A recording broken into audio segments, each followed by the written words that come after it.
Welcome back to Prague in the heart of Europe. The Czech Republic is the scene of the current FanCode European Cricket Series. Two-week series Group A action at the moment. Prague CC, they seem on the charge, don't they? They were pretty strong yesterday. We'll see them again. And Bohemians, their last chance to get some points on the board. They're table toppers at the moment, but will they stay that way? But we're starting with a match between the out-of-towners. It's going to be Poulsen versus Brno early on. I'm Mr. Maximo. This is the FanCode European Cricket Series Czech Republic, and it starts right now.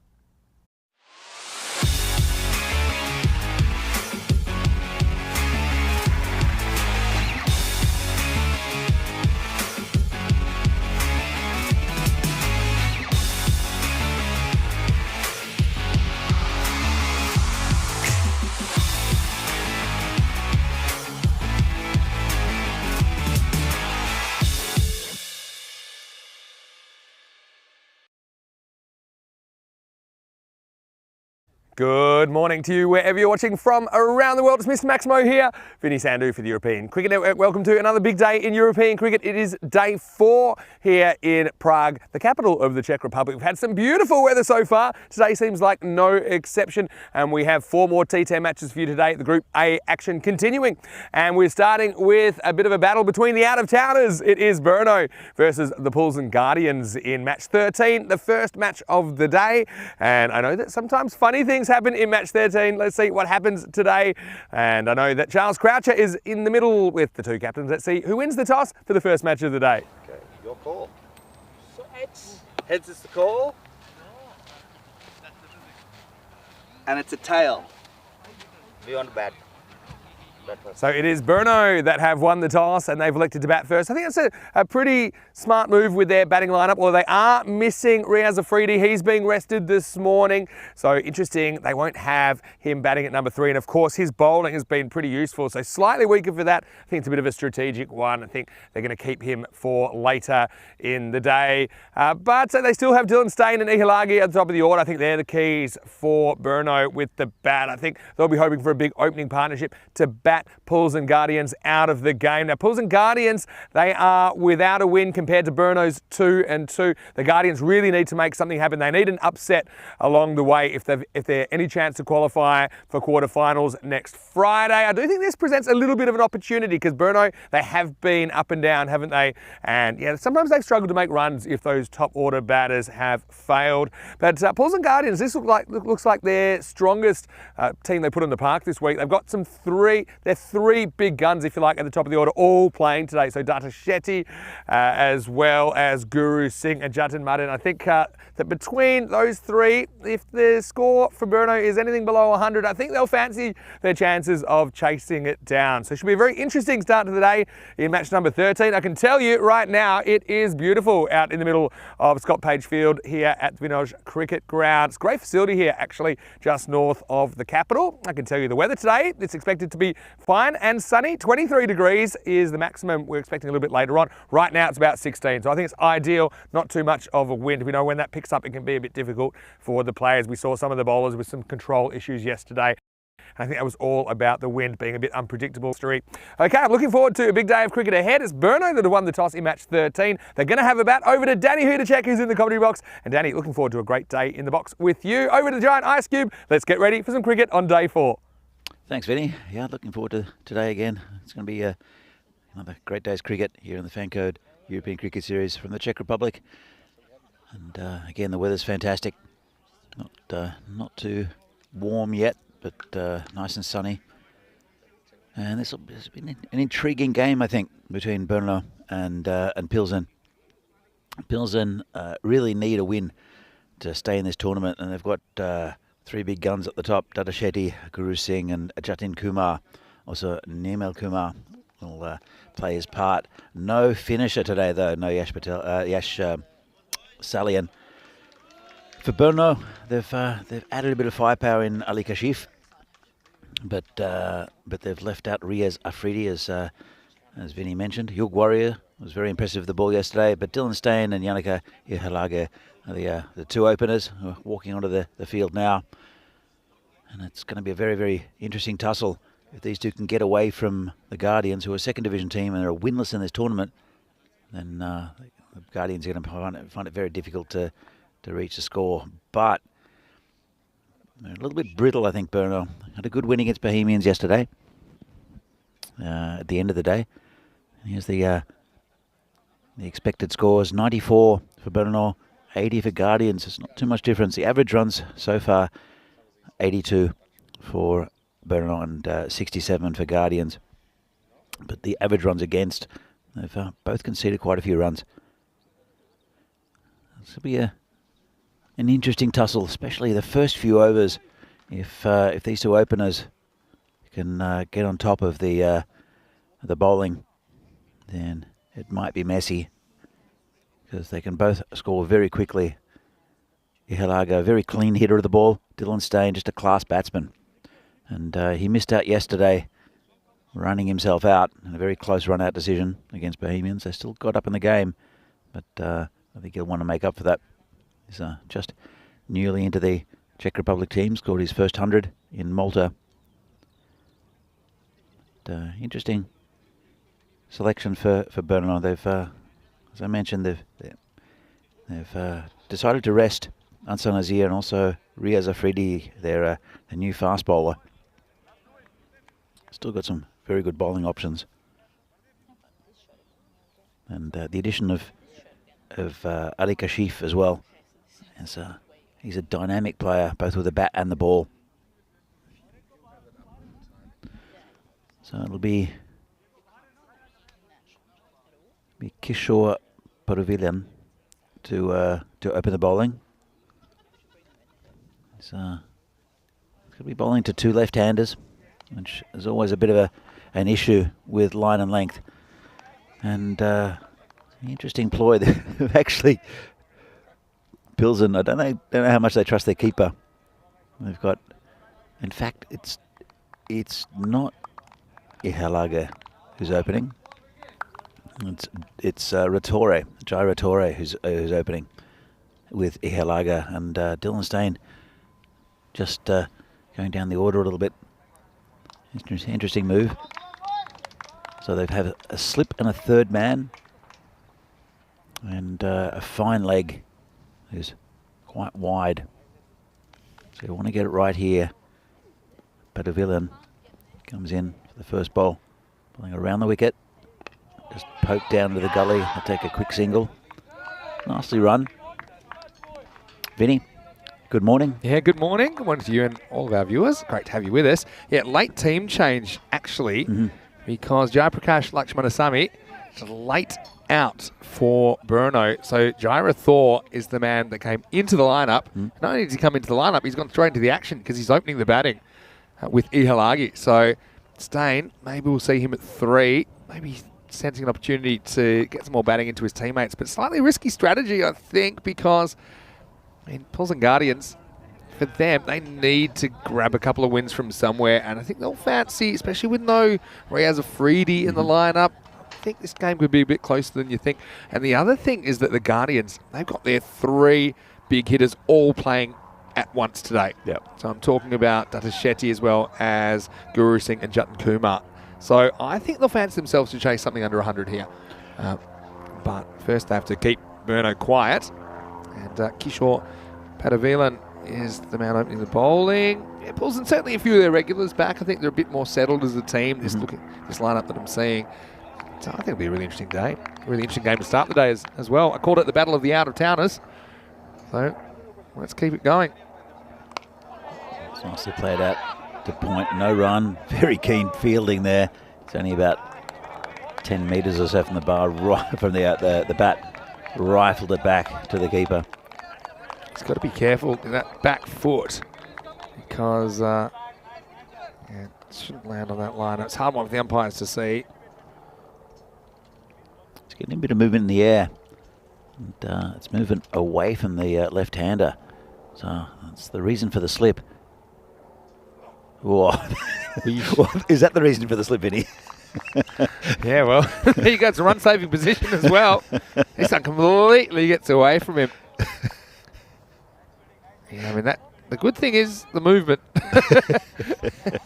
And I suppose that's good captaincy from Jatin Kumar. It's Padavilan. Oh, that's moved a long way again. That's where if he gets that right, that's going to be a real handful for the left-hander. For the right-hander as well. Yeah. That's a lot of swing.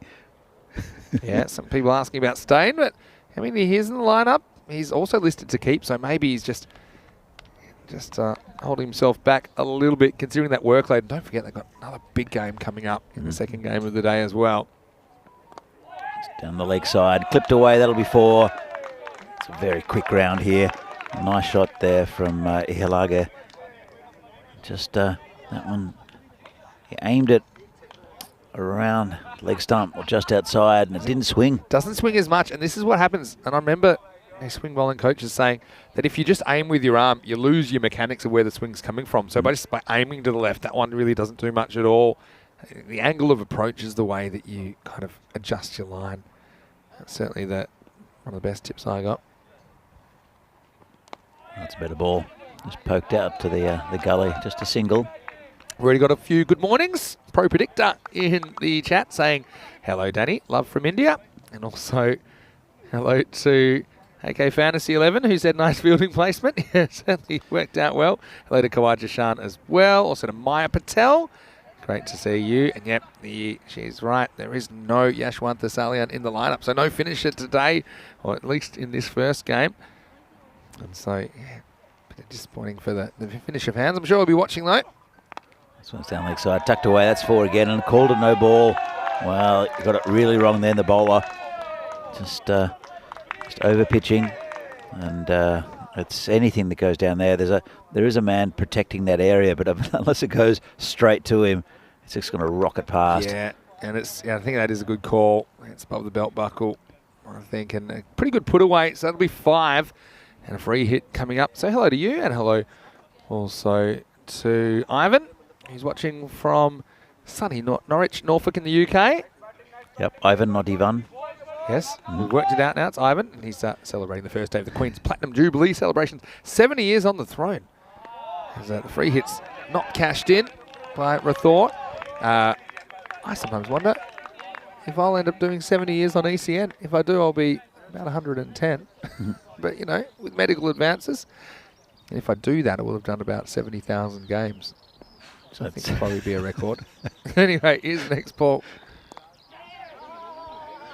So talking about commentators, there's a rugby league commentator. We're coming back for a second, and that's sort of well run. If the throw would have been better. It's good running because the throw is wide. Otherwise, it's bad running. Anyway, it will be the end of the first over. 15 for no loss. Yeah, I grew up watching rugby league in Sydney, and one of the voices of rugby league was Ray Rabbits-Warren. Ray Rabbits-Warren. What a commentator. Fantastic commentator. He's retiring after 55 years in the commentary box. He's the voice. Him and Rex Mossop. I don't know if you remember Rex Mossop. Yeah, well, I mean, you know, I'm from a different part of Australia, but I certainly know some of my favourite commentators from rugby league, which is kind of the dominant football code in New South Wales and Queensland. Yeah. Also really like Daryl Eastlake. Yeah. He liked to get excited. Yeah, he did. He passed away quite a few years ago, old Daryl. Sadly. I remember he was commentating on weightlifting at one of the Olympic Games, and he was so loud that they put him in a stairwell Is that with right? a monitor. Yeah, so because the other commentators were complaining of how loud Daryl Eastlake was. I feel like maybe they'll do that to me because they sometimes. Definitely Rico. Yeah. Here comes at Polo again. Good start there. Might have missed one in Landskrona, but there was a crazy last over where the batters ended up scrambling a bunch of overthrows. Ended up going for 4, and both Rico and Rhino were yelling, go for 5, and essentially created a run out. And they thought maybe it was the first time that commentators had created a run out. But that's all part of the experience here. Anyway, it's great to have your company. And here's one of the big guns, I think. Data Shetty looks like a good cricketer to me. He's bowling over number 2. First one a little bit expensive. Let's see if they can get back on track here. This one's going to be 4, I think. Is he going to catch up to it? Don't think so, and he doesn't. Well, that was just a bit short. His first ball was spot on to the left-hander, and then that one to Rattore, just short and not very good. Yeah, it wasn't a good ball, really, was it? And you might notice a bit of a change today. Got the boundary rope in. Glad to see the ropes arrived. So, get a nice clear look at the boundaries now, which I think is good for everybody. That one finding the boundary. So the good start continues. They're up to 20 after just 8 legal deliveries. I want to say hello to Nad Kate, who's watching from England, who is always pretty keen to get the first comment in the chat. I noticed you did as well today, Nad. great to have you with us. Hopefully you settle in for the day. It's just poked down to the gully for a single. It's great to have people in the chat and to have a healthy chat going between them. And also with us, it's also encouraging and nice to hear from people. Yeah, we do love it. So even if you're not a regular chatter, why don't you jump into the chat? Eastern European Cricket Network. Nad K is saying, what about Tony Gregg? Yes, well, of course. We're talking about cricket commentators. There's plenty of other names we could talk about. You talk about Richie Benno, who's the greatest cricket commentator of all time. You could argue with me, Finney, but you'd be wrong. No, I wouldn't argue with you. What Tom Bradman was to batting, Richie Benno was to commentary. This next one would have gone down the leg side. And, Chris Packer remembering some of the funny Ray Warren quotes, because there was a 12th Man kind of album where Ray Warren featured a bit, which I actually really like that one as well. Down leg side is a bit wide. But yeah, thanks Chris for reminding me about that. It was when Ray Warren was auditioning for a cricket commentator role, and geez, it was smooth. I'll go back and look that up on YouTube maybe or something like that. Yeah, missed that one. Oh, good ball there, tucked him up. I'll play it to you later. It's a pretty good one. It's when I think Richie's thinking of retiring. This is a parody of the Channel 9 commentary team.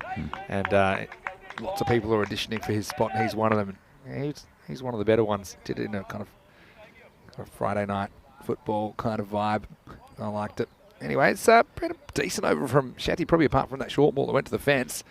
Hilagi struggling to time him up. Last ball of the second. Good ball again. Bit of an inside edge. And no run. I mean, a genuine bat pad. I often see the man under the lid, but that was a genuine inside edge onto the pad, popped up. And, there's no run off the last ball of the over. Let's have a look at this. A bit of test cricket here. And old Booney in the old days would have swallowed that one up. Anyway, it's the end of 2 overs. The score 22 for no loss. And well, you can probably see why all games are super important for the Guardians from here on in. They couldn't beat United in 2 attempts, so they're going to have to beat the top 3 teams and grab a couple of wins somewhere along the way. I think they would fancy their chances in this game against Burno this morning, considering Stay not opening and also no Riaz Afridi in the lineup. They're going to have to get 4 points from somewhere and then hope for a net run rate to go their way. Obviously 3 out of 4 wins would be even better, but the way they're playing doesn't seem particularly likely. It's a good start to the 3rd over from Kishore Padavilan. Seems to be a bit more on target now. Yeah, I like the amount of movement he had in his first over, but those 2 wild wides. This one, he's on his arm over again. It's a quick single, well played. I think he might be holding it across the seam now. I think so. I think he's just kind of given up on holding it seam up because it was going everywhere, wasn't it? So probably a smart tactic if you're really struggling with your control. The win predictor. It's 84% for Pilsen for Burno already. I really like that single. I think it knocked 4% up on the total. Like that the win predictor gets people talking. That's a good shot. It's going to reach the boundary. It's lightening this outfield, which is good to see because it's good value for shots for the batsman. Yeah, it gets the line better, but he gets the length wrong this time, doesn't he? So he just can't seem to put it together at the moment. Padavilan, I think, it's coming in for the first time in the series, so it's always tough, I suppose, just trying to settle. And so see if he can get it right. He's still got 3 more balls. Can he grab an early wicket? It's the outswinger that must have just clipped the line. Yeah, I mean, looked wide-ish. I like the way he's hustling back to his mark as well. Have a look at it on the replay. With this angle, I think that when it passes the crease, it's probably inside that line. It's probably a fair call. One beats him outside off, and again, it's an unplayable line in a way because it's really going away from the left-hander, and unless he moves drastically across to his offside, he's not gonna touch it. Yeah, Largy's been in some pretty good form, hasn't he? He looks dangerous at the top of the lineup for Burno. His last ball to power play. That's going down leg side, in fact pitched outside leg, and they'll sneak a single. Not that much awareness from the bowler. Yeah, too busy appealing. Didn't turn around. I think that'll be a leg bye to finish the over. Although, I'll just wait on the signal. I think here it comes. Leg byes. And so we'll be Just that single to finish the over. 28 for no loss after the power play. They don't take a wicket, but they're not really blown away in the power play after a bit of a shaky start. Pulls and Guardians went for 15 the first over, then 7, then 6. So, yeah, not a disaster. I said I think they'll fancy chasing something in double digits, especially with their top 3 that they've got. I mean, they're all pretty dangerous. I want to say to Chris Packer in the chat, you don't need to stop. I like all your comments. And he's just throwing a few references that are make me a bit esoteric towards people from Down Under, but we're going to enjoy them. In fact, I might pop into the Down Under pub because I know you'll be there a bit later on, Danny, tonight. Yeah, hosting the quiz at the Down Under tonight. So if anyone wants to pop down for a pie and a quiz. I might double pie because I know that Down Under's providing our lunches here. And yeah, might have to double up tonight. This is in the air. Bit of a leading edge play coming back, and he's not quite got there. He's kicked it forward. That's a knock-on from Guru Singh. We're talking rugby league. I mean, yeah, he just couldn't quite make a play. I think it's one short as well. One short, signalled by the square leg umpire. Yeah, so that's not ideal either, is it? We've seen that happen a few times. He got a bit unlucky there. It was a leading edge and just went a little bit over. Oh, that's down leg side and not quite going to reach the boundary. Yeah, I think this will be 2 leg buys as well. Leg buys doing well this morning. Getting your money's worth out of your pads. If you get anything on it down leg side, any bat, it's 4. Yeah, that one just because it hits the pad doesn't really skate off as fast. Yeah, but Shetty getting a bit leg stumpish. It's a bit short. Oh, appeals before the keeper drops it. Not sure if there was an edge, but the bowler seemed pretty keen. Yeah, I'm not so sure about that. So they've decided to bowl out their 2 openers. The first 4 overs. This is cut away. A bit of work for the man on the boundary, and he's going to use a bit of fancy footwork. And, there's K. Patel out there. Risky strategy, but he gets a fair bit of the boot on that. He did very well out there. He just never seemed to try to get to it. He just kept on going closer to the boundary. I don't know if he's left-footed. I'm going to guess not. And it's been hit a long way. There's a man under it, and it's gone over him, but he saved the 4. If he'd stayed where he was, it would have been down his throat. He moved forward. Geez, it looked beautiful going through the sky, but I could just tell it wasn't going to make the boundary. I think the fielder, he just misjudges the drop zone. Sadun Farouk out there. See where he finds himself. And he probably had time to turn around. You look where it bounces. It's just probably 2 metres in from where he needed to be, but at least he does well to stop the boundary. And I think in the end that was just 1 that was run. It's poor running then. Yeah, you would have thought there was 2 there. Last ball of the over coming up. This is pulled away and it's going to be a boundary. So pretty good finish to the over. Rathore, well, he's been pretty good at the top of the order, replacing the regular opener Dylan Stain. As it is, they will finish the 4th over. 38 for no loss. Very good morning to you. Vinny Sandu here, Mr. Maximo. Alongside me is Danny Czech. Well, you are our Czech man on the ground, our expert.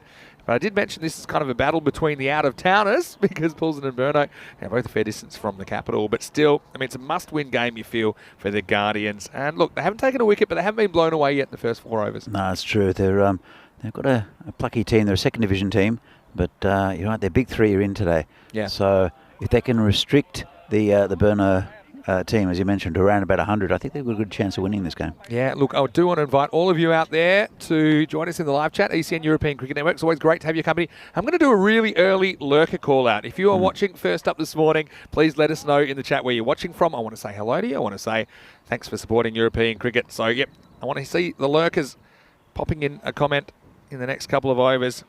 Here's Pat Manaban, who's into the lineup as well. He gets driven, and this could be the first wicket. Jatin is going to take it. So the captain stands up. Jatin Kumar at long on, as Ihilagi just never seemed quite on in that innings, did he?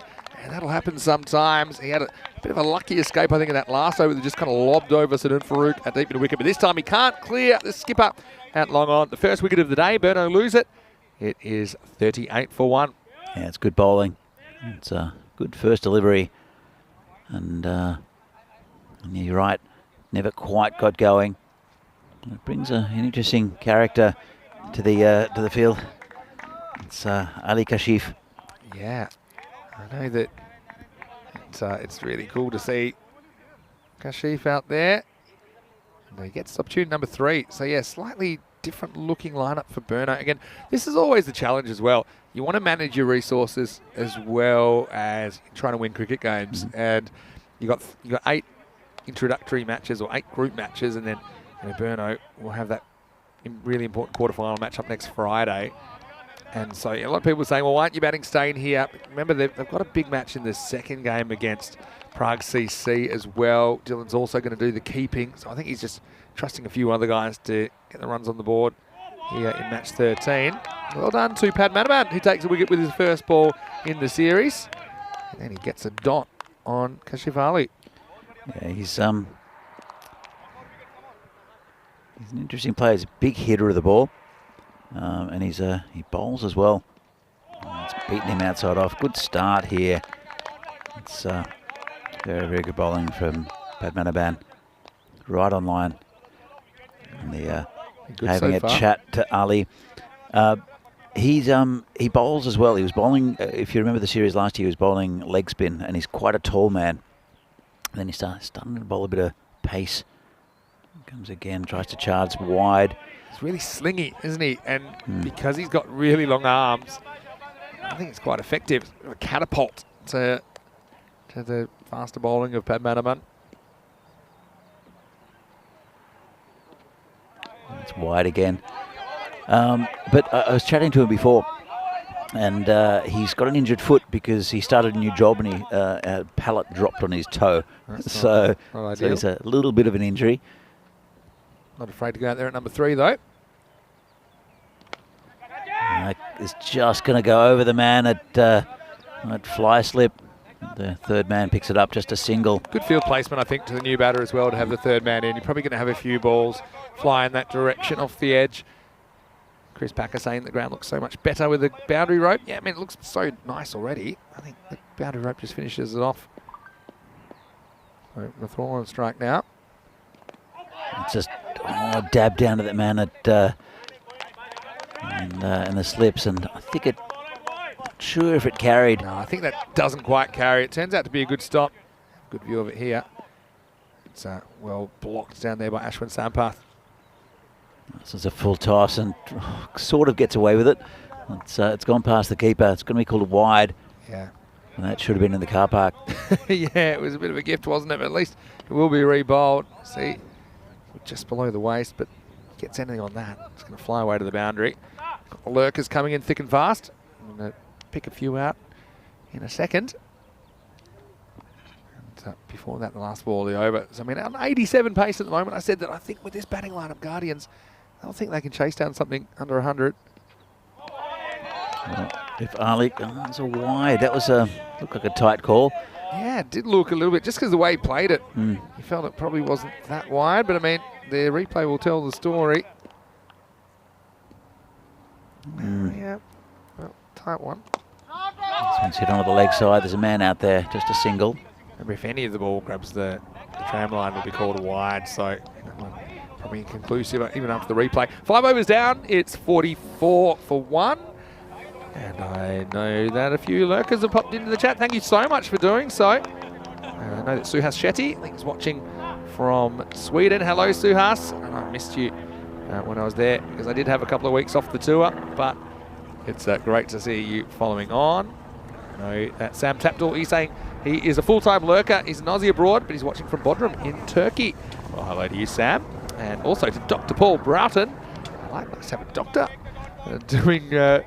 doing some chatting as well. He's watching from Scotland while he works. Well, hopefully not doing any sort of surgery at the moment. I want you to concentrate on that. Here's the new over. Nirmal Kumar is going to bowl.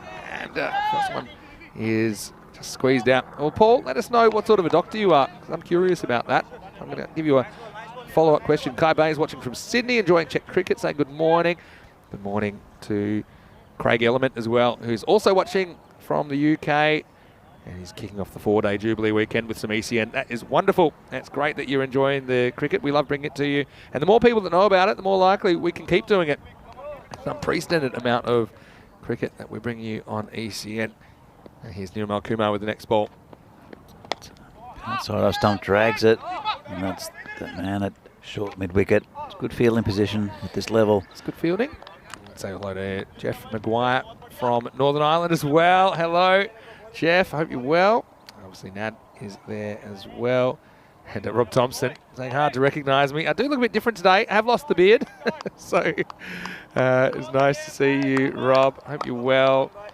And, yeah, it's not too late to pop it in the chat if you are lurking. Vinny Fangirl's in there. Hello to you. Watching from Vinny Land. No mulligan. Hit straight down the ground, just past the bowler. And it might reach the boundary. It does. Great bit of placement, isn't it? It's going to bounce off the sight screen in the end. You felt that someone was going to cut it off, but just absolutely nailed down the ground. Lucky to just miss the stumps as well. It's threading the needle. The 50 comes up for Burno in the 6th over. I was telling you how fast his ground was. He didn't really time it that well. There's an old plane coming past. If you can hear it, it's pushed down to third man for a single. It's I think it's is it a biplane, Vinny? Yeah, it looks a bit like it, doesn't it? It certainly is noisy. But this is one thing I really love about this cricket ground. You get a good look at it there. I mean, it literally looks like a postcard from where we're sitting. Comes Dorothy again. It's been hit into the covers. Should just be a single. They'll look for 2, but they won't get it. Pretty good slow ball. I might ask Vinny Fangirl, do you prefer me with or without the beard? There were kind of mixed reviews on it. I know you like me with it. Yeah. I think you should have grown it out. Okay. It gets to a point where, I mean, I've got a dodgy beard. Got commitment issues, you see. Anyway, last ball of the over. It's just been poked down to mid-off for a single. Yeah, with a beard, I do much less shaving now. Yeah, that makes sense. That's the end of the 6th over. It's 53 for 1. What do I get? 10s from here gets them to 93. If they get 2 a ball, gets them just over 100. So it could be looking at something in that 85 to 100. I think it's probably where they end up. Also depends if Stain comes to the crease and what that situation is with him as well. Niraj Chowgi is watching. Hello, Niraj. I know we'll see you in Group B action soon. Good morning to you. And he's Dr. Paul Brunton is not a medical doctor. He's doing some statistical work as I watch. Well, one of my favourite teammates. He was a PhD of mathematics as well. I used to love talking numbers with him. I think we'd have some really good conversations with Dr. Paul. And yeah, I've got lots of lurkers in. Why not? So yeah, you can keep them coming through the end of the innings if you'd like to say hello in the live chat. ECN European Cricket Network. Of course, we know we've got heaps of people watching on the Indian subcontinent as well with our FanCode audience as well. So here's Guru Singh. We're going to see some left arm spin. 4 overs to go. Burno, I'll want up the ante here in the 7th. Yeah, it's been the odd loose delivery, but apart from that, it's been pretty good from the Guardians. This one's wide. They've bowled a few wides, but there's been very few really bad balls. And the Guardians, as I mentioned, they are a 2nd division team, but they're pretty much at full strength here. Yeah, with their 3 big guns all on the team. Kind of now or never today, isn't it? With their Group A campaign. It's around the wicket, just poked down. Well done by the man at slip who just fends it to his buddy in the gully. And I think they'll have to go now. There's 4 overs left. Exactly. And Ali Kashif He is going. I'll tell you that much. He will. There we go. And that's 6. Well, wow. That's absolutely spanked, isn't it, down the ground. So it was kind of tossed up. It was a bit of a challenge delivery, wasn't it, from Guru Singh? But Maximo time. We waited a while. That's that one certainly didn't disappoint. The first one of the day, and it's a pretty big one for Kashif. Yeah, he's a big hitter of the ball, is Kashif. He hits it very cleanly. Just waited for that one to be in the slot, and Guru gave him a bit of a gift. I think Kashif will enjoy that. I think he wants more. Still 4 balls left in this over. He's gone again. This one, there's a man under it. I think he'll get him, and he does. Wow. 6 and out. And didn't quite get hold of it. And a nice catch taken out there on the boundary. Yeah, I mean, It was always going to go, wasn't he? And so he just takes it on. I don't mind that. I think it's the kind of ball as well which he thinks he can, if he gets in the middle of the bat, it's going to go out of the ground, and it would have. So slog sweep attempted. Nice catch taken down there, I've got to say. So Sheaf's going to go for 10. And yeah, holding catches is going to be important. And yeah, like he's pretty pumped with it, isn't he? And that's the opening bowler there, I think. Kishore Padavilan, that takes a really safe catch at a deep square legs. 2 wickets are down now, 61 for 2. And again, we don't see Stain. We see Naveed Ahmed coming out at number 4. So I think concerted effort to get some other batters some time at the crease for Burner. I don't think they want to be too reliant. And when you think about the way they kind of folded like a paper cup against Prague CC last time, I think they would just want to get more batting into some of these players that might need to bat and bat well against Prague CC later today. You're right. It's a bit of a gift. Not very well timed there from Naveed, who's strong on his legs. Just the man who just took a catch there before. So if you go back to that game, remember they only made 47 in response to PCC's 148 yesterday. So I honestly think that's what is behind this, is trying to get more batters some time and to have some success. They wouldn't want to slip up against Guardians. But well, that's the thing. I mean, that's the risk as well. I mean, at the moment, they're on about low 90s pace. And Guardians, we know this is their strongest lineup they've fielded this week. Except the finisher's not playing. That's true. And this one's kept a little bit lower. Tried to pull it from outside off stump.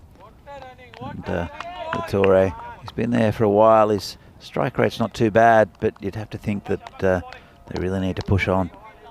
Yeah, for sure. The end of the over. Successful one for Guru Singh. Yeah, 63 for 2. So yeah, spin doing the trick. That's why I was taking a wicket. There were 9 off the over though. And, actually, it'd be 10 including the bye. That's 9 against the analysis of Guru Singh. So the score after 7 is 63 for 2.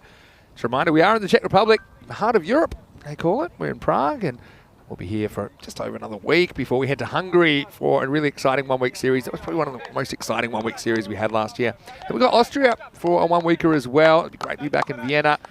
And then Italy, that should be super exciting, because over those 5 weeks, ultimately will determine which Italian club will represent them in the Champions League of European Cricket, the ECL, in 2023. And we'll have some German cricket for you in August. It's going to be Nirmal Kumar who comes back, starts right on the money, gets one pass for a thought. That's a good ball that from Dorothy with the red shoes. The former Venerati player. And a proud Pilsen Guardian. Loves those red shoes though. Does. I'm not sure if they're the same ones from last year. I think he's got this reputation now of the red shoes with his cricket attire. He comes in again.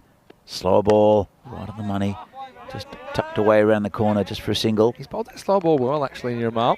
Vinny Fangirl said she prefers me with the beard, but she also says I seem the kind of guy that probably can't keep it for too long because I like to be suited up and nice and clean. I mean, that's true. Beards aren't inherently unclean. I have seen you sometimes getting some food lost in yours, to be fair. Just keeping you for later, Vinny. That's right. Yeah, so thank you for your analysis of that. Enjoying the lurkers as well. We've got Donald Gray watching from Jamaica, saying hello to you, Danny. Hello, Donald. Comes Nirmal again, bowling to Naveed Ahmed.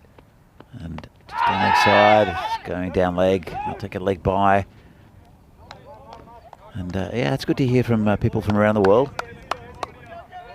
I haven't heard of many people from the West Indies actually watching, so it's good to hear that viewers. I know we've had some people watch from St. Lucia before. Some people watch from Trinidad as well.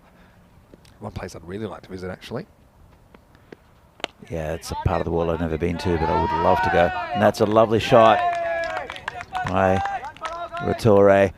Picked that gap, and again that ground so fast that goes slightly away from fielders, then pretty sure you get a 4 out of it. It's not even mentioning for the whole week is that I don't think too many players have taken advantage of how quick this ground is. Yeah. They've tried to go over the top, but just tucking it around the corner, it goes downhill, and and you'll get 4 there. There's value on the ground if you get the placement right, that's for sure. Last ball for Kumar. Tries to poke that one outside off stump and no run. That's into the over, so that's 8 overs down now, 69 for 2. Pretty good shape at the moment. Let me have a look at this current run rate, probably about 8 and about 3/4. See about 8.6 at the moment. So, yeah, I mean, at this rate, they're heading for 86. I mean, they'd want probably minimum 10 and 10 off the last 2, gets them up to 89. I mean, 2 a ball from here gets them to 93. I don't know if it's enough, Finny. Yeah, I mean, I'd said with this Pools and Guardians lineup, I think, why so serious in the chat? I was saying a strong PLZ lineup. It is. I mean, it's the strongest lineup they've fielded so far. I mean, look at their batting. They've got pretty strong top 3 in Data Shetty, Guru Singh, and Jatin Kumar. We've seen also that the Burno attack, even though it's a good attack, can be hit. And it's just checked by Navid Ahmed, just a single. The leg side. In fact, they'll go for 2. You have to hurry, and that's not out because you don't have the ball, son. They might think about a third. It was a funny half appeal from Roshan Singh, and then he realised that everybody else in the ground, if not the world, worked out that he didn't have the ball as he broke the stumps. You see it here. Probably would have been out if he had gathered the ball, I think. He did good work, actually. Quick hands. Yeah, well, yeah, too quick. So quick that the ball couldn't stay in the gloves. Let's say hello to Sundori as well, who's in the chat. And yeah, we've had some really nice chats this morning. Let's keep it up. Kapil Kumar getting a bowl here in the 9th. He'll only get the 1 over because this is the 9th. I think this similar thing yesterday with him. Oh, that's wrong-footed the man that short mid wicket, and they'll should. Well, I was about to say they should be run out, but the bowler decided not to catch the ball. He couldn't get enough on the throw. I think the fielder out there, because he had to throw it from his knees. That's why I think it just bounces and takes a bit of sting out of it. That was Nirmal Kumar who did the fielding. Comes a couple of Kumars in the air. There's a man coming around. Should take it. Starter Shetty. Oh, he's dropped it. Well, they'll come back for a second. There's one man I thought would definitely hold a catch like that. It would have been Data Shetty. I think he's a pretty good fielder. He's just looking down at his hand saying, what happened there? I don't think even he knows. He had the chance to take the wicket, but you see, he's pretty good position. Does everything right, just doesn't hold on. Yeah, it's unfortunate. Well, it's cost him a run. 2 runs, actually. And so it's tucked around the corner by Navid Ahmed. And just a single. We'll say hello to Santosh Subramani, who's watching as well. People are asking about where's Stain. Well, he's in the 11. He'll be doing the keeping. We haven't seen him in the top 4 so far from Burno. It's just a matter of trying to give a few other people some time in the middle. It's a bit of a risky strategy, I suppose, but remember, PCC is the game that Burno have in the second match of the day, and I think they're looking ahead to that as well, trying to build some experience with the middle order. I'll just poke down to point, and the fielders completely missed it, and they'll come back for a second. Yeah, a bit leaky in the 9th, aren't they, at the moment? In the chat, they're asking what colour shoes I'm wearing. Well, they're kind of dark green today. Gone for That's dark green leather. They're not that shiny. No, these ones are about to be retired, actually. I've had these for quite a while. They're dark green with a bit of cream suede on them. They're almost cowboy booty. They're a bit, yeah, bowling shoes, is what I get told. Last ball of the over. Just a single. So Kumar goes for 10. Oh, hold the phone. Oh, now he's going to run out, surely. So it will be for a thought. Unfortunately, he goes, and yeah, I think they realised there was probably an overthrow there, but by the time they realised there wasn't any more. So it'll be 1 and run out. And the score at the end of 9 will be 79 for 3. You'll just see it was just a bit of a late decision to go, and I think Thor knew he was in some trouble.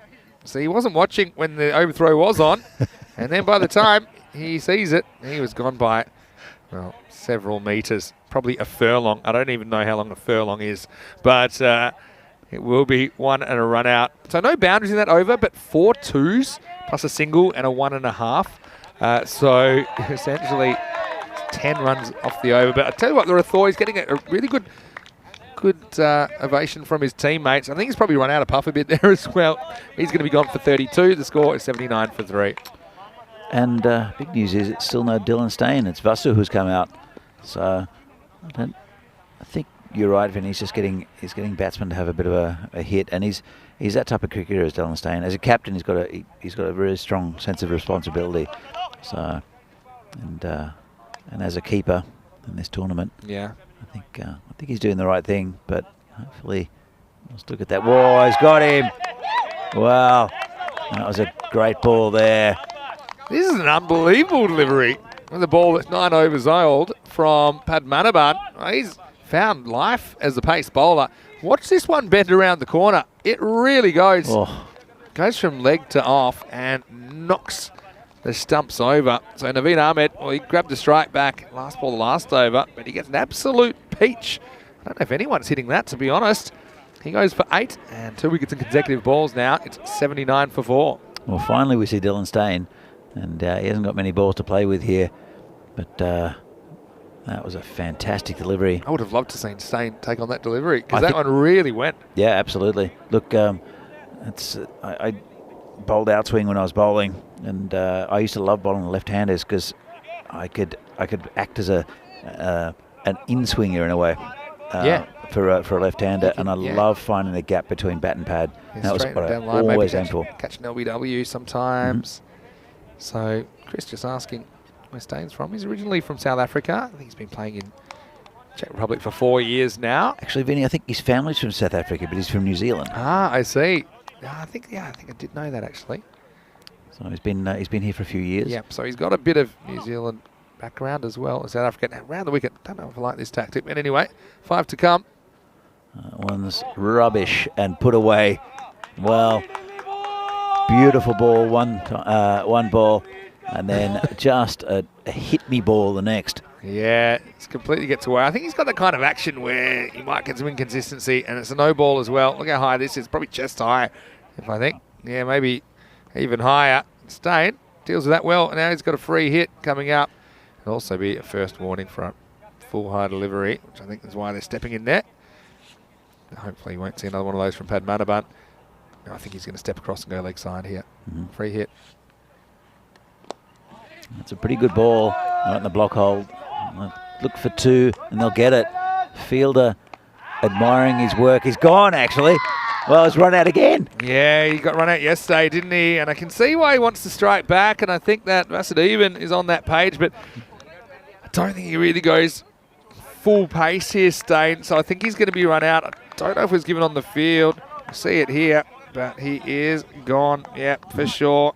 There's the money shot, and he's gone by about the same distance he was yesterday. So unlucky for Stain. He comes out, whacks a boundary, but can't make the most of the free hit. He's run out second ball, and that will make the score 85 for 5. This is really going to pump up the Guardians, I think, getting these late wickets, and I mean they've got a score they can chase, but they'll come off the field on a high, getting all these wickets late on. Still a tricky kind of chase, but I did say I think Paul said if they could keep Bruno to less than 100. I mean, again, it's a lot of pressure on their top 3, I feel, you know, but they do have a bolstered lineup today, the Guardians. I was speaking to Dylan Stain a couple of days ago, and he mentioned that because this pitch is different and the ground's different, that they can make a lot of runs, but they still end up not being able to defend it against some of the top teams. This one's a good ball. Should be just a single. Just happy to take the one there. It's the new batter. Yeah, Yug Warrior. Oh, it's good to see Yug Warrior having a bat. He bowled very, very well yesterday with his Dennis Lilly run up. Haven't really seen him with the bat yet. But yeah, Dylan, they were worried about how to defend totals on this ground. And they almost didn't defend the 120 against United if you go back to that match as well. It's big swing, just got a bit of it, and a single. I've got to say, I mean, apart from that big chest-high full toss from Padmanabhan, I've really liked his bowling. Yeah. I think he's got good mechanics as a swing bowler and a kind of faster bowler. I think he'd be an awkward customer to face. Yeah, a bit slingy. Yeah, it's good. I liked what he's brought here. 2 for 15, his figures. Uses his Pretty height. decent. Uses his height pretty well as well. He's just got really long arms as well. Look at him. As a big upper bowler and he bowls a big wide. Always happens. But I still think he's the kind of guy, guys are a bit unusual, are tough to face. Sometimes it's not necessarily pace, it's spin. It's just something's a bit different. And I just think he'd be on you because of that kind of catapult-like release point. 2 to come, 88 on the board at the moment. It's a good ball. It's been hammered to the boundary for 4. Well, it was right. Actually, it wasn't too different to what he's been doing, but yeah, Yug Warrior just hit across the line and smashed it. Yeah, it's I suppose a bit of a risk cross-batting a ball on the stumps, but now's the time to take those risks. And yeah, really like that shot from Yug. And he'll be trying to go the same way, or perhaps even over the rope last ball. 92, Burno. His last ball, the first innings of the day. It's going to be called a wide. Always happens when you say last ball. Have to bowl that one again. Yeah, Padmanabhan, I mean, in a sense, in a slightly longer form, his unpredictability, even if he sprays the odd wide, is actually, I think, a good thing as well, because the batter doesn't know what's coming either. Bit of the Jeff Thompson thing. It's a good ball, and he's going to be run out. Yeah, he'll be run out, I think, at the end. And, yeah, another good outswinger, and he's actually moving the ball off the straight, even late in the innings. So I think that was a pretty good job. In the end, look at this, almost does knock the bail off. I see, knock it, run that through a little bit longer. There we go. Off they come. So I think he will be run out because he does take off for a run that was never on, but Yug still contributed to the boundary, and I think it's game on here. I think this is kind of, for me, it's a 50-50 proposition when I look at the Guardians lineup. They're going to finish 93 for 6 per night. The target will be 94. The Guardians desperately needing a win, or probably needing 2 wins over the next couple of days if there's any chance to progress to the next round. And Burno, look, Kate, they did slightly change the order. Yug's pretty, I think that's Vasudevan actually, who's raising his bat for his 1 not out. Well, he can contribute a little bit to the total. If they win by 1 run, maybe he'll be claiming it. But look, I do think it's also a good test for Burno's bowling. You mentioned how they've kind of struggled to contain teams, and I think the Guardians, I mean, for them, this is almost a final type game for them. I think they've brought what they think is the best team that they can gather here on day 4, and they'll be setting about this chase of 94, but it won't be an easy one. And men in green, they'll be hoping for their first points ever in ECS cricket. When we return in a few minutes, before that, let's have a look at some of the highlights. And well, it's a pretty as a picture, this ground in Vinoj. And at the start, it was looking pretty for Thor, who was sent to the top of the order in place of regular opener Dylan Steyn. He certainly did a pretty good job. Here's a cricketer I got a lot of time for, though, Data Shetty. And this ball popped up. Guru Singh almost knocked it to the boundary. He was able to catch up with it. And they didn't take any wickets early, but they did hold it tight. I think eventually that created some pressure that did bring the wickets. A couple of chances went down, and this was a bit of a lucky one for Ihalagi, but ultimately he wouldn't last a lot longer as he was well caught out on the boundary by the captain Jatin Kumar. And that started a good little period for the Guardians, who I think fancy their chances for their first win in ECS cricket here in match 13. Yeah, you're right, Vinny. And it was an interesting innings because I don't think Burno were really in control at all times, and the Guardians, again, just probably a little bit of inexperience, and they are a second division team, so some of the bowling was excellent, and some of the rest of the bowling is a bit loose. But that's Ali Kashif going down. A couple of run outs, and that was an almost run out. If he had the ball, it would have been. But in the end, a pretty good effort, I think, from the Guardians.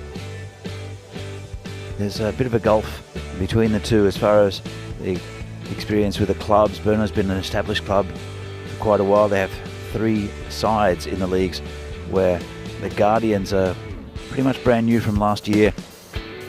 So it really will be up to the top 3 when you see that beautiful outswinging ball to get rid of Navid Ahmed. And this is the run out from Dylan Steyn. He's very quick, turns early. He's not that quick. That's his second run out in 2 days.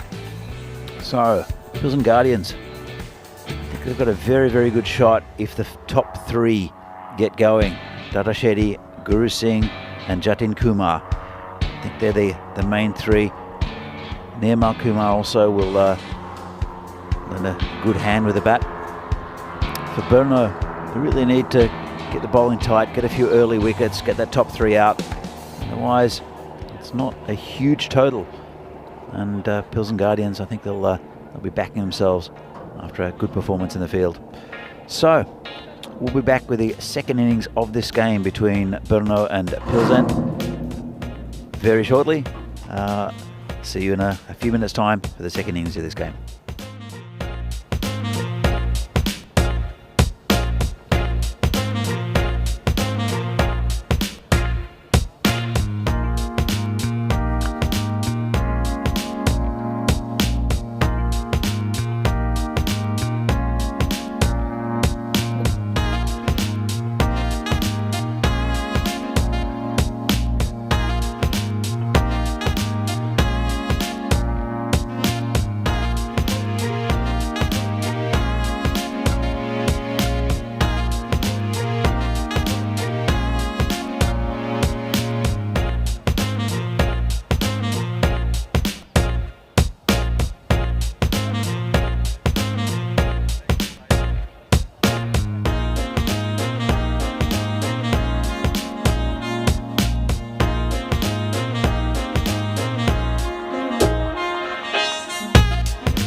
Welcome back to the second innings of an intriguing game between Brno and Pilsen.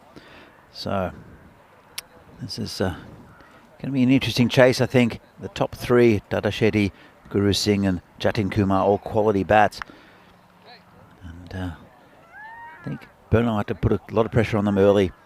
They are a good side, Brno, the first division team.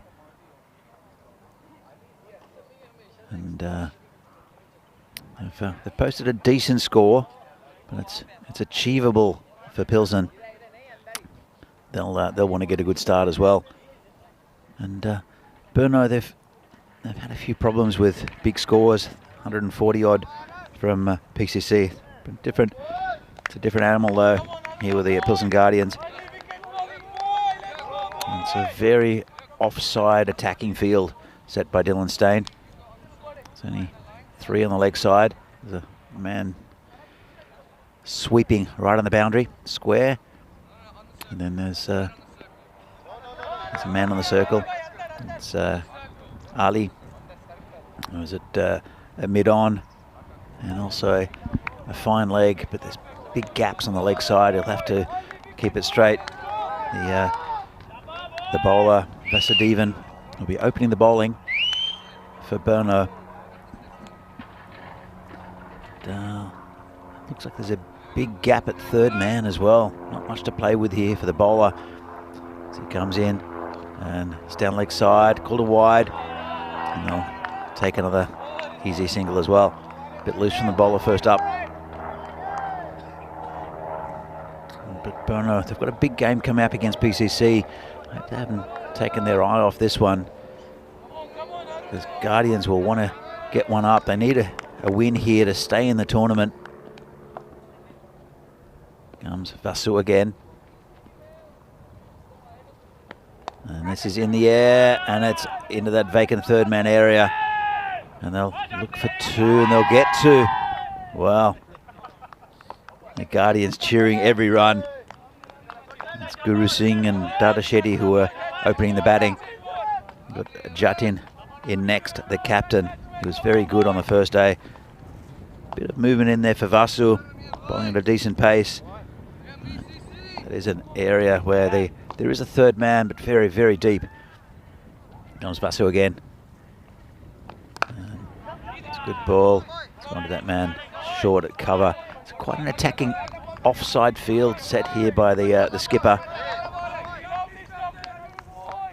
But this ground very quick. If it gets past the infield, probably go for 4. There's no one back on that offside. Comes Vasudevan bowling to Guru Singh again. It's outside off. He's cut it, and that'll be 4. Well, that was over the covers. It was a thumping straight cut shot. And that's the first boundary there for Pilsen Guardians. Just a bit short.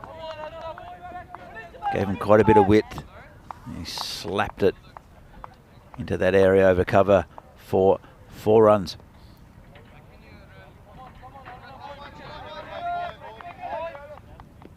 We'll see how Vasu the bowler comes back from this one. It's going to be a wide. Overcompensated there. You can see the plan for Brno. It's that bowling in that channel outside off stump. But he's got to get it right, the bowler. He's gone for 9 already. Only 3 balls bowled. Comes in again. This one's a better ball.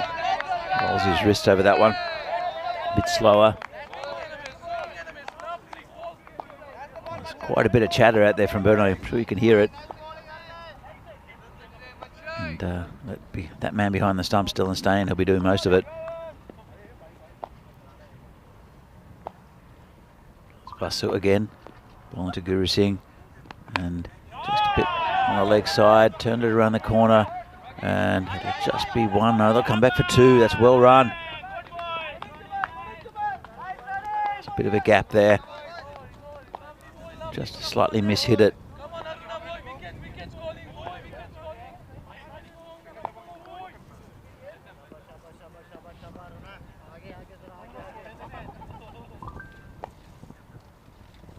Vasu again bowling to Guru Singh. It's a good ball outside of stump. Again, a little bit slower and productive over there for Pilsen. The target is 94. They're ahead of the run rate. They still need 9 and over or thereabouts. And a pretty good start there for Pilsen. A little bit loose from Vasu. Vinny, what do you make of the start from Pilsen? Yeah, pretty good start. I mean, they got the boundary, a couple of extras helping out. I think they hustled between the wickets. Yeah, you don't want to be too conservative, I think. And I don't think that'll be a problem for the Pilsen Guardians somehow as well with this top 3. We're about to see Shetty facing up for the first time. Yeah, I mean, they've got to believe, and you could just tell there's a bit of positivity, a lot of noise coming from their dugout when that boundary was hit. Hey, Burno, they're going to have to do something pretty quick. For me, it's all about partnerships in this innings. If they can build partnerships early for the first and second wicket, I think they can get across the line. But an interesting bowler coming in. It will be Tree to bowl the second over. Tribhuwan Kanyalal with his kind of sliding spinners. So let's see how Shetty approaches this. Yeah, really fascinating game. Match 13. Always good games. This one's cut away. It's beaten the field, and that's 4. Wow, lovely shot there from Shetty. And I think the theory is that they're protecting that offside and looking for quick wickets, but this ground is so quick, and he's thumped it along the ground. Smart batting, and you mentioned how quick it is, and that if you can get it into the gaps, and it will run away pretty quickly. You see Pilsen Guardians, they're desperate for their first points in ECS cricket. They want their adventure to continue into the second week, that's for sure. And let's see if Tree maybe mixes up the pace a little bit. That first one was pushed through.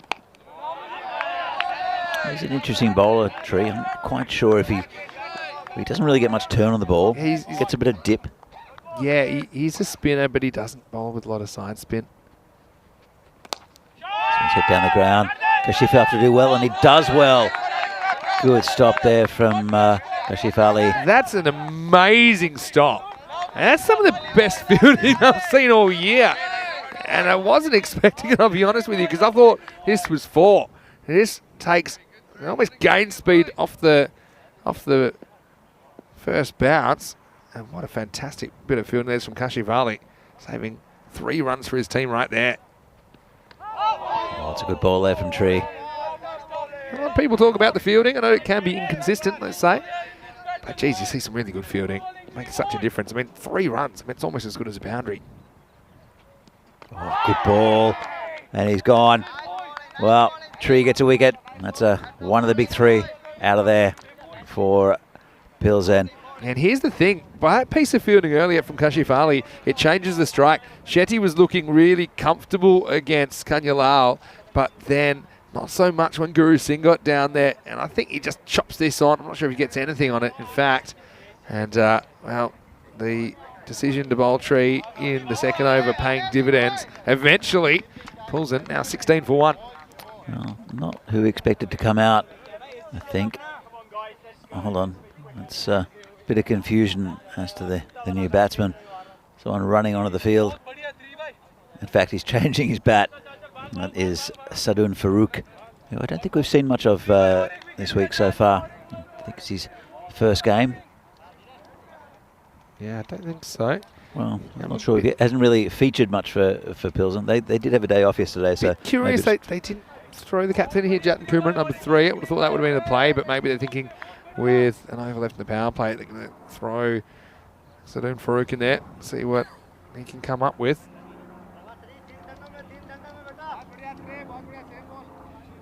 And Tree's a tricky bowler. He's all arms and legs. And as you mentioned before, unorthodox bowling does tend to confound batsmen. I would think I would play him as a medium pacer, because that's about the pace he bowls. Yeah. Even though he's only off a couple of steps, I'm not expecting a lot of turn, he's not flighting a lot. I think that's something, if he could add that to his game, he'd be even more dangerous.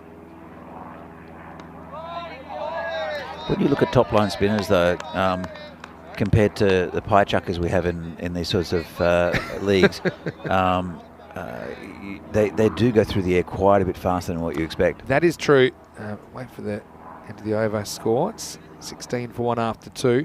Yeah, but I think even at that pace, if they're generally bowling a bit quicker, they will then have an even quicker one that they might push through. I think that good spinners at any level, they vary their pace, whatever that core pace is. So I think if I'm Tree, I'm working on a ball that just kind of gets the batter thinking about dancing down, because he doesn't really give them that opportunity the way that he plays.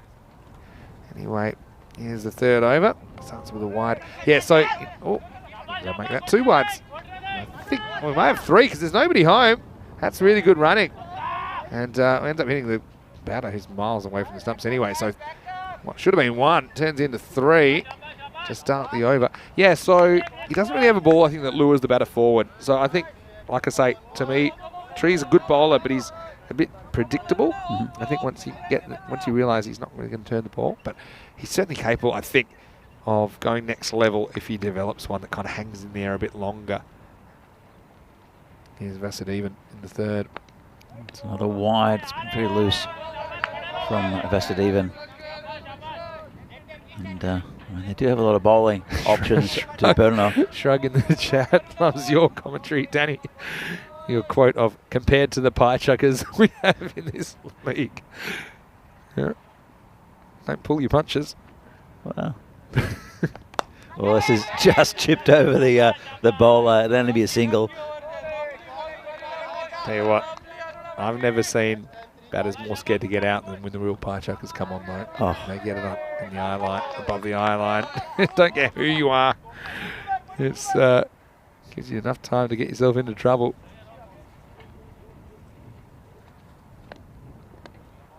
We haven't really seen moon bowlers in higher the echelons, higher echelons of cricket for a while, I think. Yeah, there was a guy. I'm trying to work out his name again. Wasn't it? It might have been Jeremy Snape. That's a real one from the depths of my brain. That was bowling a few of them in English domestic cricket for a while. This one should just be a single. I think he kind of was at training. They were saying, okay, can bowl us a few easy ones because we just want to hit a few big sixes to finish training, and the batters were finding it quite difficult. So he started bowling the games and had quite a lot of success. I wonder what would happen if you could get something online like that, where you could just throw it up in the air, like really, like a grenade launcher or a mortar. Yeah. I don't know. I mean, it would be very difficult to control, but it would be very difficult to hit if it's online. I think what it is, those kind of really much slower bowlers, they kind of need the bigger boundaries to protect, because you are relying on mishits, and anyone can mishit anything when it comes down to it. Oh, he's got him. Well, played all around that one. That's another wicket down. It's Sadun Farooq. And Vasu finally gets one on line. That's what happens when you bowl at the stumps. Yeah, full straight. The footwork from Farooq there, just taking him away from the line of the ball slightly. Vasudevan has got some success, hasn't he, there with now a second wicket for his team, a first for him towards the end of his spell. One ball to go in the power play. The score is 23 for 2. Look, Farooq didn't seem like it was happening for him. He goes for 1 of 4. I don't think that's necessarily a bad thing, because Jatin Kumar, he comes to the crease at number 4. And I think that this now becomes the key partnership. You got Shetty and Jatin Kumar, both 2 very capable batters. They still need 71 to go. About 10 and over required. And let's see if the Guardians can stay on pace in this chase. Yeah, you're right about partnerships, and this is a vital one for Pilsen. If one or both of these batsmen go, then I think it's almost game over. But while they're still in, there's a lot of hope for Pilsen. Last ball for Vasudevan in his spell. Oh, it's been smashed over the top, and that's 4 runs. You can see the power of Jatin Kumar. It's a bit of a half volley, but just lifted it over the top of covers, and it raced to the boundary. Well, this kind of a shot is why I thought maybe Jatin should have come out and over ago, because he would have had more time in the power play. And you see how he just easily just pushes that one over the infield like it's nothing. That one's in the heavy rough. And it will be the end of 3 overs now at the end of the power play. Pilsen Guardians are 27 for 2, so pretty much that boundary getting them back on pace. But yeah, a very confident start for Jatin Kumar, the captain. He's a big unit and can hit the ball a long way, but as we mentioned before, just if you can hit it along the ground, you can't get caught, and then you've got that very good chance of getting a boundary on this small ground with a lightning fast outfield.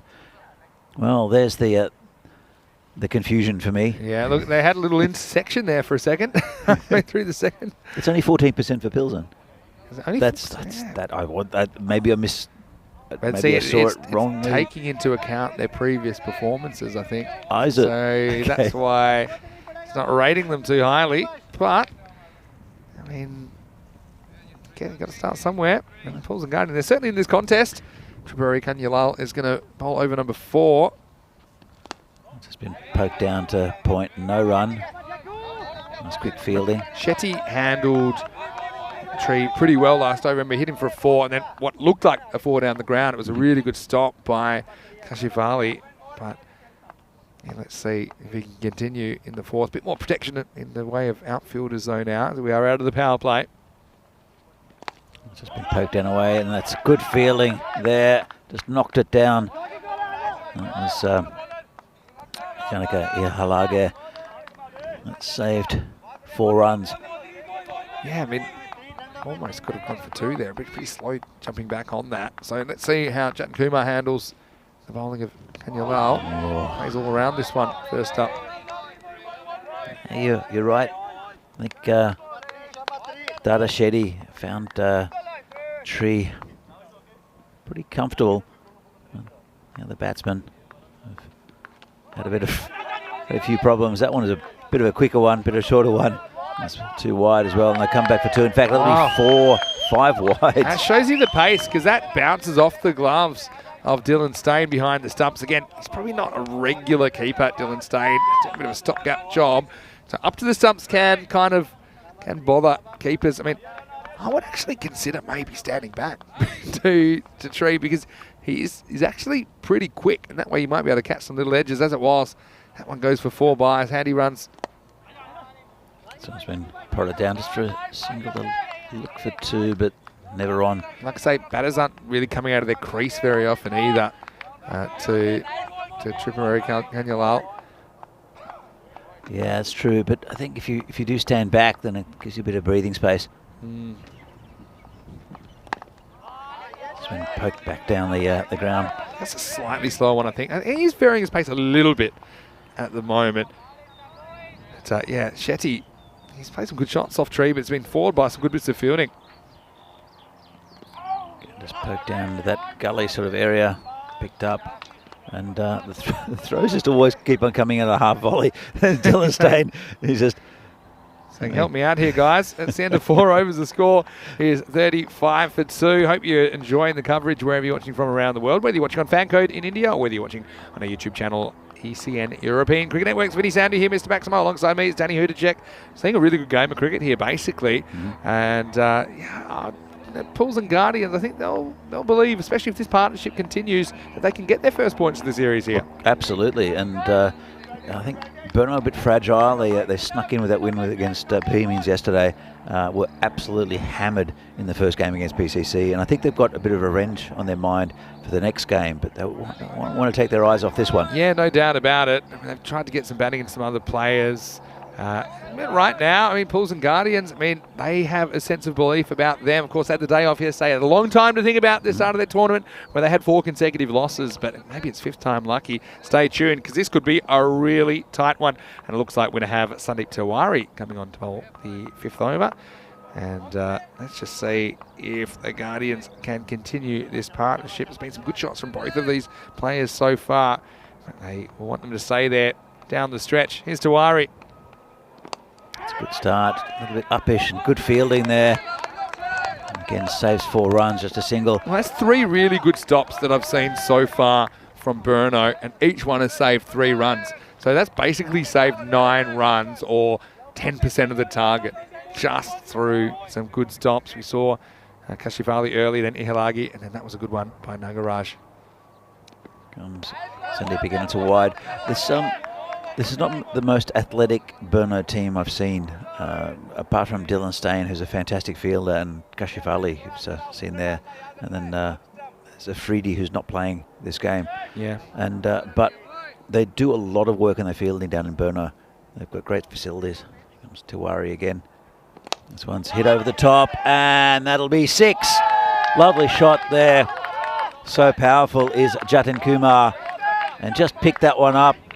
There's a fielder out there, but gave him no chance. And that's a lovely shot.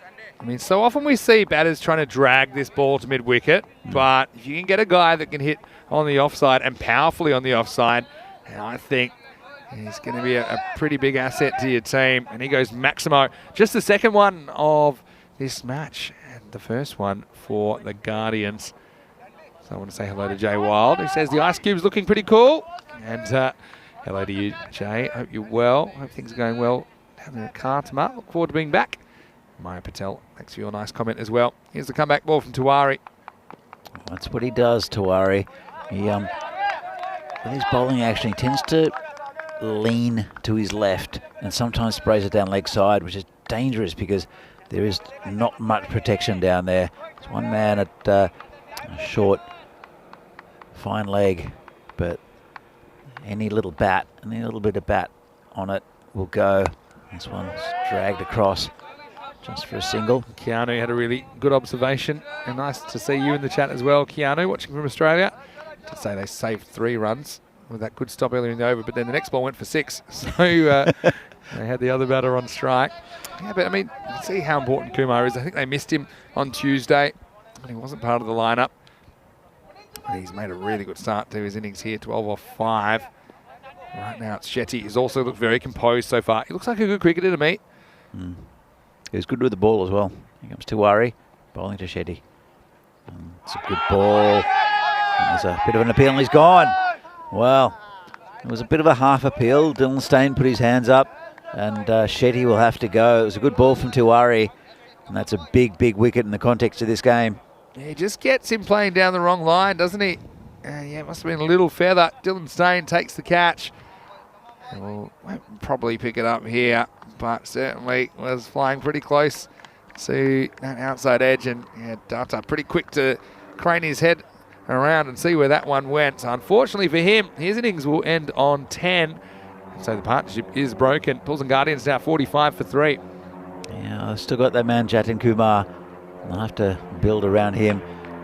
K.O. Patel, the new batsman. That is a big wicket though.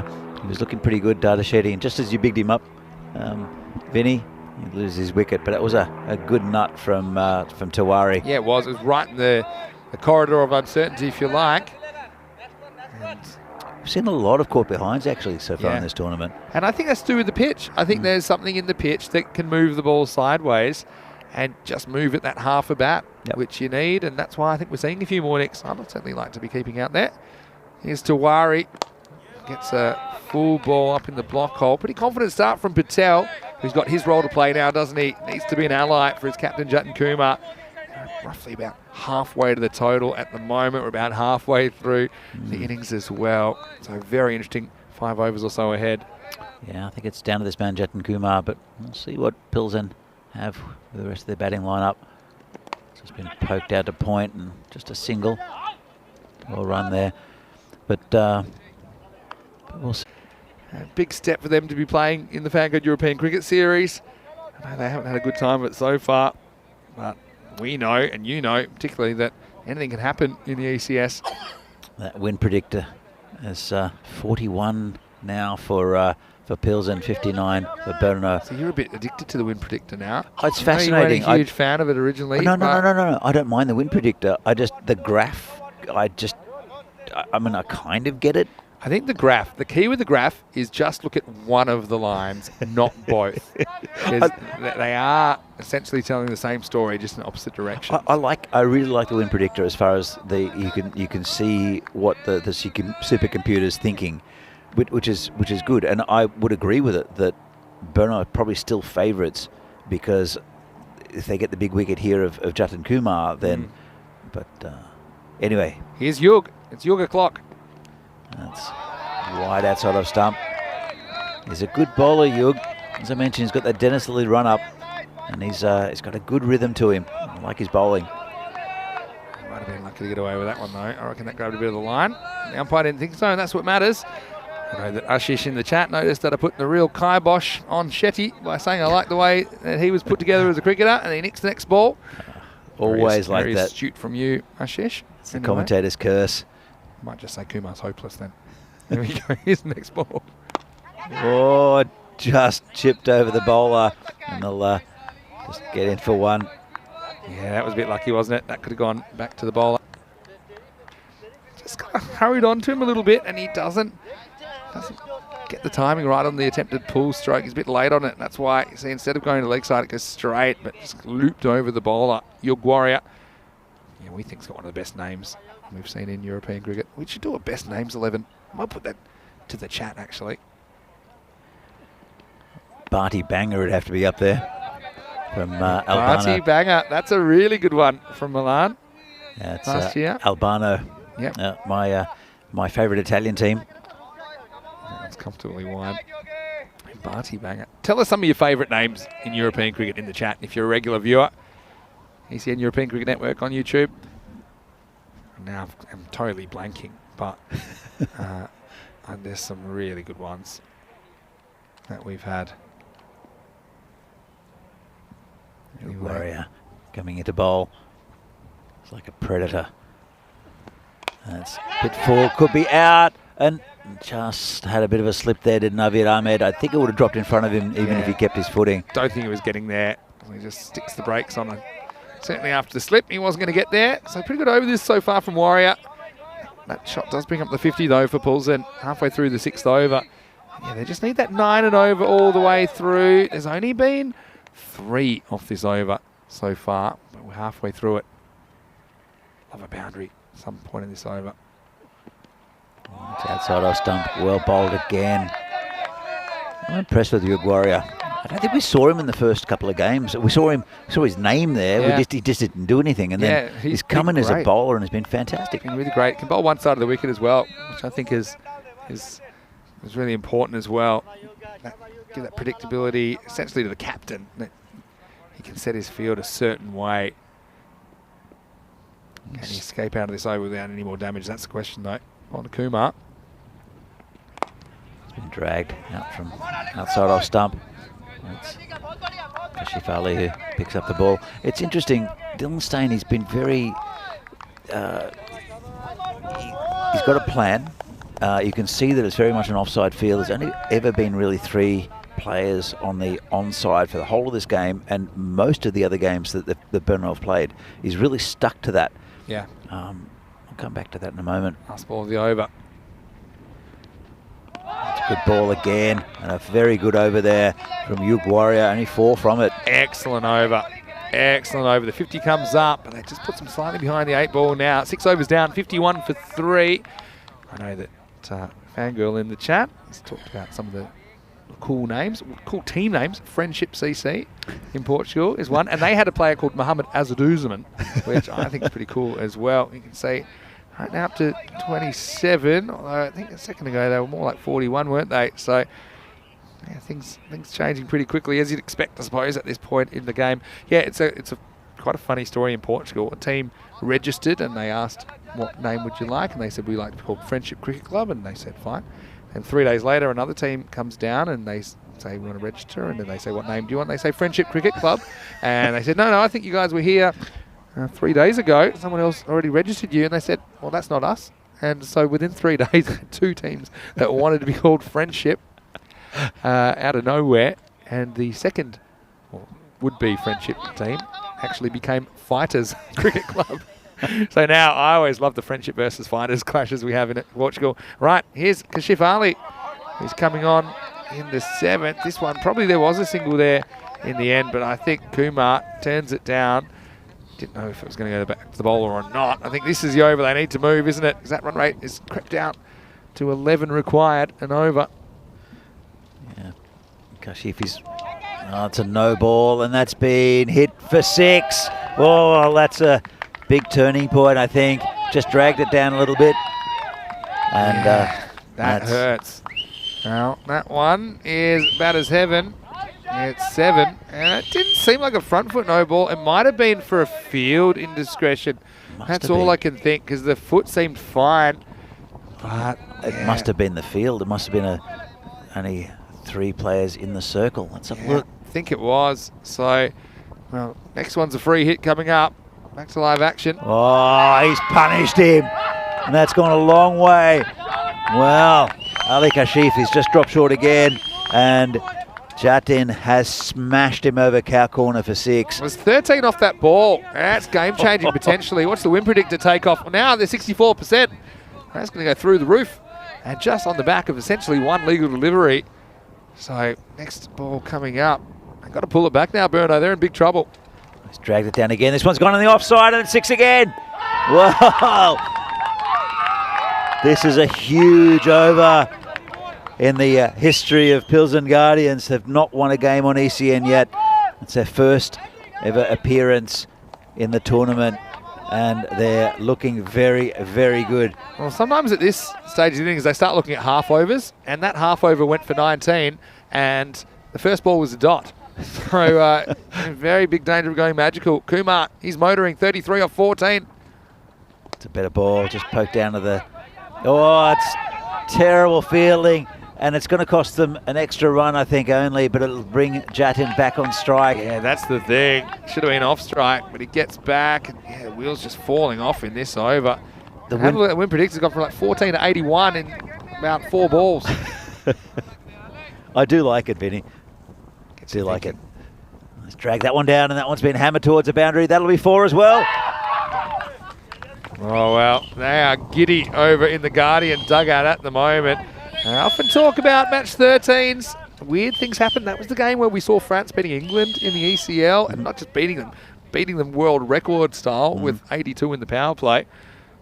But right now, it's been an over to forget for Kashif Ali. He's gone for 25, just drags this one down. Chat Kumar looking so confident at the moment. And just like that, they only need, 18. And they've got the run rate required down below a runner ball for the first time. Craig Element saying it's all happening in the 7th. No doubt about that. Here's the last ball of it. Oh, it's a good ball. Finish up. Bookended with 2 very good deliveries. A dot to finish, a dot at the start, but in between there was carnage. 25 come off the 7th to score. After 7 is 76 for 3. Still blockbuster finish coming up. And if you're enjoying this, I'm sure you'll enjoy the next match, which is coming up on the European Cricket Network. Match 14, Brno. Well, we'll see if they can hold on here, but it looks unlikely. They're going to be taking on Prague CC. Prague CC winning the toss. No surprises, they've elected to bat. Now, this game yesterday, there was over 100 runs separating these 2 teams. I don't think it'll be that far apart today, but look, Prague CC, look at those top 3. Naeem Lala, Ashokan, and Wickramasekara. Probably maybe we'll see Wickramasekara opening. That's what he has been doing. But Brno, they're going to need to remove them pretty quickly if they're going to have a chance in that one, you'd feel. Starting in about 25 minutes right here on the European Cricket Network. But I tell you what, as bad as that over went for Kashif Ali, they can pull it back here because Yug Warrior, the over before that, only went for 4, and he's got a big, big over to deliver here in the 8th. Try and get Brno back in this game. That's a good start. Just poked down on the leg side, and it's very good batting there from Patel. I have a feeling there I might have just had 1 or 2 extra infielders in to try and put the squeeze on Patel, because you know that he's just trying to knock a 1 and get off strike. Well, that's what I'm saying now. Stain has put an extra man on the leg side, but there's still no one plugging that gap. And I guess with Jatin, you'd really want him to get him off strike, so that's okay. But you're right. I think trying to keep the Patel wicket here could make things very interesting. It's going to be wide. But yeah, you're right. I think keeping Patel on strike would have been the right way to go, but he didn't really think of it. Yeah, I mean, things do happen pretty quickly.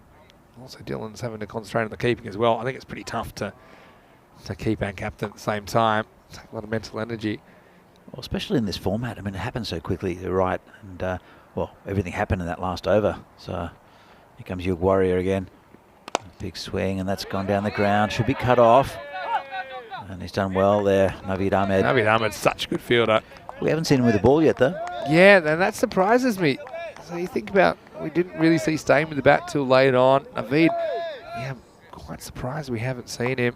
I don't think he'll toss the ball to Kashif again. I think you got to go with a Naveed in the 9th. Probably going to get the 1 over then. I mean, you could have gone with him now, and then potentially you can still get 2 overs out of him. Yeah. If the game goes that long. Warrior, he's a man with the ball in his hand. It's a good ball, and he has plugged that gap. There's no one behind square though on the leg side. So Warrior, he's been very consistent outside that off stump, which has been excellent for the skipper and for Berno. Yeah, something I mentioned in his first over.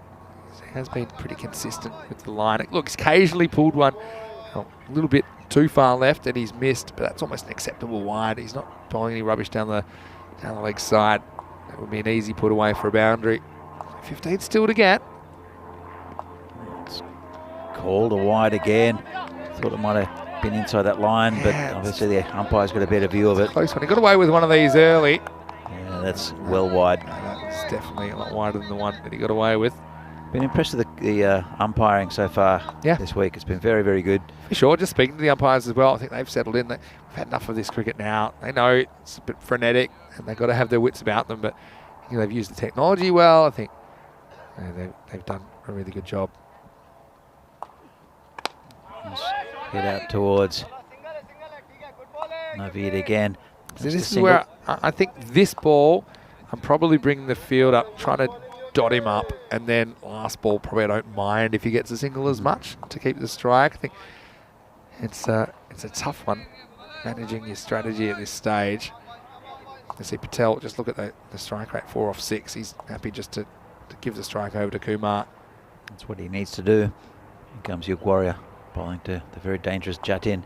And, oh, that's a good ball. Thought he had him then. Clamped down well from by Jatin Kumar. It's been a good over so far from Warrior. So the thing I would say is Jatin Kumar goes now. It's going to be a blockbuster finish. And I even think, depending on how much the strike he gets the next over, if it goes to the 10th, and we know anytime it goes to the last over, things can get real tense. We can turn around if Jatin gets out. And this one's gone over the top, and it'll be 4 again. Good shot. Just lifted it over the infield. And that is 4 runs. Yeah, good shot. And there's nobody back there. He got something a little bit short, I think, from Warrior, and it's too short, I think, compared to some of the other balls he's living this over. The line was fine, but the length just wrong. Dragged down by Yug, who'll be disappointed to go for a boundary last ball because he hadn't conceded one to that point. As it is, there's 9 off the 8th over, and a perfectly fine over. And it's 85 for 3 after 8. You can see the win predictor now predicting 91% chance of pulls and victory. It shows you how far ahead in the game they are. And let's see who they decide to bowl here. Wickets for Fasid, Tripurari, Kanyalal, and also Tiwari in this innings. But I do think Warrior is probably the best of the bowlers despite not taking a wicket. He only went for 13 off his 2 overs. That included a boundary off the last. Okay, so 9th overtime. And I think if I was Paulson, I'd be almost tricking myself into thinking this is the last over. You need 9. Try and get the 9 off this over. Gives yourself a bit of insurance. It's interesting, Dylan Staney hasn't bowled Naveed Ahmed. He did take a bit of stick yesterday, but he's a very, very good bowler, national team bowler. They've opted for Raghavendra Singh, left armour. And it's just cut away, and that should be 4 as well. Oh, and that's Patel getting onto the runs now. Yeah, I think he's not even trying to hit a boundary here. I think he's just trying to knock it away on the offside for 1. But he gets a thick outside edge, and that flies away down to 3rd man. So they are on the cusp, aren't they, the Guardians? History in the making, potentially, in match number 13. They just need 5 runs for victory now. 11 balls remaining. Not a bad ball from Raghavendra Singh, to be fair. I think they're home. And this one's in the air. It's a full toss. There's a man under it. Should take it. And does. Well, that was... It was there to be hit, and it's Tree out there who takes a very good catch. It went high in the air, and that's the end of Kayur Patel. Yeah, got the boundary. It's probably a good trade-off, boundary and a wicket, when you consider what the Guardians need. But I've got to say that was a really good catch. I know it was pretty much straight down the throat of Tripurari Kanyalal, but he had plenty of time to think about that. And the higher they go, the faster they're travelling when they bounce into your hand. So he did really well to hold on to that. So I think he's a very good cricketer. Love the way he goes about it. Keeps him alive for now. Faint pulse in the patient. Raghavendra Singh gets a wicket with a full toss. Still just 5 required for victory for Poulsen. This is in the air as well, and it's over the top of the video. It's 6. It's 6, and that's it. Well, 1 ball, 1 hit, and that's it. Wow, easy as you like. And it's Patavilan that comes out, and he gets one in the slot, and he absolutely bangs it. And yeah, the Guardians, well, they are thrilled to win their first ever game in the FanCode European Cricket Series. Well, they don't even know how to win. They're trying to run onto the field, and they can't even manage that, but now they will. And why not? I mean, it's a big moment in their club's history. And Patavilan certainly finished things with a bang. Talked about them finishing in the 9th. Well, it didn't even take them that long because they do it with 9 balls to spare. Look, big credit to Jatin Kumar. I think he finishes 44 not out of 20 balls. He was the one that certainly got them ahead, got that magical over off Kashif Ali in there. He finishes with 4 Maximos and 3 boundaries to his name. Also nice little contributions from Shetty at the top of the order with 10. Guru Singh even with his 8, and 8 for Patel. Just got him close. And look, Burno, they're going to have to bounce back, and they have the time to do it, don't they? They've got a big return clash against Parag CC coming up. But right now, it is all about the Guardians, isn't it? You can see that match coming up in around about 20 minutes. Prague CC winning the toss and electing to bat. So that'll be a really interesting one. Burno, they have to find a way to keep those Prague CC bats quiet. But, you know, congratulations to the Guardians. I know it's never easy. You start a tournament with 4 consecutive losses and, you know, has you thinking about, you know, can you play at the level and what you need to do? But I'm really proud of those guys of coming out here after a day off and getting the job done against this fairly strong Burno side. Look, absolutely, and they went in with intent. I didn't think they bowled badly. There were a couple of loose deliveries, but you'd expect that. Again, remember a Div 2 team, and it's that man Jatin, the captain. But it was the contribution from the top 3 that we expected that would get the Pilsen Guardians close to this total, but it was that 1 over that really launched them into that space where they were comfortable in the end. Yeah, absolutely right. Well, congratulations to the Guardians. Gives us a great opportunity to look at some of the highlights. And, well, they're a bit of a green machine here. Poulsen in the chase. And early on, I've got to say that Shetty played some nice shots. Some of them were pretty well fielded.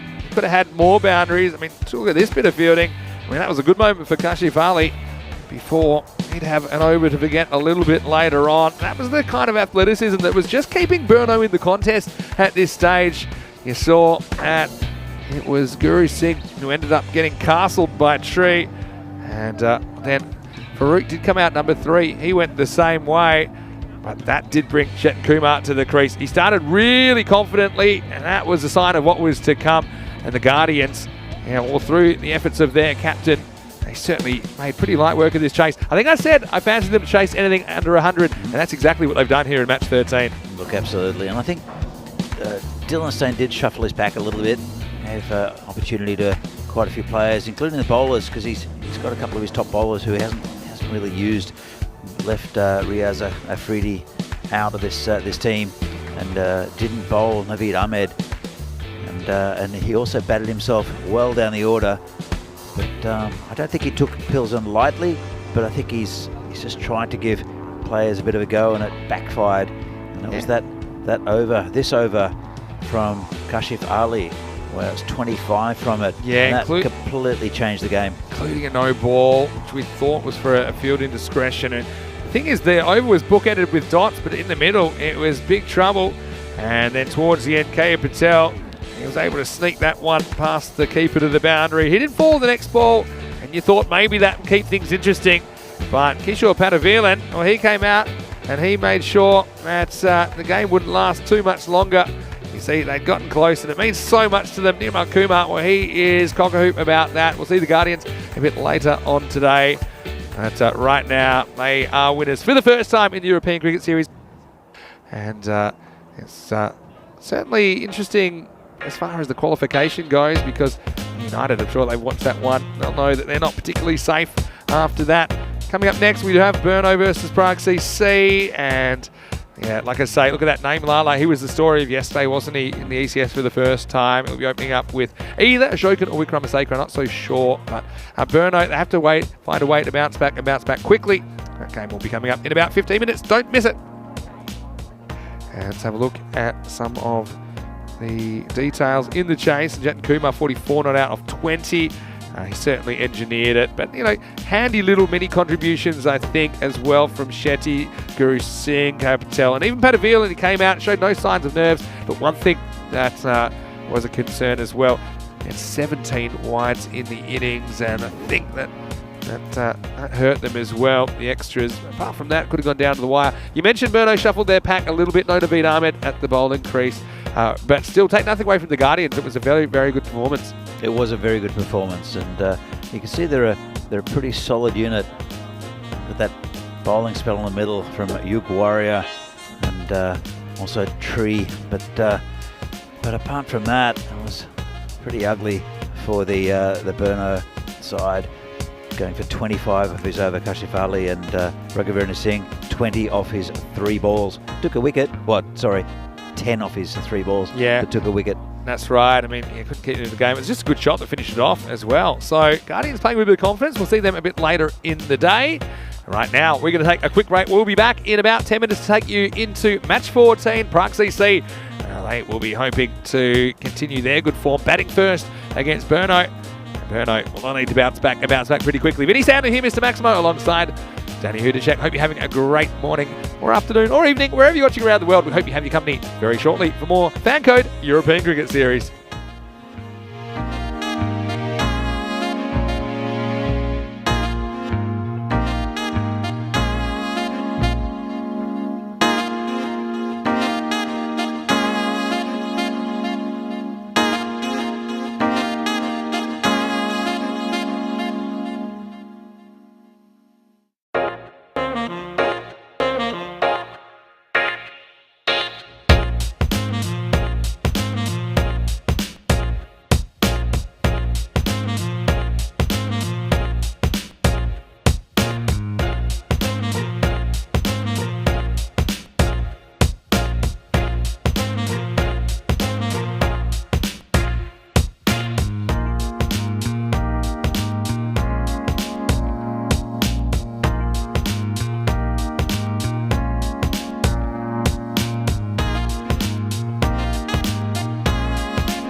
Hello and welcome back to Prague in the Czech Republic. It's time for the second match of the day. It's match 14 of this FanCode European Cricket Series. Vinny Sandu with you, Mr. Maximo for the European Cricket Network. Hope you're enjoying the action wherever you're watching from around the world. Don't forget you can jump into the live chat anytime, ECN European Cricket Network on YouTube. Now let's get ready for the coin toss because I know that Charles Croucher is with the two teams. It's Brno versus Prague CC in match 14. Let's see who wins it. Over to Charles. Your call. Heads is the call, and it's a head.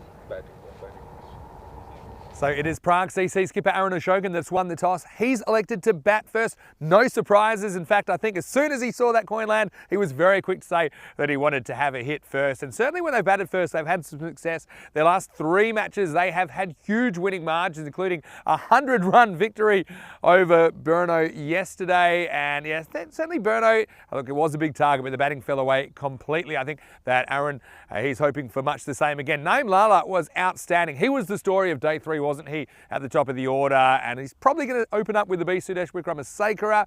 Also, I noticed Samira Madaranga is back in the lineup. That bolsters the bowling as well for PCC. So don't forget, PCC, they lost the first game of the series to Bohemian, but since then they have been flawless, and they'll be shaping up for a return match with Bohemian at the end of today as well. For Brno, well, it's a real test for them to see if they can keep the PCC bats quiet, and we know that occasionally they've struggled to keep teams to reasonable scores. We know that, but it's all about those early wickets for me. If the Brno bowlers can break through and get into that middle order, then I do think they do have a chance in this game. Brno kind of in the middle of the table. I think this would be a handy win if they could pick up the 2 points, as well as some sweet revenge for yesterday. Over to Danny Hu to check the news from the toss is that Aaron Ashokan, the PCC skipper, he's won the toss. He's going to have a bat. No surprises there. Over to you, Danny. Let's get ready for the first ball. Thank you, Vinny, and welcome back to everyone. The FanCode ECS game between Brno and Prague CCs. The intercity rivalry is alive and well, and it's a beautiful day here in Prague. Saw the Brno boys in a bit of a huddle before, Dylan having a bit of a chat to them, trying to pick them up after the last game. But it will be the beast Sudesh Wickramasekara to open with the sensation from yesterday, Naeem Lala. And they smashed 140 odd against Brno yesterday. And Brno, they'll want to get early wickets. They won't want these two to get away from them, because if PCC post a large total like they did yesterday, then Brno really, I think, are going to struggle. They have brought back, though, their main gun, Riaz Afridi, who's quick. But the big news is that Dylan Steyn has left out Naveed Ahmed as one of those most experienced bowlers. Will be sitting out this game, as will Raghavendra Singh. But here's the expected score: 119 for PCC and Brno 87. The average runs for 126 already for this tournament. We mentioned right at the start that about 120 could be a pass score. It almost was that yesterday. It's a small ground, lightning outfield, and the way these two hit the ball, the score could be anything. But for Brno, if they get early wickets and they get these two, and also Aaron Ashokan back in the pavilion, then they've got a very, very good chance of keeping them down to a very reasonable score. So it will be Riaz Afridi. Had a bit of a rest in the last over. He'll be bowling to Naeem Lala. This one's quick, and it could be out right in front. Oh, big appeal. Might have been going over. The umpire wasn't interested. It was a leg bye. We'll have another look at that, because that was a very good start, very quick there from Afridi, and that was, I think, going over, but he was back in his crease. Let's have a look from side on, and yeah, definitely going over, but very good start from Afridi. It'll bring the beast onto strike. Comes Afridi charging in, and short one, and hits the beast. That's a good ball first up. And a good start from Brno. Big appeal first up. And then good ball there to Sudesh. Freedy looks like he's right up for it at the moment. Still no runs off the bat. Comes in bowling to Naeem Lala. And just outside off stump. Oh, that was quick. Lala just dangling a bat. He was so good yesterday. In fact, he hit 5 fours off Afridi's over in the first over in the corresponding game. Bit different today. Afridi, I think he might have watched the replay last night. Wants a bit of revenge. I see him up for this, Burno. And they lost to a Division 2 side in the previous game. Comes again, it's short, whipped away, and that'll be 4. Lala right onto that one. Nice pull shot, comfortable. Didn't try to overhit it. And that's the first boundary for PCC. A bit of relief.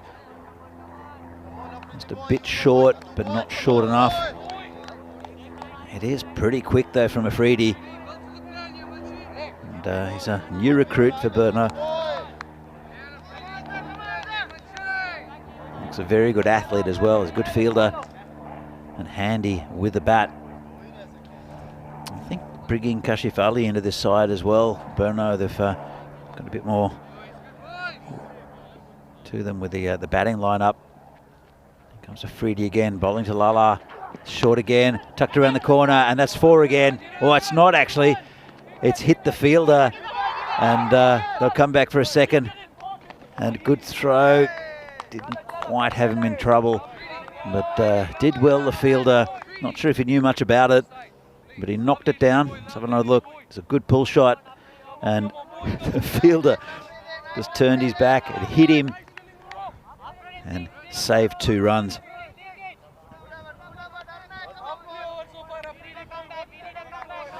I think though that Lala, he likes the pace coming onto the ball,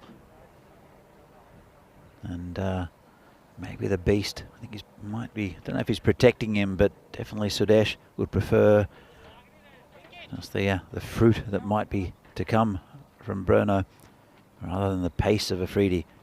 This one's short and pushed out towards point just for a single. It's a good start from Burno. Not a bad start though from PCC as well. 9 off the over. Afridi bowling with some real venom. It's a better start than they had yesterday. They was 20 off Afridi's over. Here the top batters for PCC. 177 runs for Suresh Vikramasakara. And Naeem Lala, 126. Only had the 2 innings. And Arun Ashokan. They're the big 3 for PCC. The bowling, it's Vasu, who's taken 6 wickets. Naveed Ahmed not playing today, 4 wickets. And Sandeep Tiwari. But look at the economy rates. 10 and over for Tiwari and Vasudevan, and 14 for Naveed Ahmed. There's a few. Look at the top bowling for Praxis, which we'll see a bit further, well under 10. And it's Tree will be the next bowler. He's tricky, unorthodox. Very much an offside field as well, I think. And he's asking for a change. He's asking for Afridi to go back on the boundary on the offside, and brought in Kashif Ali just into the circle. Here comes Tree. And that's a good ball. He's awkward, is Tree. Rolls his wrist over it. He's a spin type bowler. Doesn't really get much turn. Gets a bit of dip, but he's quick through the air. Comes again. It's a good ball, just poked down. There's a man at short cover, but very good single there taken by these 2. And bring the beast on strike. And I don't know if there's a loose ball, he'll have a big go at it. Will Sudesh. Tree doesn't bowl too many of those. It's down leg side, just tucked away around the corner. Just a single. Very watchful. And we saw Sudesh yesterday when opening the batting with Lala, that he took a bit of a backward step and let his partner punish the attack. That's a lovely shot. That's 4 runs. through the covers, just over pitch there from Tree, and that's what he can do. Any bad ball, any little sniff he can get here, Lala, he's going to punish the bowling. Doesn't take too many risks either. Very, very accomplished batsman. So Sudesh, it's not often you say that he's just backing up the attacking batsman at the other end. But Sudesh, the longer he stays there, the more dangerous he is as well. And this one's just outside leg stump, but he gave himself a bit of room, did Lala. Hit it quite well, but straight to a fielder, no run. It's been a pretty good over so far from Tree. Bit of a swing and he's gone. Well, that's a big wicket. Tree has got his man, and saying it was a pretty good over, now it's a fantastic over for Berno. The very dangerous Naeem Lala is back in the pavilion, and they're having a bit of a word. I'm not sure what's going on there. Well, something might have been said. It's normally played in a very good spirit, and I think there's a warning to one of the Berno players. He might have said something to Lala, but that's a huge wicket. Dragged it on, and massive, massive wicket for Berno. He did destroy them yesterday, but news doesn't get too much better with the imposing figure of Arun Ashokan entering the fray. These two have batted well together for PCC for many, many years. But fantastic over there from Tree. He's a tricky bowler. Not too many bowlers like him. He's just all flailing arms, rolls his wrist. And with Dylan Steyn keeping up to the stumps as well, it does keep the batsman in the crease. It's going to be another good contest. It's a freebie to continue. I think it's a good move here from Steyn. I think Sudesh, when there's very fast bowling, yeah, can struggle a bit. Comes Lala. It's a good ball. That could be out. Oh, he's not happy as the bowler. I think it might have been going over as well. It's difficult because he does hit the pitch very hard as Afridi. It's a very, very good contest between these two. Afridi really taking on the PCC batsman, and there might be a bit of a chat. Oh, not sure what's going on. I think the umpire's maybe warning Afridi. He did show a little bit of dissent, asking the question, and the umpire is having a chat to him. Just a friendly word, I think, at this stage. Big smile on his face there from Afridi. Just a bit of frustration, but that was a good ball. I think it was going over the stumps.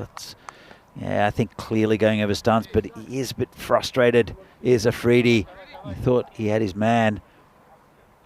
It'll bring Arun Ashokan, the national team captain and the captain of PCC, on the strike. Comes Afridi again. That's a good ball outside of stumps. Got reaching. I think if he got a bit of that, it would have been for Ashokan, but he played it very tentatively. Bit of a nothing shot. But Afridi, he's scaring these PCC batsmen a little bit. Look at the win predictor, 72% for PCC at the moment. I wouldn't say that's accurate. Comes Afridi, good ball. Couldn't called wide though, just a bit down leg side. Just walked inside it, did Ashokan. Got a bit of cut off the pitch. But he's a very, very good addition to this Berno side, is Afridi. It's always good to have a good fast bowler up top for you. Here comes bowling again. And this one's just poked down on the leg side by Arun. They'll be very happy to see the back of Afridi. He's bowled very well and quite economical. And PCC only the third over now. Only 18 runs on the board. About 7 and over. It's not what they're used to. Comes Riaz Afridi again. That's a good ball. Bit of a wild swing there from Sudesh. I think they should just see him off. There's only a couple of balls left of his spell. And then there's a few bowlers that can really go after. Then again, we've seen Yug Warrior been very economical. Not quite the same pace. Was a good line and length outside of stumped as Yug Warrior. Afridi though, he's got that wild thing type factor. That's a good ball again. Dug out by Sudesh. Just a single there to mid-on.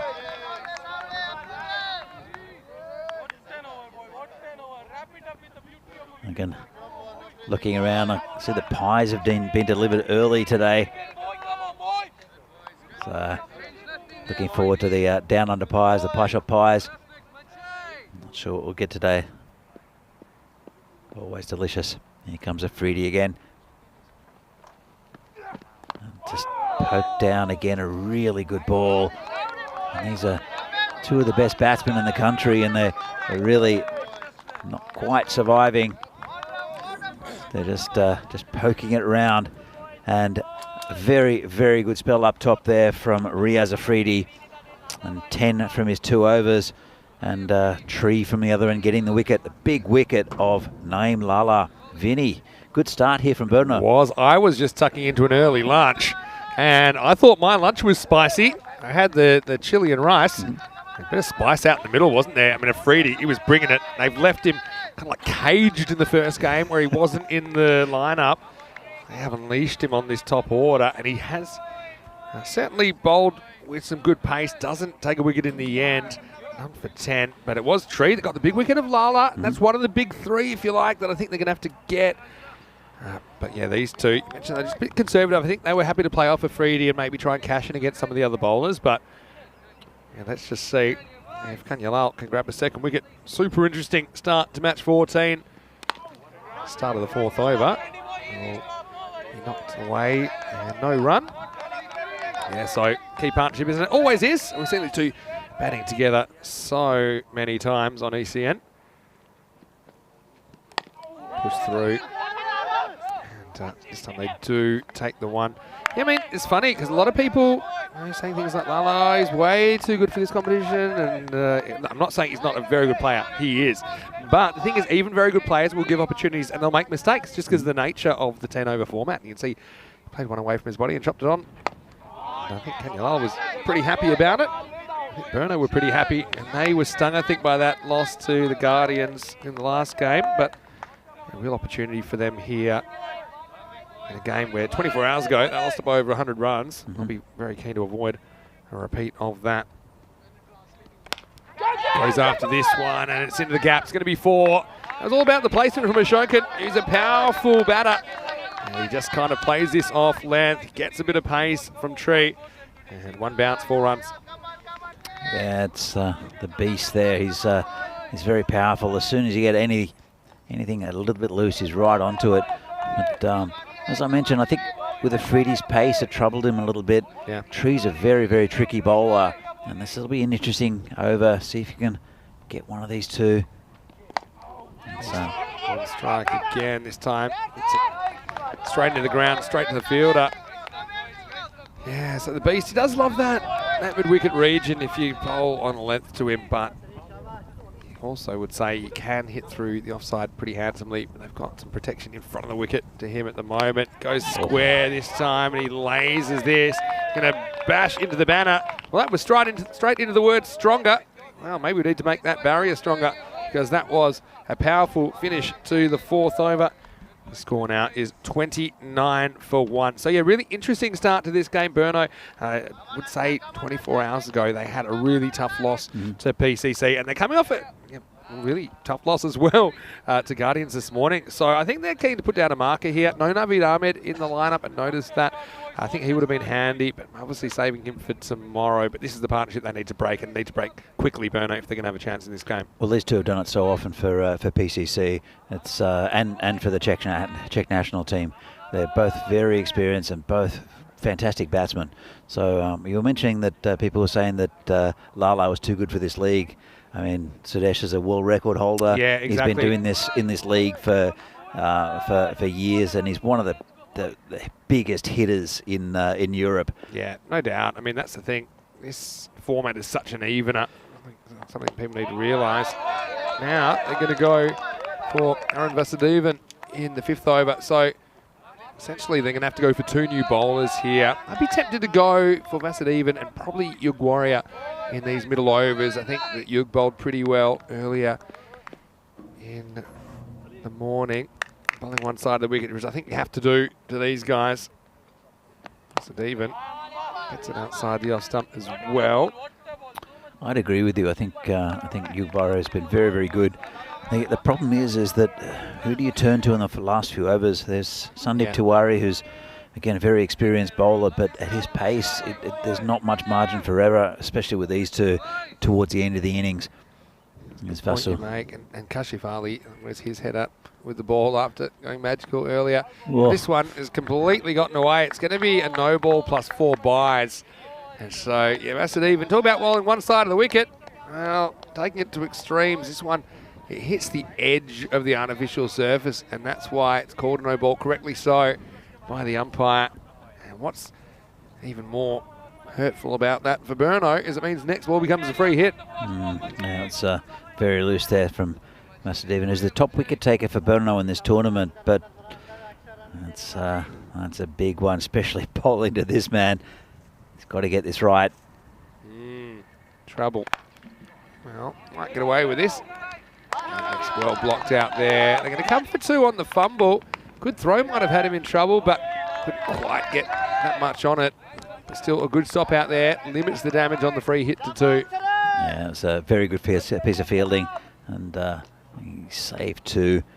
And not a bad result there in the end for Vasu. Good comeback. Pitches up. Well fielded. Burno, I mean, despite the fact, obviously, it's not going their way in the first game, their fielding has been pretty good during this series. Has won them games. I mean, go back to Naveed Ahmed's catch against United in that really close game in match 8, where they held on by just 2 runs. Their ground field today has been excellent. It's been one of the bright points of their game. Oh, this is a mistake, and it's going to hang in the air, but it's going to fall safely. A bit of luck. They're going to come back for a pretty tight 2, and he does make it in the end. The Beast having to leg it out. So, I mean, that's a false shot. I mean, they're the kinds of things. I mean, that's just pure luck. That could have gone anywhere. That miss hit just does fall safely, and 2 more runs to PCC. Yeah, look, again, talking about Burno, Dylan Steyn is sticking to his game plan. He's trusting his bowlers to bowl that line outside of stump and not to get too straight. There's only 3 players all on the boundary on the onside, and he's doing very well with his captaincy, but it's a risky ploy as well. This one doesn't really get up. See, there's been that natural variation in the pitch. Pretty good over for Vasudevan. And the other thing was that 4 byes doesn't go against his name, but probably should, because he did create it. As it is, all up in the over, there will be 10. And that score at the end of 5 is 39 for 1. Just having a look at the average run rates, you see, so far, we've kind of been in the middle in 2022 compared to the 2020 ECS and the 2021 ECS. Now, the thing for me yesterday, saw some really big scores, saw some low scores as well, kind of evening it out. So 9.2 was the average run rate yesterday, showing a kind of par score at about 90. There have been some games where PCC in particular have blown teams away with big scores.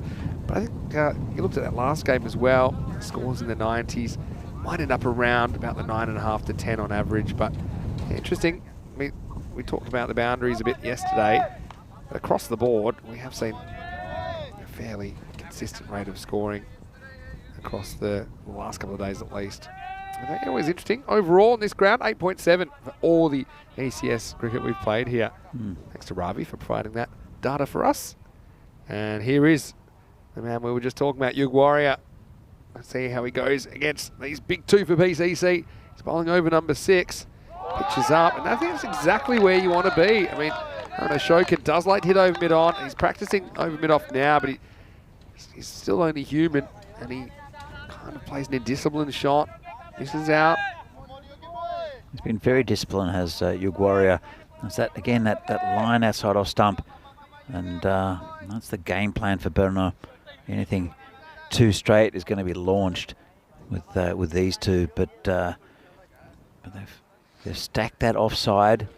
Good ploy, but then all you need to do is to push through that infield, and it's pretty good for a boundary on this ground. But really sticking to this game plan. They want to hit Maximos and lots of them. That's the PCC game plan, I think. And once again, see this one fouled onto his foot and bounces away from Ashoka, and that'll be a single. I want to say a quick hello to Harsha. He's in the chat, chatting to Helix as well. They're sharing kind of what they like about watching ECN. Why not in the chat? I'll ask you a question. How did you come across ECN in the first place? I'm always interested to hear these stories. How did you discover the European Cricket Network? Maybe you were a player, or you knew somebody playing, or just kind of popped up. Let us know in the chat. Here's Warrior. Full wide. I think this is just okay, according to the umpire. This is one I think could be called either way. I mean, theoretically, whole ball's got to be inside that tram line. Yeah, most of it was. Yeah, I think that's a maybe good call. all of it. Yeah, I don't mind that going to the bowler. The other thing with Sudesh, he doesn't really move his feet much. He won't get to the pitch of the ball. He does reach quite nicely, and when he does, he can hammer the ball on the offside. But if Yug Warrior here can continue with this over, there's only one off it so far. He's been very, very disciplined and very good. Oh, that's rubbish, though. So asking for trouble, and you're going to find it. And that ball, you're going to have to catch a taxi back to get that, because that has gone miles. And there's plenty of grassland around this ground. Yeah, Warrior just gets it wrong with the length here. That's where he kind of erred a couple of times. And what's worse, it was kind of directed towards the body of the beast, who sends it away to another postcode.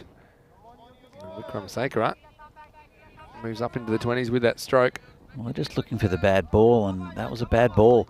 But as I said, he's throughout his bowling stints, Yug Warrior for the last couple of days, he's been very disciplined, but just dropped that one short. Full toss, hammered straight, and that's not going to be stopped either. So just overcorrecting their Warrior, who avoided punishment for the first part of the over, but he goes back-to-back boundaries, and the beast has woken up. He moves to 25. Yeah, it's just belted that back past him, and that's what the power of Sudesh. But both these batsmen can do the same. Yeah, good batting. And a few people have responded already to my question, asking how did you find out about the European Cricket Network? And some good ones already. I'll read them out in a second. First, Warrior trying to avoid the same fate. Last ball of the over. Would love a wicket here. This one's dragged and will be cut off in the end successfully by Vasudevan, who might grab the ball and head to the bowler's crease. We'll see. It's the end of 6. The score is 50 for 1 to the 50 coming up in that over for Prague Cricket Club. Yeah, so a few people have responded. I know that some people just said it was suggested on YouTube. Kevin Koskowski, who I think is watching from the USA. Hello, Kevin. Hope you're well. And also hello to Jacob, who's in there. A few people like Liam saying that you watched the ECC, which is the International T10, and never left. Well, that's great to hear, Liam. Great that you enjoyed it. And Fangirl was asking a bit about how I got involved, because I did used to play in Australian clubs. I had some work take me to Europe, and I've been doing this kind of work for quite a while, so it just seemed like a good fit, and I was pretty lucky to get in when I did, just before the ECL in 2019. Well, this is slight miss hit, could be a chance, and it's dropped. So Burner, we were praising their fielding. That's Jaira Thor, who was in a spot which probably normally you have Naveed Ahmed out there. Remember he took a memorable catch the other night. Against these two, you don't want to drop catches, and that was a pretty elementary one. Ashokan has a life on 4. He was never set. He kept on coming forward and never looked like he was going to take that. Copped it in the chest and threw it into the ground in disgust. Here comes Vasu again. A little bit short. This one is absolutely blasted. Good fielding. Just not as easy as it looks. That's Kashif Ali down at long on. He's fielded well today. Craig Element saying he found ECN during the start of the pandemic back in 2020. when the UK was locked down. The tournament's helped him get through when there was little positive in the world. Keep up the good work. Thanks so much, Craig. It means a lot to us to get that kind of feedback. And I love that positive spin on it. I'm glad. I know a lot of people have a similar story. Ooh. Oh, that one is a thumb burner in the end. I don't know if you put this down as a chance, but that's it even. He would have been hoping it popped up. He still had one good hand to catch it with. That was smashed. That was a sitter, Vinny. I've never been in front of a firing squad, but I believe it would be something like this. Bang. And, geez, he did well to get a hand to it, to be honest. Saved 3 runs. In that sense, yeah, you're right. Luckily, it was his left hand. Oh, and his next one is mistimed onto the body of the beast. Almost rolls back onto the stumps. He's been good this tournament, Vasudevin. He's not much more than just a medium pacer, but he's got a pretty good line of length. Does get it wrong sometimes, but generally he's been pretty good. As I said, he's taken 6 wickets so far in this tournament. Here comes again, bowling to the beast. Well, this is the chance. Now, who's going to get this? I think that Riaz wants it, and he's going to hold it, and he's going to take it all the way to the ground. So Afridi wasn't going to miss out. He had a score to settle, didn't he? And now he has pounced the beast, who's going to fall for 26. He was the one who was striking it the better out of the two of them today. And that's good reward, I think, for Vasudevin, who almost should have had a wicket once or twice, but thrice it is held on to by Riaz Afridi. It's also the end of the over. And it's 53 for 3 after 7. Well, the ECC is something we were just talking about, actually. And it's coming back to ECN in September. It's the International T10 tournament. It's expanded to 21 countries this year. We played over 5 weeks. Really excited about this. And look, Harrison Ward from England's team last year, he did some good things in the T20 in England last night. He came in at the end and he whacked 3 sixes and a 4, facing only 5 balls, scoring 23 not out off only 5. And that was in Sussex's win over Somerset. So you see the bridge between kind of the level we're talking about here and that professional level. I mean, ECN has provided that kind of middle ground, if you like. And it's been super interesting to see some of the professionals go up against some of the amateur players in that tournament, Danny. Look, absolutely, and it's great for the countries who are competing in the tournament because they're playing top quality opposition. I know that the Czech Republic played against Italy, who were top seeds in Group D, and they played against England. So it was very, very good going. In fact, they beat Italy in that tournament. Yeah. So yeah, I mean, it was a very fascinating tournament. It will be back, and it's only just 3.5 months away. Here's Vasudevin. Still is going to finish. In fact, that wasn't the end of the over. I thought it was, but now it is. I was wondering how he could bowl 2 overs in a row. I mean, I know he's excited about getting the wicket, but now it will be the end of 7. The score is 53 for 2 still. And yeah, keeping those comments coming. Helix saying it's how he discovered ECN in good old Aussie fashion. I'm blowed if I know. So he doesn't remember, but he's here now, and that's a good thing. We're happy to have you. And look, one of the things that I love is if people tell their family and their friends and their communities about it, if you're in a cricket team, if you have friends that love sport. And the other thing is a lot of people that don't think of themselves as cricket lovers, they love watching ECN because it's a very easy way to get into the game. It's kind of a low commitment, tune in when you like. And there's a lot of action that's happening all the time, as it is now. Ashokan hasn't had his best innings so far today, but he is still there, and he's got 3 overs to play with. He's been joined by Raj Nanatheswaran. the other thing, Vinny, is that I mean, you've played at a high level, especially indoor cricket. But I've played about the same level as this. I've played with a lot of these players, and against them. And Tiwari comes in again. Tiwari's on as a death option.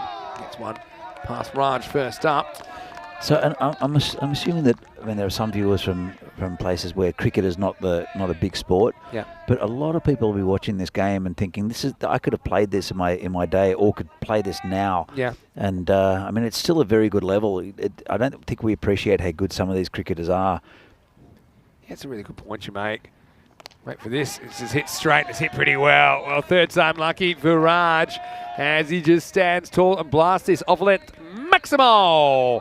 Haven't had too many of them today, but this was right out of the screw. 6 runs to Prague CC. Yeah, that was just about where he wanted it to worry, maybe a little bit over pitched, and Raj was right onto that. He's a big hitter, is Raj, and that's why he's in this this lineup. He used to be a good fast bowler, but his knee is a little bit, well, non-existent. His right knee, he's got a big brace on it, if you can see that. Worry with a comeback ball, put it on length again. This time it's turned around the corner, and this will be 4 more. Well, the big vacant sign is up at fine leg. There's nobody home, and they're going to have to fetch that one from the long grass. That's 4 more, and smart batting from Raj. Yeah, very smart batting, and Tiwari, he's a very experienced bowler. He's been top-line bowler for Burno for many years, and I think just trying to overcompensate for what was a pretty good ball, the one before. He put it in the right area. That one he tried to put up in the block hole and just missed. That one he could have hit anyway. Could have hit straight, but he was smart. He knew there was no fine leg. Now, Tiwari gets it right. This one sneaks through. Thanks to a lot of people in the chat saying that they kind of stumbled on it, and the commentary was one of the things that kept them around. They felt it was a bit different and welcoming. So that's obviously one thing that we love to do. We've got a great team of people. I know that myself and Rico and yourself as well, Danny, you've been doing it, like you say, you've been doing ECS all the way since 2020. Mm-hmm. Oh, this one doesn't get up from Tiwari. It'll be the end of the over. So a real mixed bag. There's a 6 and a 4 in the middle, but not much else. After 8 overs, PCC 64 for 2. And one of the things I really love about ECN cricket is the unpredictability. So I mean, you had these two teams meeting 24 hours ago, and PCC just absolutely smacked Burno all over the park. And if you just tuned into that game, people were saying, oh, the boundaries are too small. This is too easy. It's too easy. Look, 24 hours later, they're going at 8 and over against the same team. Yep. I could even argue a slightly weaker Burno bowling attack with no Naveed Ahmed in the lineup. And it's the same players. So this is the thing. In this format of the game, you never quite know what you're going to see next. Some good performers there. Afridi was good early, wasn't he? But didn't pick up a wicket, but bowled with some fire. And he kind of showed that Burno, they're here to play. Apart from that, and we saw 1 for 16 for Tree, and Bassett even only conceding 9 in his 2 overs. And I will hold him responsible for 4 byes for a ball that was off the pitch. But Yug Warrior, he's also been a pretty good performer. I think he's going to come back in the 9th. His first over went for 11. And we'll keep those stories coming through the last 2 overs. He was pretty good in his first over. Went for one of his first 3 and then just dragged one short to the beast. This is better, and this almost is a run out. It bounces off Warrior. And I don't know where it hit. I feel like this might have been bowling hand. Look at this. Again, didn't have too much time to react. Bang. And if that hits, he's going to be gone. As it is, a pretty good stop. It'll just be 1. You're saying about how PCC smashed Burno yesterday. Well, we had Pilsen Guardians, a second division team who beat Burno pretty convincingly in the last game. Yeah. And now Burno are really taking it to the top team in the country. And Burno beat Bohemian, who were tabletoppers last night. Exactly. So essentially, Burno beat the top team, then lost to the bottom team in the space of about 16 hours. Here's the next ball from Warrior. Pretty good one. It's full straight. There's no justice. That one is going to fly. We sometimes talk about the vortex in Bulgaria, which is an area where it seems that the balls just get sucked to the boundary. And there's a bit of that about this Scott Page field as well, because this one certainly, once it gets on that part of the outfield, it wasn't coming back. You can't plug all gaps, unfortunately. If you had 26 fielders, it might be easier. But unfortunately, there's a keeper, bowler, and 9 fielders, and just can't put men anywhere, or everywhere, I should say. Still trying to get through all these comments, and we're very touched by all of them as well in the YouTube chat. ECN European Cricket Network. Let's know your story about how you got turned on to ECN. Right now, there's 10 balls to go in this innings, and Warrior this time puts it on length. He's blasted sideways, and this isn't going to be stopped. It's unfortunate, as I do like the commitment, though. I mean, I know he doesn't get the result there. I think it's Rathor again out at deep mid wicket. But that's actually pretty good batting by Nanathi Swaran, because it wasn't really there for that shot, but he's got such a good eye. He drags across the line and he gets another boundary for PCC. It's unfortunate. He tried to get as much as he could behind it and still got through him. But he did drag that across. The commitment was there, though. I think that you were talking about how you played a lot of this level of cricket, and you're probably right, I didn't, but I know I played a lot of social indoor cricket and those kind of things where sometimes you just want good effort out of the guys. And the effort was there on that occasion. Guess what? He's going to be back in the action again. Oh, They say it deals with a bit of a dodgy bounce. Does well to block it. That's what I like to see as well. Coming back and making the stop the next ball. And Maiden Waters was saying that she found ECN after her cricket season had finished. When COVID was setting in again, she realised she loved watching, got hooked on the fun. Fantastic commentary. They're so welcoming from around the globe. Thank you so much, Maiden. We're so happy. And sorry, we haven't had too many maidens for you. She's always watching for for any maidens. There's not too many in this form of the game. This one's full, slightly wide. Gets away from the keeper. I think this might be too wide. So, yep, have a look here. Just the wrong side of the wide line. Also, Dave Edmondson said he found the ECC by accident, maybe on Ultimate TV in UK. But from then, found ECN on YouTube. And yeah, lots of great discussion. Shrug as well. So watching ECN when the island was in lockdown.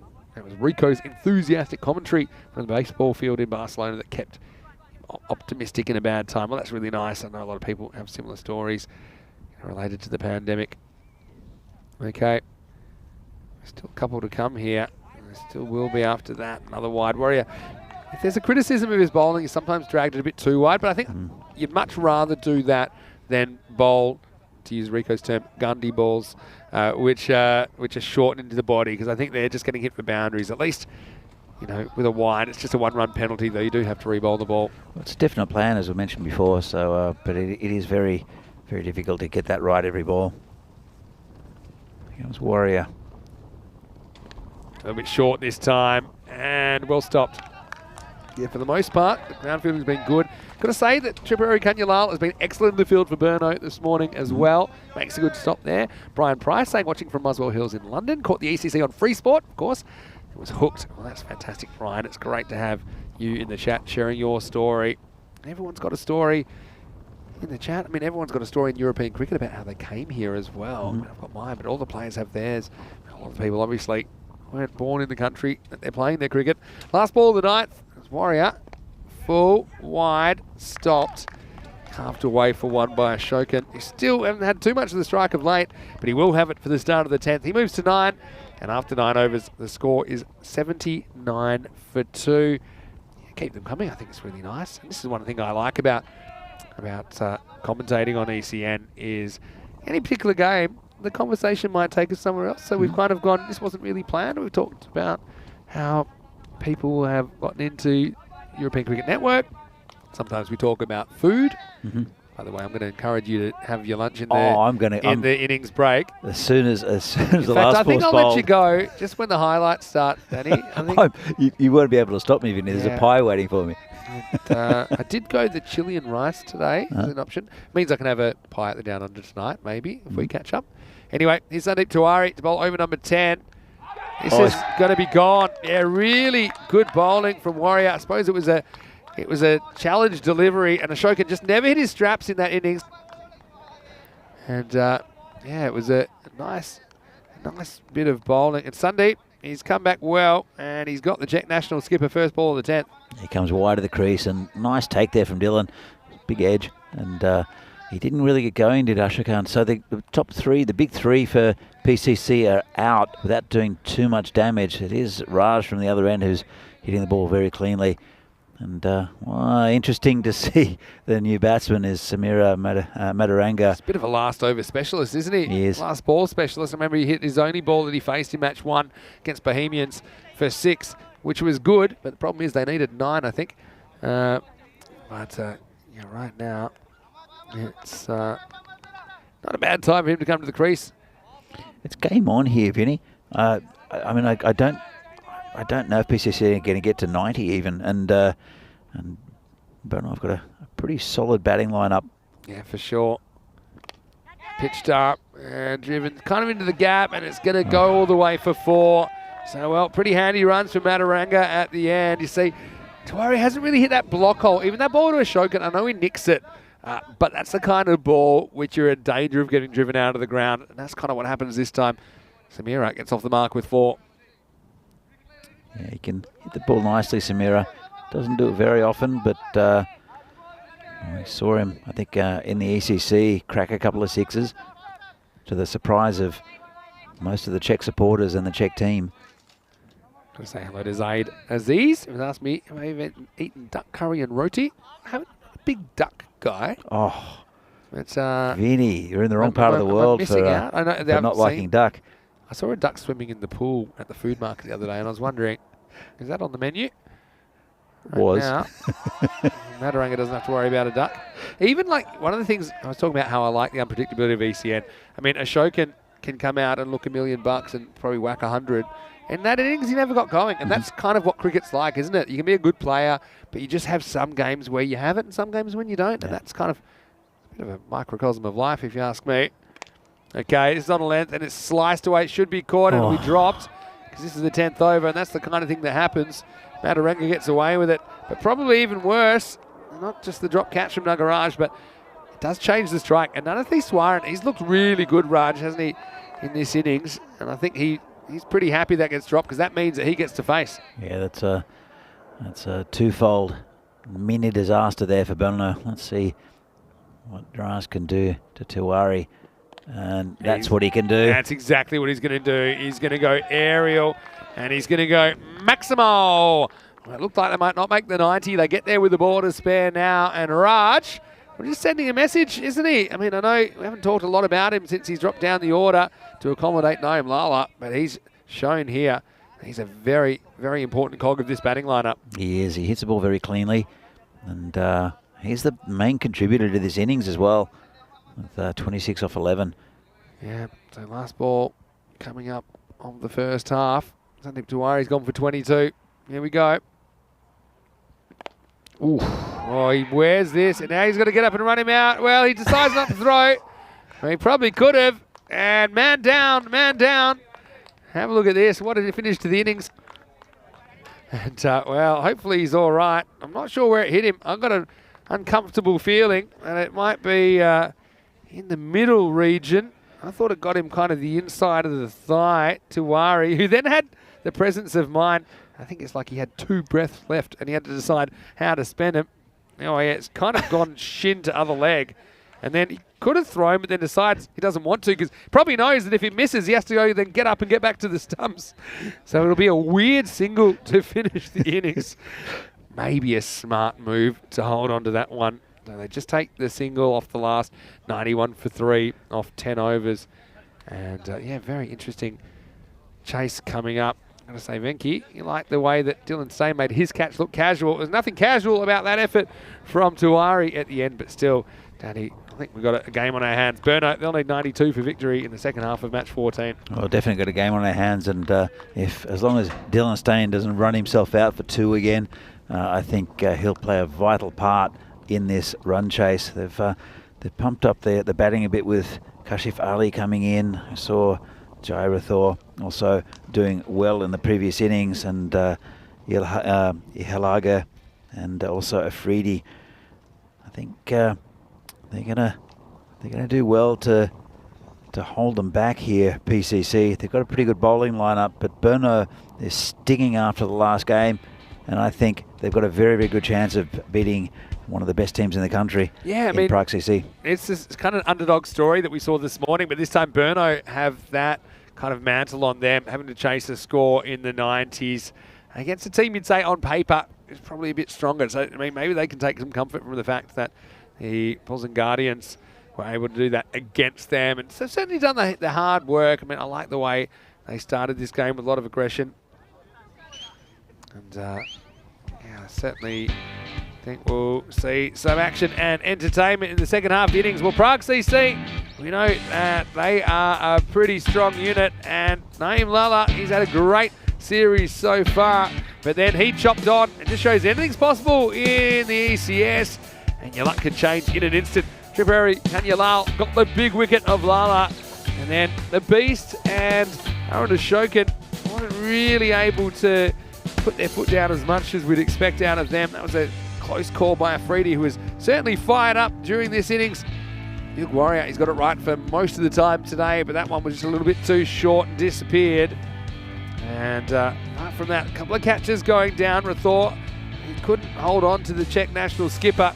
And that one was a bit too hot to handle for the bowler as well, wasn't it? You saw late on, Master Devan came in and Freedy, he made sure he was clutching onto that. That was the end of the beast, who seemed to be just hitting his straps. Unfortunately for Ashokan, he never really did in his innings as he fell late. Mataranga came and provided a boundary while he was there. And then Nanathy Swaran, well, he was able to find a way to get down to the striker's end on the drop catch in the last over. And certainly made his mark felt. There might be a couple of marks on Tawari after that. Decides not to throw, concedes the single. 91 will be the final score. 92 the target for Burno. And they are right in this match, especially when you consider their top three of Dylan State, Ihalagi, and also Riaz Afridi. And Prague CC, it'll be a good test with their bowling lineup. Missing a couple, but still some very good inclusions for them today, including their spearhead, Samira Mataranga. Nanathi Swaran ends up top scoring with 27 on out of 12. And apart from that, Wickramasacre, the beast, with 26. Ashoka just never found his feet in this innings. Had a couple of chances, but couldn't make them pay. He ended up going for 9 off 14. Lala, well, he was the first victim, wasn't he? Going for a dozen, but again, he looks like a really important player. Key pickup for Prague CC in this tournament. 12 extras, including 4 wides and 4 byes. 4 byes were often no ball off the pitch, so really 9 avoidables in the innings, but still not too bad. There were some wides, I think, just that were conceded because of that offside plan. Got to say, Afridi bowled well without taking a wicket. None for 10. Wickets went to Kanya Lal as well as Vasudevan and Tawari. For me, Vasudevan, probably best of the bowlers in this one. Picked up a wicket and kept things really tight in the middle overs. And Tawari, bit of a mixed bag, but he did keep them under that 100. Should be a really interesting finish to match 14. It's just a few minutes away. Stay with us. It'll be the chase. The other side of this break. Burno hoping to get some points out of day 4. Vinny Sandu here, Mr. Maximo, alongside Danny Hudacek. Hope you're enjoying the day so far. Keep the chats coming as well. ECN European Cricket Network. We'll see you shortly for more FanCode European Cricket Series.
Welcome back. The second innings of this fascinating FanCode European Cricket Series here from the Czech Republic. Game between Brno and Prague, the two main cities of the Czech Republic. There is a bit of an intercity rivalry. And Brno, after a shock loss against the winless Pilsen Guardians earlier in the day, have put themselves in a pretty good position to chase this total down. They need 92 for victory. It's about the same score as what the Guardians chased down against Brno earlier in the day. And they'll be doing that against a very, very good PCC side who were limited. They did score about 50 more runs against them yesterday, and it was a 101-run loss. The Brno side, different story now, and I think a lot of the responsibility will be up to the man out there, Dylan Stein, and also Janika Yalagi, and that's been smashed over the bowler's head. Samira just put that one a little bit too pitched up, and Janika is a very, very clean hitter of the ball. Just hit it straight back over the bowler's head. Mataranga. And that's a good start there for Brno. Mataranga gets quite a bit of outswing. He might stray down leg side as well. That's a good shot, cut shot, and it's gone to the fielder. He does well, very quick in that part of the ground. Just a single, bring Stein on strike. Good start here from Ihalaga. Mataranga, he does rely a lot on his swing. He's got fairly decent pace. Bowls a bit sidearm, but doesn't seem to be much swing so far for him. He can stray a few down leg side, and there's no protection on the leg side for Hilal Ahmed, the keeper. Let's see if he can get it on target. It's been a good start, very positive here from Brno. That's Samira bowling to Dylan Stein. That's a good ball. That could be close. Not out. Maybe going down leg. Good ball first up to the Brno skipper. And Samira always plays with a smile on his face. This one, see. It's a pretty good shout. Maybe pitch just outside leg. Bowling to Janika. He swings, hits that over the top. It's over the beast, and it's 4 runs. Well, Sudesh there, he's in the circle, just lifted over his head, took him on. Very risky ploy. He's got a good pair of hands, has Sudesh. And Samira is taking a bit of stick in this over, and it's Ihalaga who's taking him to town. See if he can come back here, the bowler. It's a good ball, cramps him up a bit, just pushed out to point for a single. Good positive start here from Brno. 10 off the over so far, which is ahead of the run rate. One ball to come, and you won't want to get it too straight to Dylan Stein. Just that corridor outside off stump would be perfect for him. That's just a bit too wide, and it's called. Sprays it. Very little margin of forever error. Bowling against Dylan Stein. He's very strong off his legs if anything's too straight. It's outside off stump. He's very strong in that area as well. There's no cover deep. If he gets past the infield, it's 4. Here comes Mataranga again. And there we go, just hitting it just to the gully area. Good fielding there. Just getting his body behind it. Yeah, the fielder out there. That was Roy. Well, it's Udagalaga. But as we know him here, Roy did a bit of keeping earlier in the tournament. Did quite well. Back to the regular keeper, Hilal Ahmed, who was a long-time national team wicketkeeper, also opening batsman. Didn't see him with a bat though. And interesting. They're going to turn to spin. That'll be the skipper for PCC, bowling to the skipper of Brno, Arun Ashokan. It's a good move, taking the pace off the ball. It's bringing the the beast in from the boundary, and the mid-on comes in from long on and right back. It's Lala who's on the boundary straight at long off. He's changing his field around quite a bit. He's got a short mid-wicket now, but there is a huge gap between the point and cover fielders. In fact, they've plugged it a little bit. The two men back are on the leg side,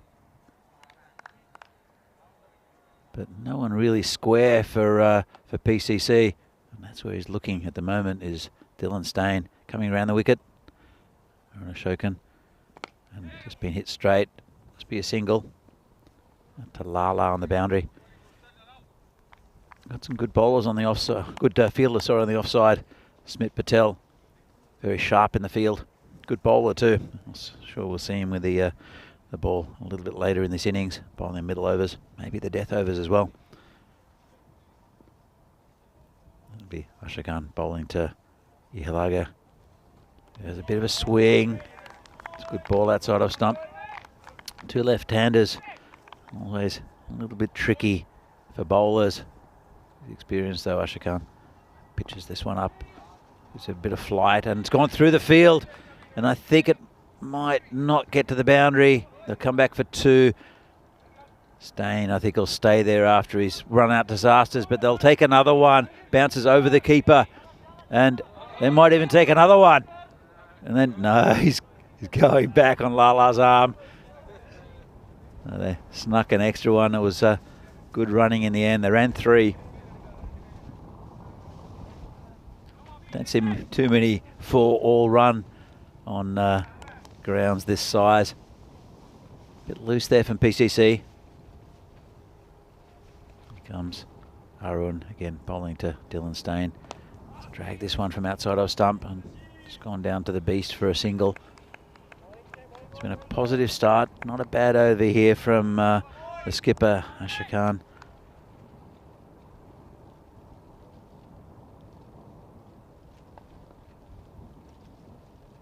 Bowling to Yannicka, who tries to sweep him, misses out. Good idea, taking the pace off the ball from the skipper. Hit him in the helmet, I think, in the end. There's a bit of a swing. It's in the air. This should be caught. Roy's under it and takes it. And that's the first wicket down. It's Ihalaga looked dangerous early. Just getting that one wrong. So 1 wicket down for Burno. And that's a big over from Arun Ashokan, the skipper for PCC. Taking responsibility, taking the pace off the ball. Very good idea. That's Burno losing their first wicket. Brings the big man, Riaz Afridi, to the crease. It'll be a right-hand, left-hand accommodation now. Afridi saw a very good innings from him yesterday. Didn't try to hit too early. Waited for that loose ball. I think that's what he'll want to do right now. There's still plenty of this innings to go. It's only the second over. Yeah, like a nice partnership here. Ihalaga did his job. Was threatening early against Madaranga. And we have a new bowler. So after 2 overs, it's 1 wicket down for 18, Burno. And it's a very good player named Lala. Very good batsman. Not a bad bowler. Let's see what he can do to Dylan Stain. Vinny. Good start for Burno, good start for PCC.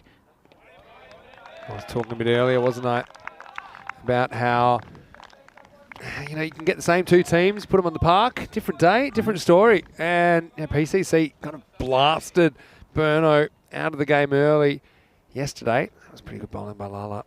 Definitely staying inside that wide indication line. But today, I think the bowlers from Burno, they had a point to prove, didn't they? Particularly the fast bowling of Afridi. He's at the crease now with the bat. I think he's going to kind of get pinged for a wide here. Not so sure where it passes the popping crease. It's tough for the umpire because it happens so quickly. See here, yeah, maybe Maybe grabbed a bit of the line on the way through. Typically, it's called at the point of the popping crease. So with this angle, I think sometimes it looks a bit wider by the time the keeper takes it than it was when it actually passes the crease. But yeah, Lala, a chance for him to get involved in the game. Didn't really fire with the bat today in this one. It's a good ball. This one does beat Stain outside the off stump. But yeah, once again, just want to say final thank you to everyone that contributed their stories in the chat. And that was a nice little moment in the first innings and across the break. I'm still reading them about how people got involved in ECN and how people learned about ECN and started tuning in and why they started watching. So, I mean, feel free to keep those coming through the second innings of the game. But right now, Lala, he wants the wicket to Stain. He's taking his time getting going.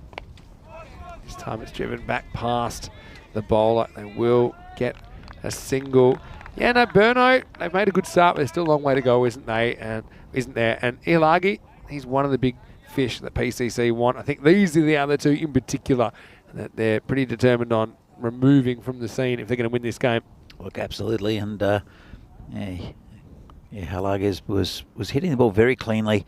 Just got that one wrong, and brings the big man Riaz Afridi just under the strike. I've liked the line that that Lala's been bowling, or bowled to Dylan Stain. Hopefully he'll get it right here with Afridi as well. Handy cricketer is Lala. Yeah, they're just happy to play this one out. Yeah, he is certainly triple threat, isn't he? Name Lala with the bat, with the ball, and also a very, very good fielder. So he's an excellent pickup. Playing cricket mostly in Poland. Of course, we haven't had an ECS in Poland. We'd love to at some point in the future. We're just having a look at a little peek at the schedule for next year, or the proposed schedule. Can't reveal too much at the moment. A couple of new countries and a couple of countries we haven't been to in a while will be on there. As you see, Stain does well to back up and get through for that single. Afridi was pretty fired up, wasn't he, in the first half of this game, but now he wants his bat to do the talking, and this to me really is the key partnership for Burno. It is, and I don't think they need to take too many risks early.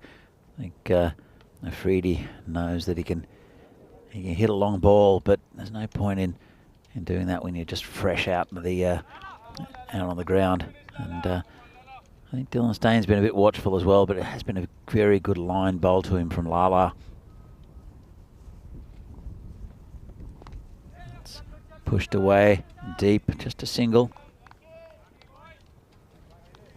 Yeah, so into the power play. And for me, they kind of battle out a bit of a draw, maybe slightly the PCC, considering they have kept it pretty quiet. 22 for 1 after 3 overs. Still no real panic. I think, with these two at the crease, if they can get in and get set, they are very capable of going in that kind of even 12 and over pace throughout the second half of this. As we see the win probability graph. Now, here's the key to reading this. Just look at one line. So look at the gold line. That's PCC's chances of winning based on the what's happened in the game so far. So it does seem like they were kind of down a bit, but the win probability chart is saying that they're on the up in the first 3 overs, which kind of makes sense. They've got Ihilagi, who's a good hitter, and also they've kept staying pretty quiet. But still, anybody's game for me. Aaron Ashokan, I think he's a really good bowler to have at your disposal, using himself early. They need that variation in their attack. They can't go all out and out pace. And I think Ashokan particularly useful to the left-hander. And see, he grabs a little outside edge. This is going, and it's going down the hill. It's going to be 4 to Stain. Well, a battle of two players that know each other really well, especially after representing Czech Republic together very recently in the Valletta Cup in Malta. This time, Stain gets the points on the board with 4, but it wasn't convincing. Well, that's a very fast part of the ground, and just get it fine, and it's 4 on either side. In fact, down the leg side as well. It's not much margin for error for Ashokan. There's an opportunity missed. Yeah, Hilly behind the stumps. He'll be disappointed he doesn't hold on to this. It's a big moment in the game. Stain goes walkabout, and he just snatches at it a little bit there, Hilly. Doesn't have the hands in a great position. But, yeah, you see here, look at the hands. You see how that left hand kind of comes out and he almost goes crocodile style? And now the next one from Stain. Does get away around the corner, but it is stopped. It's pretty good work around the corner by, I think that's Dipan Patel down there. But yeah, I mean, what a moment in the game. And Stain really should have been stumped there on 9. Yeah, it was could be a bit of a turning point in this game. It's been a really good spell so far from Ashokan, taking that wicket, but that could have been two of the big, well, yeah, the both openers out. But Dylan Stain, we know his quality, so that's definitely something that hopefully they won't rue to. Well, it is a big moment though, isn't it? Now Freedy on strike. Goes back and just knocks this away for 1. Yeah, I mean, Hilal Ahmed is the recognised keeper for PCC, although I do think when Ushan Gunatilaka is available, he'll probably take his place behind the stumps. But yeah, I mean, that's a case. I mean, sometimes you do have to snatch a little bit if you think you're going to have to be rushed in a stumping, but it did seem that Stain was well out there. He just had to take the ball. So he survives. And speaking to Dylan earlier today, he did an interview with me, which will probably be on our social media before too long. He talked about batting through the 10 overs. He thinks that's his role in this team. If he bats through the 10 overs, they're going to make a decent score. They've got some hitters to go around him. Freedy gets an edge of his own, and it will be kind of semi-stopped by Raj, but he's going to find himself on the other side of the field. He's going to find himself in a bit of a pickle because that's going to be kicked for 4. And Burno get a boundary to finish the over. 33 for 1. Again, not convincing in that over, really. Ashokan will be a bit disappointed. You see Raj couldn't quite get down to it. He found himself on a bit of a wild goose chase. Anyway, with 4 overs down, it was a good finish to the over. Results-wise for Burno, Vinny Sandu here, Mr. Maximo. Alongside me is Danny Hudacek. And, well, we've got a really interesting afternoon coming up. We've got our Pulls and Guardians coming up next. And weren't they the story of the morning so far, getting their first win in ECS cricket against a Bohemian side that, look, they do boast a lot of quality, but they're looking a bit tired, and they certainly kind of fell off the pace a bit yesterday in the last game of the day. So that should be a pretty interesting one to start the afternoon session coming up as well. I was speaking to the Guardians before, and they were saying that how this is really their team, and they've got a very good team spirit, and they've been playing together for a couple of years now, and they've got some very good quality players, especially at the top of the innings, and they really fancy their chances against Bohemians this afternoon. Look, and finally, I just want to thank everyone for sharing your stories as well throughout this game so far in the live chat, ECN European Cricket Network. First ball, I think, sneaks in for the Beast. And that's been really interesting for me to have a look, and yeah, keep them coming. I think the theme of this game, Beastie, it's funny, he's quite variable about how fast they come down. I think often when his team needs him, he goes up a gear. And this game is certainly in the balance at the moment. I'm speaking to some of the PCC boys, including Arun and Raj, and yesterday, and they were saying that, especially with the national team boys, it's a very difficult year for availability for tournaments like this. I'll come back to that in a moment. Good bowling as well. Seems like he's zinging them through a little bit to me. Danny, I don't know what you think. Yeah, go on though. Yeah, look, there was the tournament in Malta. There's also the World Cup qualifiers. There's the Central European Cup that'll be played here in a few weeks, and also another one in Romania. But the World Cup qualifiers are the main thing up in Finland. Oh, this one nips back a bit. And, I think the Beast has woken up here. Yeah, go on. Yeah, just the availability of players to get time off work, because they're all amateur players here. There's no professionals, and to get enough time off work to play all these tournaments is very difficult. So quite a few of the big players. We saw Kushal Mendon on the chat. Yeah, he's one of the players who would definitely be here if he could get the time off work. But hello to you, Cushy. Hope you're well. Bet you're tuning in. He's involved in the national team, so it's very difficult at the moment to get that time off. Okay, Meta, he's probably another one that springs to mind. We haven't seen so far. Akash Palmer is another one. Yeah. And I think Ushan might be in the same boat as well. He's just come up to Prague and started work here. Yeah. But I mean, when push comes to shove, when we get to potentially quarterfinals and finals next week, I mean, it should be on the weekend, so we'll see what kind of a lineup they push out. I think a lot of players to choose from. Prague CC. Been a really good over from the Beast so far, giving very little away. And so see if you can finish it off. Just 4 dots and a single so far in the over. putting the brakes on. This one shoots a little bit lower than Afridi thinks, but it will go. I think it's got straight off the pad. Maybe I'm wrong. I thought that was like one of the world's longest leg buys, but I think maybe, yeah, I think actually the umpire asking Afridi, who says, yep, I kicked that one. There was no, well, really, it was because there was no shout there. Might have been going down leg, but it was worth a shout. Yeah, I mean, the thing is for me, I assumed based on the lack of appeal that it was going well down the leg side, but it certainly for height was fine. Yeah, I think it probably was. Probably hits him maybe just in line, but the angle will take it down the leg side. But you're right, it wasn't too far away. And so it takes us to the end of the over. Pretty good one from the Beastie because he goes just a single and a leg by, so 2 off the over. 35 for 1 at the halfway point. I've got a question for you in a moment. We'll wait till actually there's a bit of a delay. If you were PCC and you did make the final next Saturday or Saturday week, yeah, would you introduce these other players, or would you stick with the players who have had a bit of rhythm from this tournament? Yeah, it's a really interesting one. It's a really good question as well. Quickly before I answer it, I want to say hello to Laxmi Selvin, who's watching intently in the chat. Lala comes back, grabs a bit of pad. I think this will just be a single. Yeah, Laxmi's been very good for PCC. He's Another leg bite. been very, very handy with the ball, Look, but a good big hitting batsman as well. Yeah, so your question was, do you stick with the players that have got you there, or do you bring in a couple of so-called kind of first choice players that may not have been able to be available?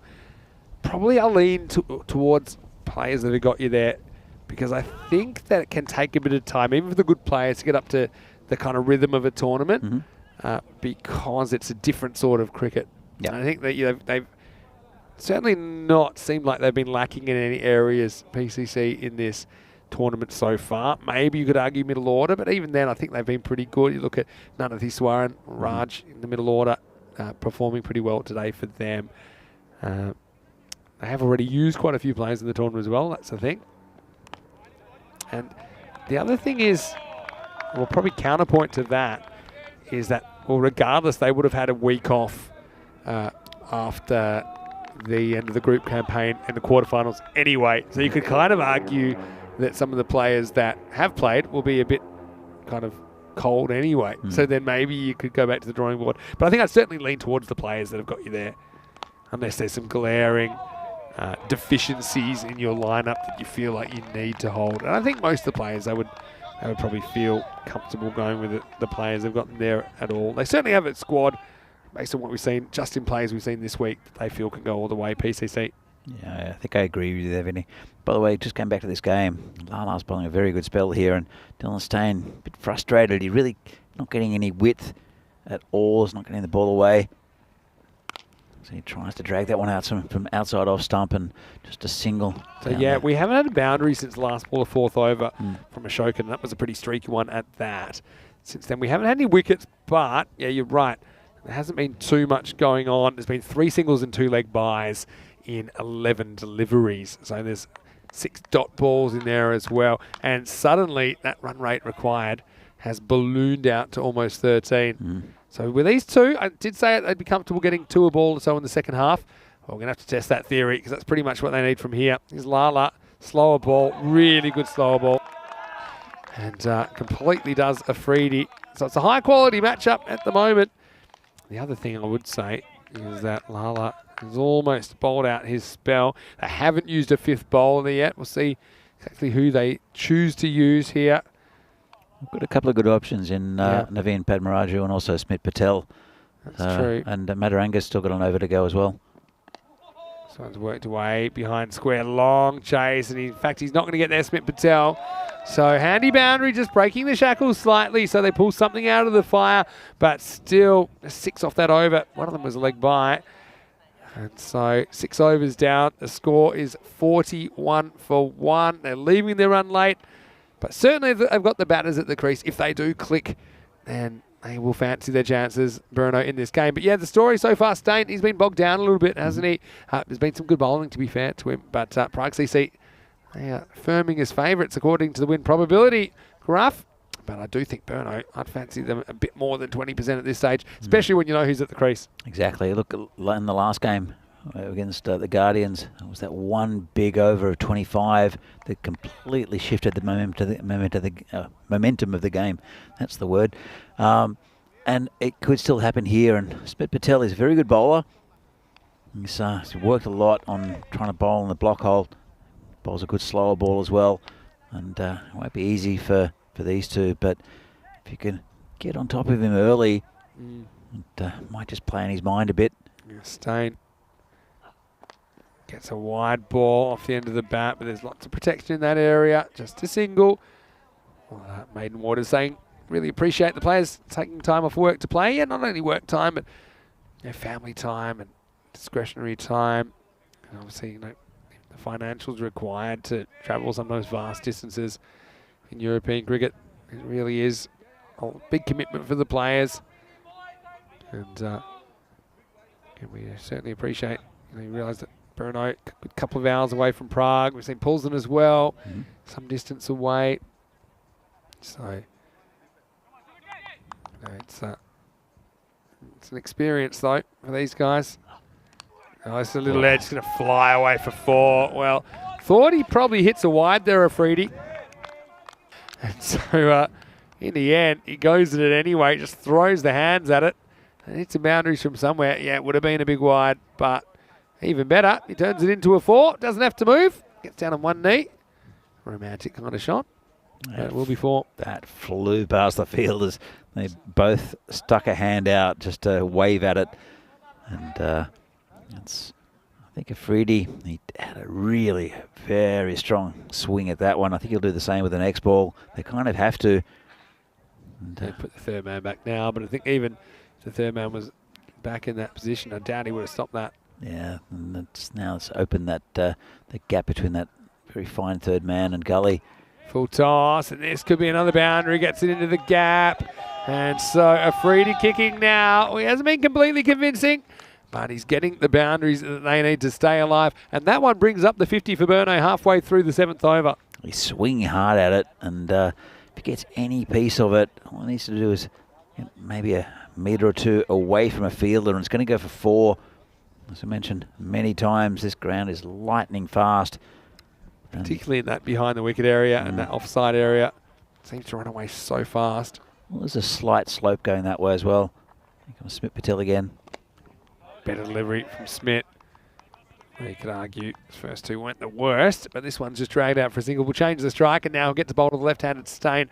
Let's see if Dylan can get something going for Brno. There's chances are slowly improving. Liam Day asking that Lala looks so good. The old question, does he qualify for Czech? Well, I don't think so. I mean, he's kind of on loan from playing cricket domestically in Poland, which is one place that we haven't seen ECS cricket as yet. So I don't think he'll be playing with the Czech Republic. They might want to get him here if he keeps playing the way he's going. Ashokan fields this, decides not to throw. It's an interesting, I mean, yes, Lala will not qualify for the Czech Republic because he hasn't played in the local leagues, but because I don't think Poland are a part of the ICC yet. So I think that it's a good case actually with Naveen Padmaraju. Come back to that in a moment. Goes after this and gets it pretty good. Well, this is going to head towards the ice cube, but it's going to be handy runs. Afridi breaking out Maximo to finish the 7th. Smit Patel, wow, he didn't have a lot of luck, and well, he didn't like what he saw off the last ball, as every ball was scored off in that over. 2 4s and a 6, breaking the game open. 17 come off the 7th, and the score is 58 for 1 after 7. Now just 34 required off the last 18 balls. They've got it down to below 2 a ball. And what a big shot that was at a big moment from Afridi. Yeah, he's swinging hard at the ball now. And I think that one thing for PCC, I don't think they've got much variation left. They've got medium pacer after medium pacer to come up for the next few overs. So it's it could be in a bit of trouble here, PCC, with these 2 batsmen in. But Dylan Steyn, he's not really hitting the ball very cleanly at the moment. Just coming back to Naveen, I'll see what Samira firstly can do to Dylan Steyn's wickets. Yeah, a little bit short. Pretty well struck by Steyn. It'll be a long chase out there for Deepan Patel, but he does well to stop it in the end because he got a slightly awkward bounce at the end. 2 runs. So Naveen lives in Slovakia, but comes up and plays for PCC and has been playing in the leagues for quite a while. Yeah. And because Slovakia are not part of the ICC, then he does qualify for the Czech Republic. Whether there's a very strong squad now. He's a good player, but yeah, and this is going to be away from Ashokan, but he should clean up. Yeah, I'm going to go for a slightly risky 2. Ashokan's got a good arm, but he couldn't get it online. Another 2, well legged out by Stain. yeah. So that's a possibility for Naveen. I don't know if he's a good player at club level. I'm not sure if he'd be up for the very strong Czech squad now. Don't know where he'd fit in really. True. Next one's dragged out for 1. Lala would be pretty good and pretty handy in Czech colours there. I think so. Based on what we've seen so far, taking it like a duck to water so far. But I mean, very interesting game coming up. Could be set for a blockbuster finish. There's questions coming in the chat. We do appreciate them. Dean Muhammad in the chat as well. And thanks for that info, yeah, regarding the eligibility criteria, depending on the level of the country that you're playing in. Mataranga gets one past Afridi. He just seems like he's got a gear, but he is inconsistent, isn't he? Afridi, he's always going to go for it. He's going to need a bit of luck. He's had a bit of luck so far in this innings, as well as playing some really good shots. Particularly that 6 down the ground was huge. Win predictor saying the game pretty much in the balance at the moment. In the air, and this one really should be able to be a simple catch, and it's taken. So Afridi just tried to keep things rolling, but he gets this one wrong. It's not the contact he wanted. It went up in the air. Simple catch taken there by the man you were just talking about, Naveen Padmaraju. It's got a very safe pair of hands, normally Naveen. And so it's the end of the Afridi show. He goes for 25. Berno, 63 for 2. He made a nice little contribution got towards the score. Still got some batting to come. Do Berno. In fact, it's Kashif Ali who we've seen earlier can hit the long ball, but for me it's Dylan Stain who really hasn't gotten going in this innings, which is unfortunate, and he's struggled a bit. They bowled a good line to him though, just outside of stump, and because he likes the ball. He likes the ball outside off stump, or he likes the ball into his pads where he can flick it away, and he's very powerful on the leg side. But they've bowled a very good line to him. They bowled really well to Dylan. Of course, these players will know each other really well. They love national team cricket together.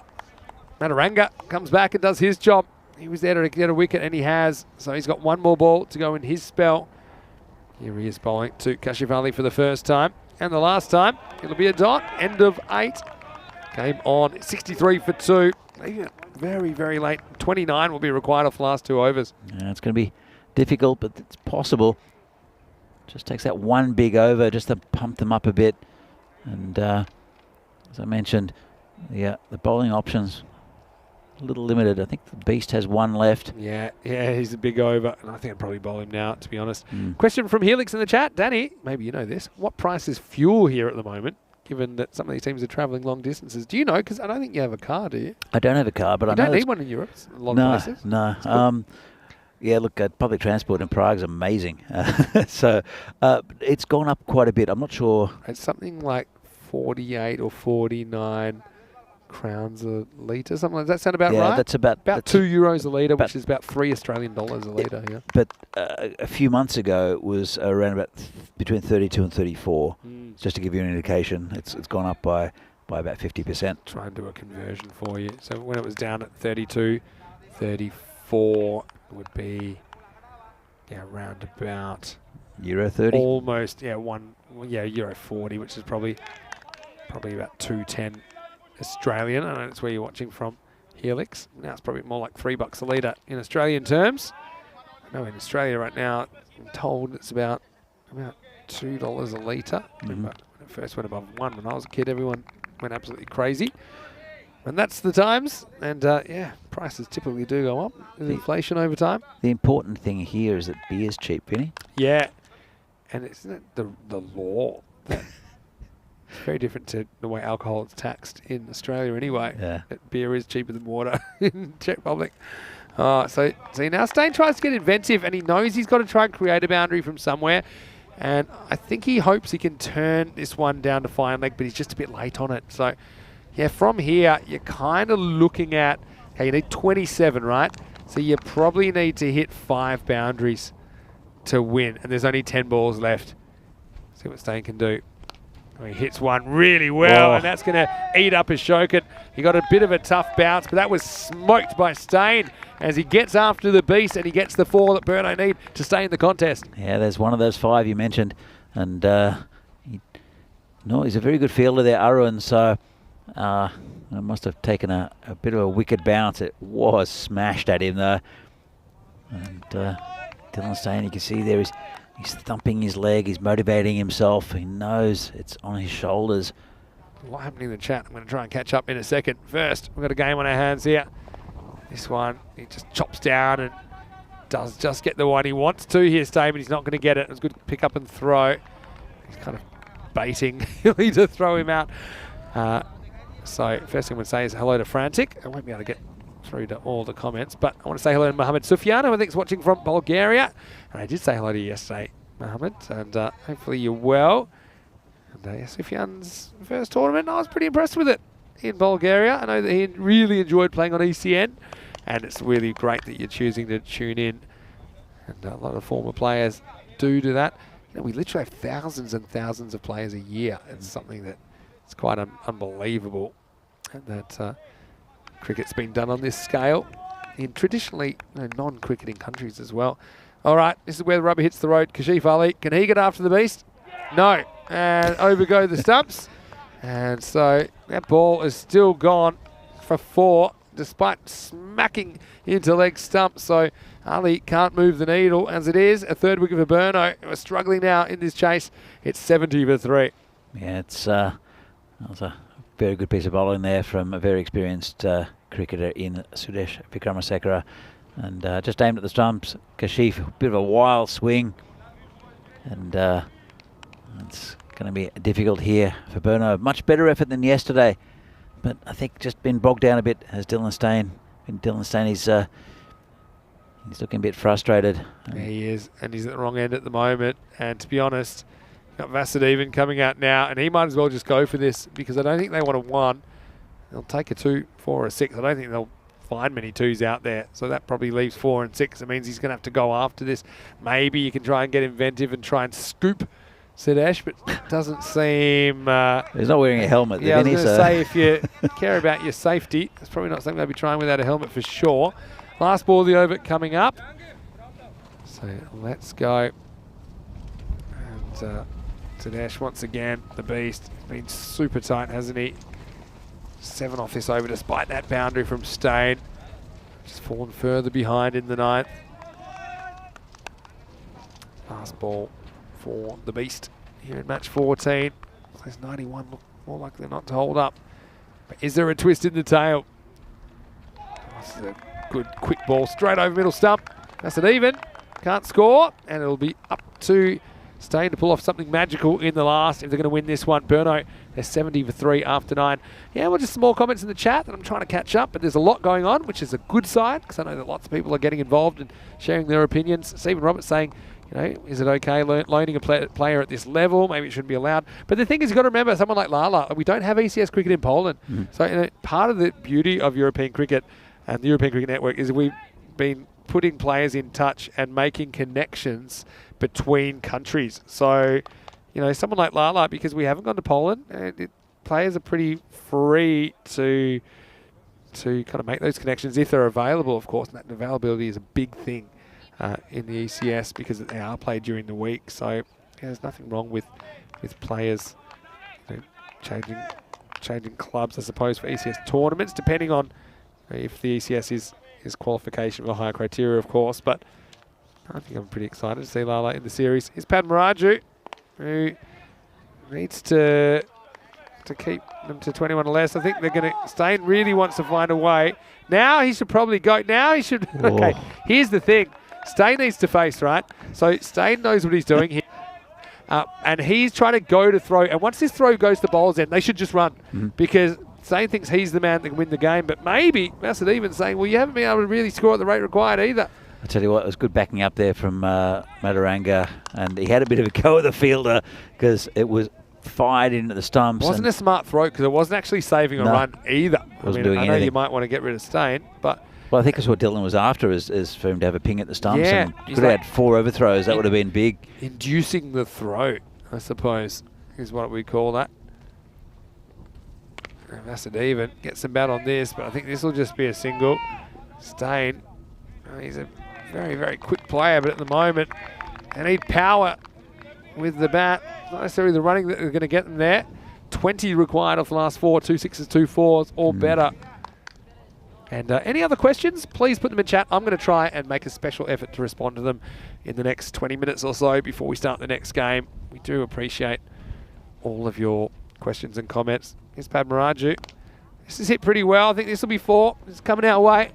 And it's just going to get past us. And it will be one of the boundaries required. So I talked about 2 4s, 2 6s. Well, Stain needed a boundary. You got one. But unfortunately, he hasn't clicked early enough, you feel, to put them in with a realistic chance of winning a low. So we saw 12 off the last 2 the other day. And you wonder if we could see another minor miracle here. It's a long way still to go, though, for Burno, isn't it? Yeah, it is. Comes Naveen bowling to Stain. Well, there you go. There's 6 of them, because this one's sailing out of here. Maximo! Well, I talked about 4-6, 4-6. Well, he's done the first half, and let's not count out Dylan Stain just yet, because we know that he has been in excellent form. And yeah, Padmaraju just giving him a bit of length, and Dylan certainly smoked that one, keeping his team alive. 10 required off the last 2 now. This could be the most well-paced run chase in history if he gets there. Well, again, you need another boundary, you feel, for this game to stay alive. Or a now wide. He gets a wide. Yeah. And yeah, he does kind of jump across to it, but here's the thing. Like, the movement wasn't really before the ball was bowled. So I think it's probably a good call, and certainly for the game it is. Now, here's the other thing now. You've got to go for 2 if it goes to the outfield, because, and make it 9 off 2. Even if you get a 2 here, you can tie it with a 6. Here we go. 2 balls to go. 9 required.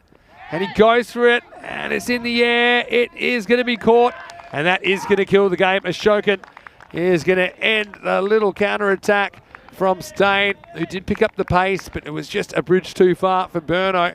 It looked like they're going down in this one. And more importantly, not just the wicket, but it prevents any scoring there. Ashokan with the cool hands at the end, and Stain's going to have to go for 38. 83 for 4. Yeah, it was a little too late, I think, from Dylan Stain. He tried hard, but I think they bowled very, very well to him. And obviously, Arun Ashokan, the skipper for PCC's, had a good plan against Dylan. He saw plenty of him in Malta, and he was captaining him. Had a Dylan, and also a man who hasn't really batted well this series in Sabawundavisi. Had a 220-run opening partnership, which is I think the 3rd all-time best. Yeah, it was. In T20 internationals against Bulgaria. So he's had a good look at him. Well done, Padmaraju. He holds his nerve there as well. Let's give him some credit. Last ball, they're going to need more than what seems possible. Lala will keep this to a single. So, well, pretty thrilling game. There was 101 runs that separated these teams 24 hours ago, but a lot closer this time. In the end, it'll be just 7 runs, the margin. Prague CC 91, Burno 84. And despite the late flurry of runs, it wasn't quite enough to hunt this down. Look, that's well done by Prague CC bowlers as well. I think they had to keep some good batters quiet and remove them. Ultimately, they were able to do it, and they have come out with the points in match 14. And Burno, they'll be disappointed. They don't take any points out of day 4, losing to the Guardians earlier today, losing a tight one to Prague CC here. Of course, we'll see them again tomorrow, and they're going to be really keen to get a good performance, a couple of good performances tomorrow, because otherwise, it's not a certainty at the moment that they'll qualify for the quarterfinals. This is what's coming up in match 15, just around the corner, about 20 minutes away from a start. Bohemians, They are taking on Bulls and Guardians, and Bulls and Guardians winning the toss, electing to bowl first. Doesn't surprise me at all because they did it on the chase in this morning's game, their first win in ECS cricket, but they're going to have to remove some pretty good players. Now, I know that Sahil Grover is actually captaining Bohemians in the next game. He has been given the reins from Javed Iqbal because Sahil just wanted that experience. He's been vice-captaining for a while, so that's a little change. Davitsi and I think Grover probably open. Sasi Bhuyan, probably 4 for me. I think probably Tomar at 3. But, I mean, Bohemians, they played 6 games in 3 days. They're playing 4 games straight. They were looking a bit tired last night. And I do think the Guardians might sense an opportunity to sneak that second win that they need to be competitive. That'll be a really interesting game, Danny, starting in 20 minutes. Yeah, I was speaking to Guru Singh, and he was very pleased that their team was really together. 15 seconds when I talk, and, we'll do the highlights. And they've got a very good chance of beating the Bohemian side. Bohemians a very, very strong bowling outfit, but not really clicked with the bat yet. Yeah, let's see if their bats can get swinging, and we look forward to the afternoon session just around the corner. Right now, let's have a look back at some of the highlights of this second innings, and Prague CC. You felt they battered Burno out of the game yesterday at the same time, but this time they were defending double digits. Wasn't going to be easy, especially with some bats at the top that can hurt you. Ihalagi and Stain opening up, along with Riaz Afridi, a pretty strong top 3. And early on, Ihalagi, it looked like he was going to do some damage. Ultimately, he would fall, brings Afridi to the crease, and that was a chance to get rid of Stain early. That might have killed the game earlier than it eventually went. And Hilly, unfortunately, not able to gather that. But, I mean, I think they kind of won the game when you look back at it in the defence through those middle overs, particularly, you look at the Beast, who only went for 2 in the 5th, only 6 in the 6th from Lala. And it just meant that Burno, they needed a lot of runs late. Although they tried, they couldn't quite get there. Yeah, very right there. I think the wicket of Ihalage also, he was really taking it to the PCC bowling attack, especially Madaranga in the first over. He was hitting the ball very cleanly, and it tended, I think, just to stifle the Burno batting a little bit. Some nice hitting from Riaz Afridi and Dylan Stain in the end with a couple of lusty shots, but he didn't really get going. But I think it was some very, very tight bowling from PCC, just the right angles to Dylan Stain. As you can see, he lost his wicket at the end. Just a few runs short were Burno. They did bowl a lot of wides in their innings as well, so they might have to reflect on that. Yeah, it's really interesting you mentioned that, because they were a bit wasteful when you consider Prague CC only made 91, a lot lower than they made yesterday. Which I think that some of the accuracy has been wanting from quite a few of the teams. Stain with 38 and eventually did kind of drag that strike rate back late, but he fell as they got so close to the target. He almost pulled it off. He was out to second last ball. 38 for him. Afridi with 25 or 14. He was important. He certainly chanced his arm, which is the way we expect him to bat. Apart from that, Ihalagi got him off to a promising start with 13. Ultimately, I'll be a bit disappointed. I think Burno, they were on the other end of this morning, weren't they? They're the ones that were favourites. They posted a score in the 90s, and they couldn't defend it here. They were kind of the underdogs, and they had the chance, I think, to grab the points against Prague CC, but they fell just 7 runs short.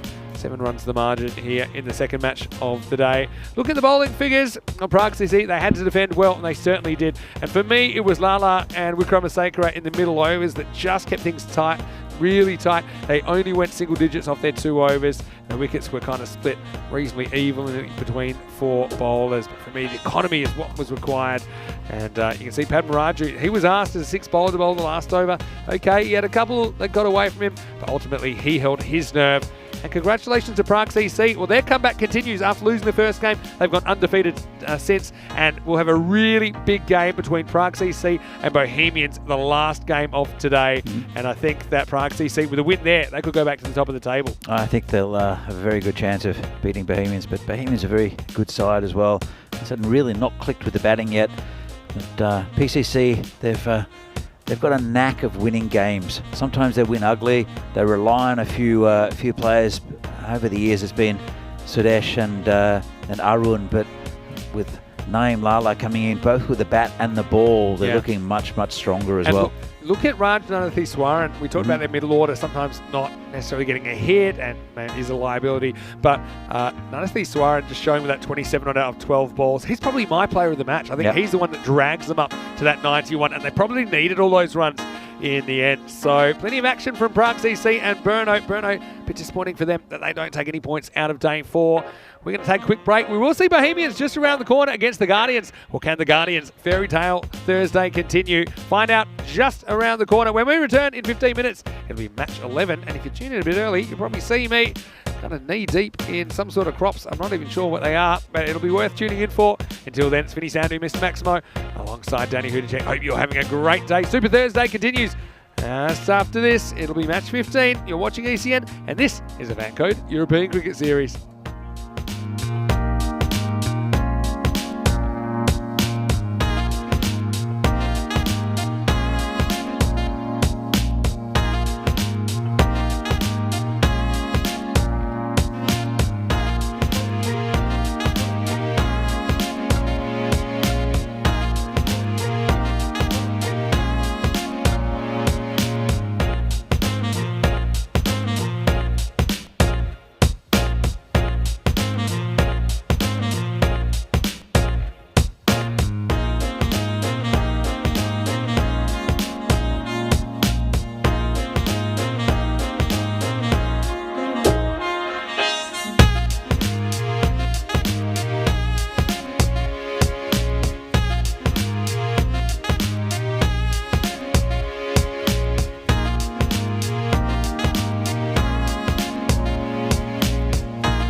And welcome back to Prague in the Czech Republic. It's been a beautiful day so far. I'm certainly enjoying being in the fields, in the sunshine, and the action is going to continue into the afternoon sessions. Match 15, which is coming up between the Pilsen Guardians and Bohemian Cricket Club. I know that both the captains, they will be pretty keen to win the toss. I know that Charles Croucher is in the middle with the two captains. Let's see who wins the toss for match number 15. Okay, your call. Tails. Tails is the call. And it's a tail. We're gonna ball first. Ball first. So it is Pilsen Guardians that won the toss and they've elected to bowl first. Well, no surprises for me there because they did win chasing. They won their first match ever in the FanCode European Cricket Series this morning, led by their captain there, Jatin Kumar. I think that he is a key component. They do have a bit more of their settled lineup today, a couple of ins, and I do think that, their top three in particular, I think they can challenge most of the teams in this competition. Of course, we know that the Guardians, they need to get a couple of results. They've got one win now. They certainly need another here. And you would say they're going to struggle a bit against Bohemians, but Bohemians, we know that they're a little bit suspect at times as well in certain games. They were looking a little bit tired to me. Remember, this is their fourth day playing in a row.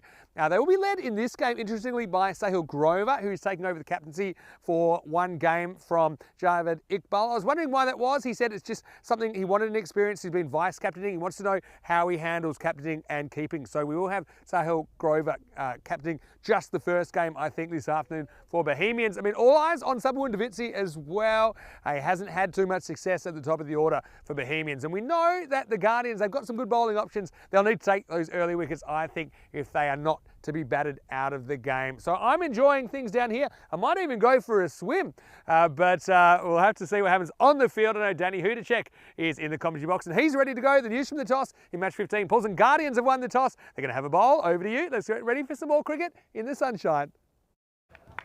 Thanks, Vinny. Good to see you in the field, next to the field. And this is going to be a very good game, I think, between Bohemians and the Pilsen Guardians. And very good toss to win for the Guardians. They sent the Bohemians in, and they've been struggling with the bat a bit, the Bohemians. Sabu Ndavitsi, he's missed out pretty much in every innings that he's played so far. And then Sahil Grover up the top is batting okay, but they've never really clicked with the bat, even though they did win their first 5 games. They had a loss yesterday against Brno. Pilsen, talking about Brno, they beat Brno this morning in a very good win. They've got a settled lineup that they're happy with. And they've got their big three in Shetty and Jitin, and also with Guru Singh.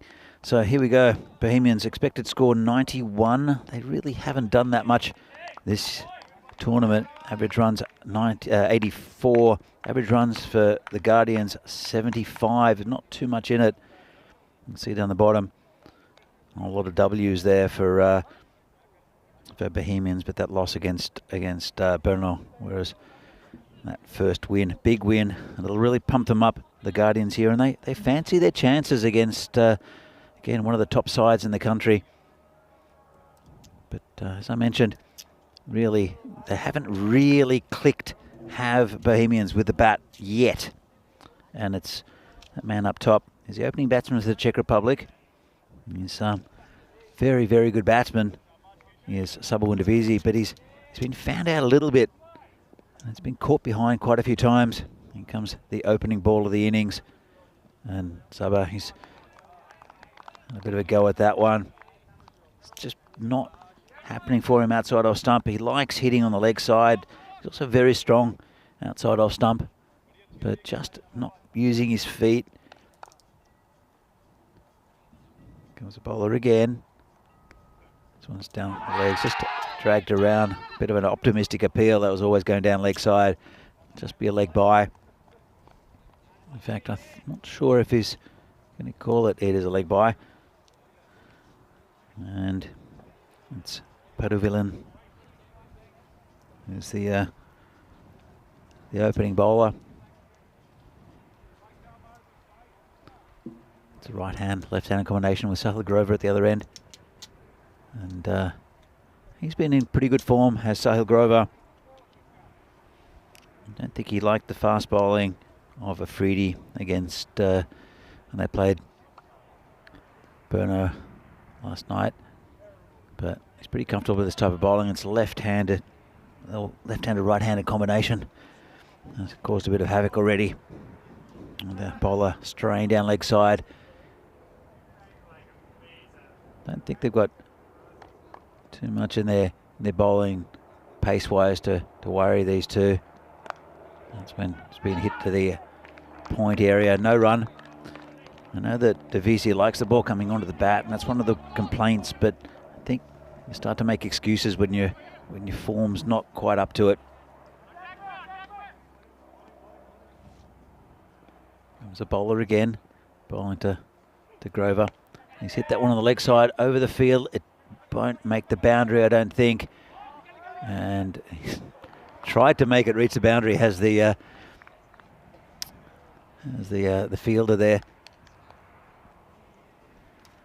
That's just 2 runs. Grover back on strike. It's down the leg side, called a wide again.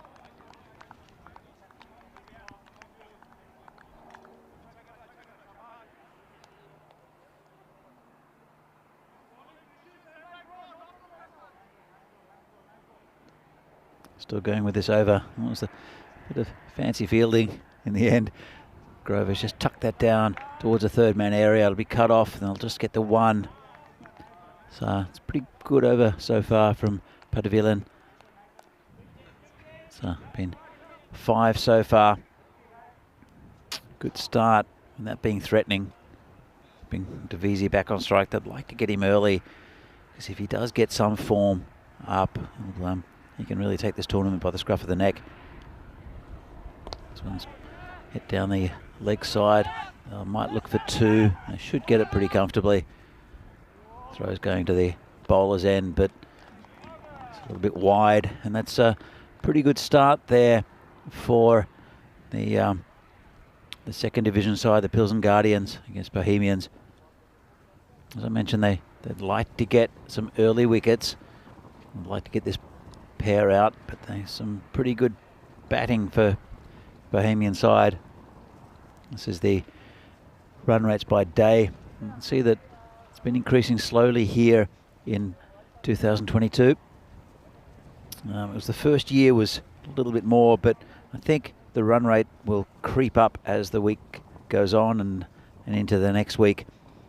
It's a good ground for run getting. This pitch, of course, plays a few little tricks. It's quite a natural surface underneath the matting. As we have the new bowler coming in, bowling to Grover, down leg side, called a wide, bit of a stifled appeal. It's Kapil Kumar, the bowler. It was pretty good in the last game. They beat Burno. Comes in again. And down leg side, big wide this time. This might go all the way, and it will. Well, that's not what they needed. After a pretty tight first over, Kumar, he's let that one slip. It's been 2 wides in the over, and that's 5 wides. Well, 4 byes, I guess, but didn't really give the wicketkeeper too much chance. So here comes Kumar again.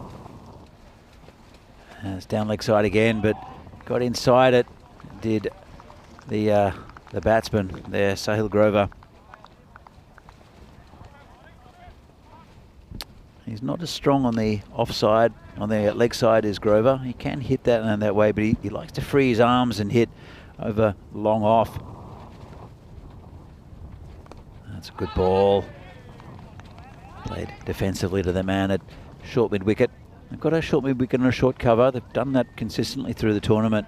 And I think at this level, they're both very good positions for just stopping the singles, also a catching position, especially in the power play. That's a good ball. Just poked down towards point. Quick single, goes to Grover's end, and, well, the fielder there threw it to the bowler. The bowler was nowhere near the stumps. So, in fact, he positioned himself in between the fielder and the stumps, so it's not really the best place to be if you're trying to run someone out. Bring Sabawundavisi to the striker's end, and this one just prodded down. I think Saba, he likes to get on with the game pretty early and likes to hit the ball and get early, quick runs. I think he's just struggled a bit in this tournament. He's trying to get a look at it, get the pace of this wicket, the pace of the bowling. And again, he got away with that one. He tried to hit it onto the golf course, ended up getting a bit of an under edge, and 4 runs. There's no one down in that position. Safe shot, sort of. But you can see he's really trying to hoik it. But getting it fine like that's always going to be 4 on this ground. Getting a bit expensive this over. Last ball of it. And Saba gets an inside edge. It's going down towards that area again, and it's going to be cut off. Good fielding. Just a single. And Davici will retain the strike. 12 off the over. It's not a bad start for both teams. It's a good piece of fielding down there. That's Keyur Patel just flicking it back to his teammate, just limiting to the single. And at the moment, pretty even contest. There's the some of the stats. So have a look at the wins with the first bat. 20-22. Says it bucks the trend a little bit. The second batting team has won 8 out of 13. Whereas it's a little bit different. Whoa, he's gone wide with that one. Again, we saw that in the previous game where he gets quite a bit of swing out or to the left-hander. It's a big in-swing for the right-hander, but he can't control it. And he starts it wide and it keeps on going. So Padavillan, he'll have to correct. Wasn't a bad first over. This one's down the leg side this time. Pesky left-handers again. Vinny, what do you make of the start from these two teams? Yeah, I mean, Bahamians' bats haven't really clicked. They've gone with Davici and Grover again. And Davici's due, isn't he? Just seems to be nicking them a lot of the time. Padavillan, so he's got to put it in his orbit to have any chance. I mean, you talked about the teams batting second doing better this time around. I wonder what's behind that. I think maybe teams a bit more experienced chasing. Also, we've seen a couple of teams just losing narrowly chasing, probably including that last game that we saw. He's after him. I was about to say, I think Saba needs one out of the middle of the bat, and he hit that one pretty well. So it might just kickstart his campaign here, because it's faltered to date. But I don't know if out on the chat and out on FanCode, if you have never seen Sabawundavisi bat, he is absolutely destructive when he's in form and when he's confident, and he is very much a confidence player. Yeah, I mean, there's an economy of movement and an efficiency to his batting that when he hits it well, it makes it look so easy. But then when he nicks them or misses them, it makes him look lazy. Yeah. So that was a beautiful shot. Change of angle now. We're seeing the bowler going around the wicket and just kind of tying him up a little bit. I want to say, I'm just casting my eye over the chat in the break. And Craig Hampson, I liked this comment. He said, Vinosh looking like a Windows XP screensaver because it is so pretty. Oh, this is pretty as well for Davici. He gets it away from the fielder and over the rope. Maximo! 6 more. And Saba has started well in the afternoon session. That one takes him to 19. Yeah, it didn't really hit it cleanly either, but it's looking ominous.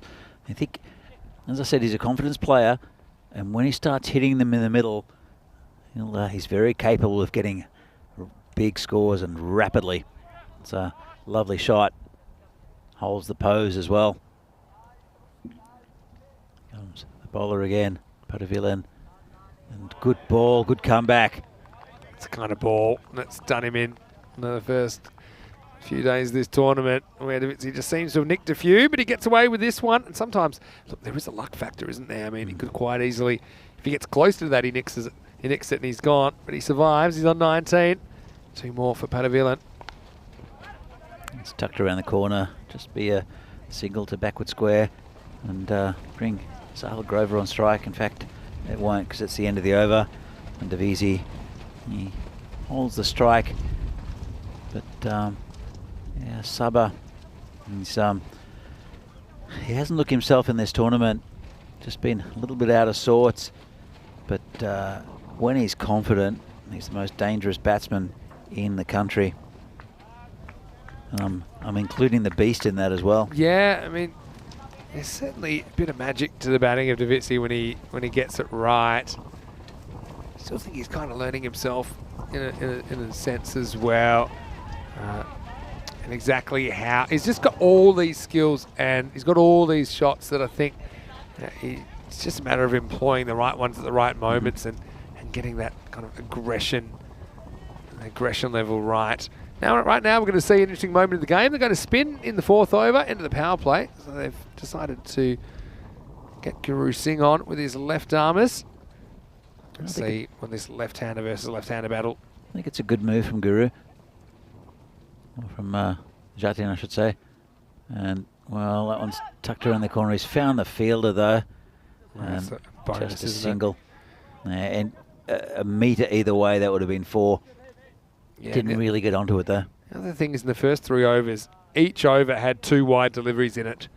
Okay, one of them went for 5, which was even worse. So, yeah, ill-directed, I suppose, is how I'd call the bowling so far. When they have got it right, they've troubled these batters, and we know the Guardians, their bowlers are good enough to get out good players. They aren't capable of that magical delivery. Sahil Grover, he's leading the side for Bohemians in this match. He's been given the captaincy duty, something that he wanted to do. And so he's also made sure that he stays at the top of the order. Smart move. Here's Guru. A bit of an inside edge. Got a bit of luck there, Grover. Good bowling from Guru. Yeah, Sahil Grover, he's been around the traps for quite a while. He's a good cricketer, good cricketing brain as well.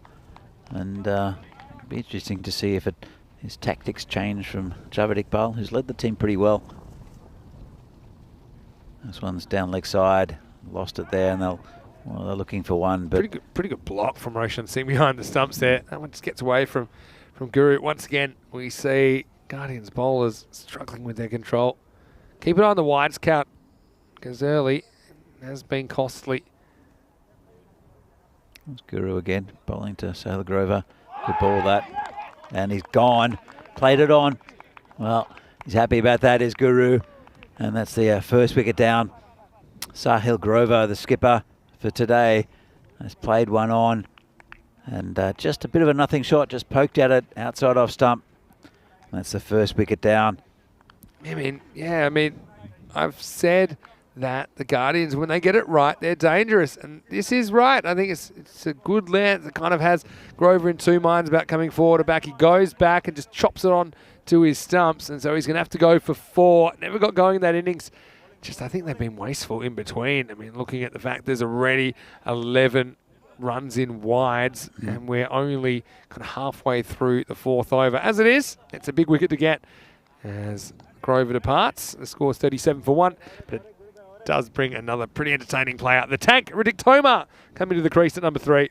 Yeah, look, I've got to say that with this innings from Bohemians, and they're going at a pretty good run rate at 10.5 and over, but to be fair, they've been very tentative. Both batsmen we've seen so far have just not had the confidence and the conviction to play their shots. I mean, Sabah's hit a couple of 6s, but it's not really, there's no real confidence behind those shots. Let's see if Riddick Tomar can change that. And sometimes it just takes one batsman to have a bit of confidence, hit a couple of big confident shots, and it'll click the other batsman into gear as well. This one's down leg side, called a wide. And again, could have had a go at that. That could have been in the car park from the tank. Potentially. We'll get to see that one again. It's been a strange over so far from Guru.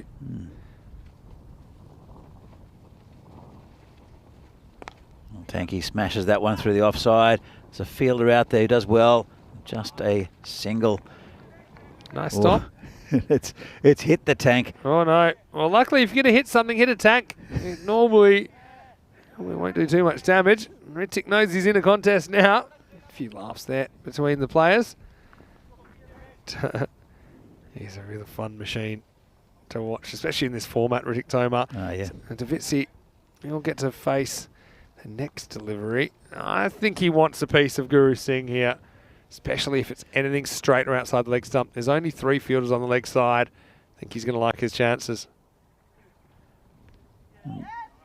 That's a strange one. I don't think it'll be any runs. He didn't play a shot. Well, does it hit him or does it hit the keeper? That's the question. Not sure. There's a signal from the umpire. I think it's a wide. Nah, it's a dead ball. So it'll be a dot. Hmm. Yeah, and this is the right call because he doesn't make a motion even to try and leave the ball. To try and avoid the ball. You see here, he just stands. And yeah, that's a good call by the umpire. Good knowledge of the laws, something we don't see too often. So even if this had gone past the rope, it wouldn't have been 4. It would have been a dot ball. He did take a little step, but you're right, he didn't really I don't move think at it's all. a big motion to avoid the ball. It wasn't threatening either. Yeah. So, but it'll be Guru to bowl. So to that'll be a dot Davitsi. ball. It won't be rebowled. Yep. Comes Guru bowling to Sabawundavisi. And down leg side, and that's called a wide, optimistic appeal. You see that quite often when bowlers know they get it wrong. There might be a little bit of a sound here. Maybe the bat hitting the pad on the way through, but certainly looked to be wide of everything to me. Good take, though. Got to say, I like Roshan Singh's keeping. He hasn't had an easy time of it back there. Oh. And they look a bit disappointed there. There might be a little edge. Don't know if Guru actually did get that edge, but Yeah, I think it was just a good wide delivery that beats the bat. Anyway, it's the end of the 4th over. It's 40 for 1. Great to have your company with us as per usual. I'm here in the giant inflatable ice cube. Vinny Sandu here, Mr. Maximo, alongside me, Danny Hudacek. And yeah, Guardians, they'll believe anything's possible now. This is the ECS where dreams are made, and they certainly were pretty happy with their effort to get over Burno in the first match of the day. And right now, a little bit inconsistent is how I would describe their start here, but still they've shown that when they bring their best, the Guardians, they are a team to be reckoned with here in Group A. oh, for sure. Look, they've had a very good performance. They've got 3 very good players at the top of their batting lineup, and a little bit of bowling in their arsenal. And Bohemians, as we mentioned before, a bit tentative with the batting, not really clicked yet in this series, so they'll have a good chance here to cause an upset. The Guardians. Here's a guy that I really liked. He's kind of converted from more of a spin bowler into a pace bowler, Narendra Padmanabhan, with his slinging outswingers when he gets it right. This one he doesn't get right. It just stays straight and it gets swatted away. Maximo, the tank, is in business. Yeah, Padmanabhan not really moving the ball as yet. That one gets a bit straight and the tank cashes in. Yeah, he played that very easily there. The tank just played through the leg side, just picked it up off his hip and into the car park. See how he comes back here. I've been impressed with him as well. Padmanabhan comes in, bowling to the tank, who prods it just for a single. There's a man there, but they took off straight away. And well run, brings Sabawundavisi back on strike. And we'll see how he goes here. He does bowl a bit of outswing. He's coming actually around the wicket near the bowler. And it's a pretty good field set actually by T10. This one's outside off stunt and call a wide. Yeah, Padmanabhan did mention he's been an awkward customer, but that also can work against him sometimes, I think. With this kind of strange release point where he slings it down. He just chipped it there. Did Sabah. No real timing, just a single. Not too far away from that man at short mid wicket. I'd say that the Guardians, they'll have the same kind of feeling as before, that if they can keep it down below 100, they'll think they might have the batting to do this. But I don't think they'll want to chase something triple digits. I think one man who will have something to say about that is the tank Riddick Tomo. Just slams that one for 6. Nice shot. Yeah, Riddick looked a little bit tired actually yesterday afternoon to me. He's come out here on day 4 and he's sending a message, and that was a shot which he can be proud of. Elevated cover drive, Maximo time. Bohemians, they pass 50 now, just with 1 ball left in the 5th over.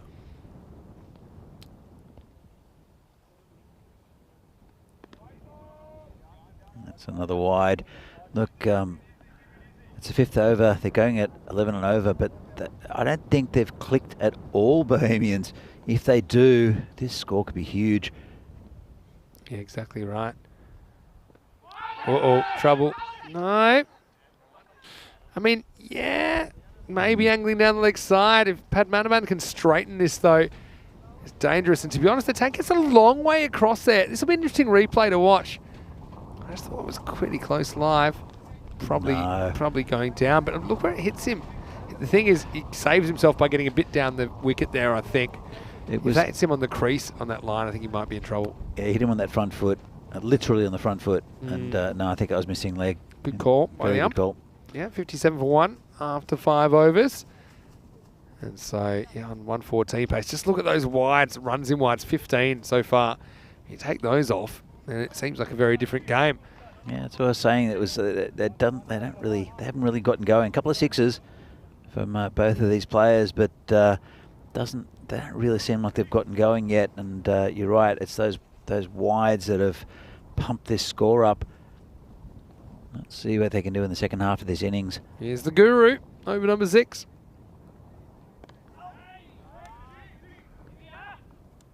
Well, struck out, and will be just a single though. I want to say a big hello to Lily Panda. I hope you're well, Lily. Always a pleasure to have you in the YouTube chat. Yeah, it's brings Davisi back on strike.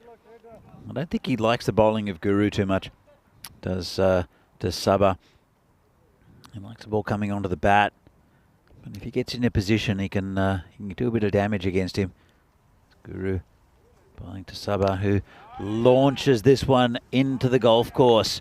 Well, just a little bit short from Guru. Got it in position very early, did Sabah and smashed it.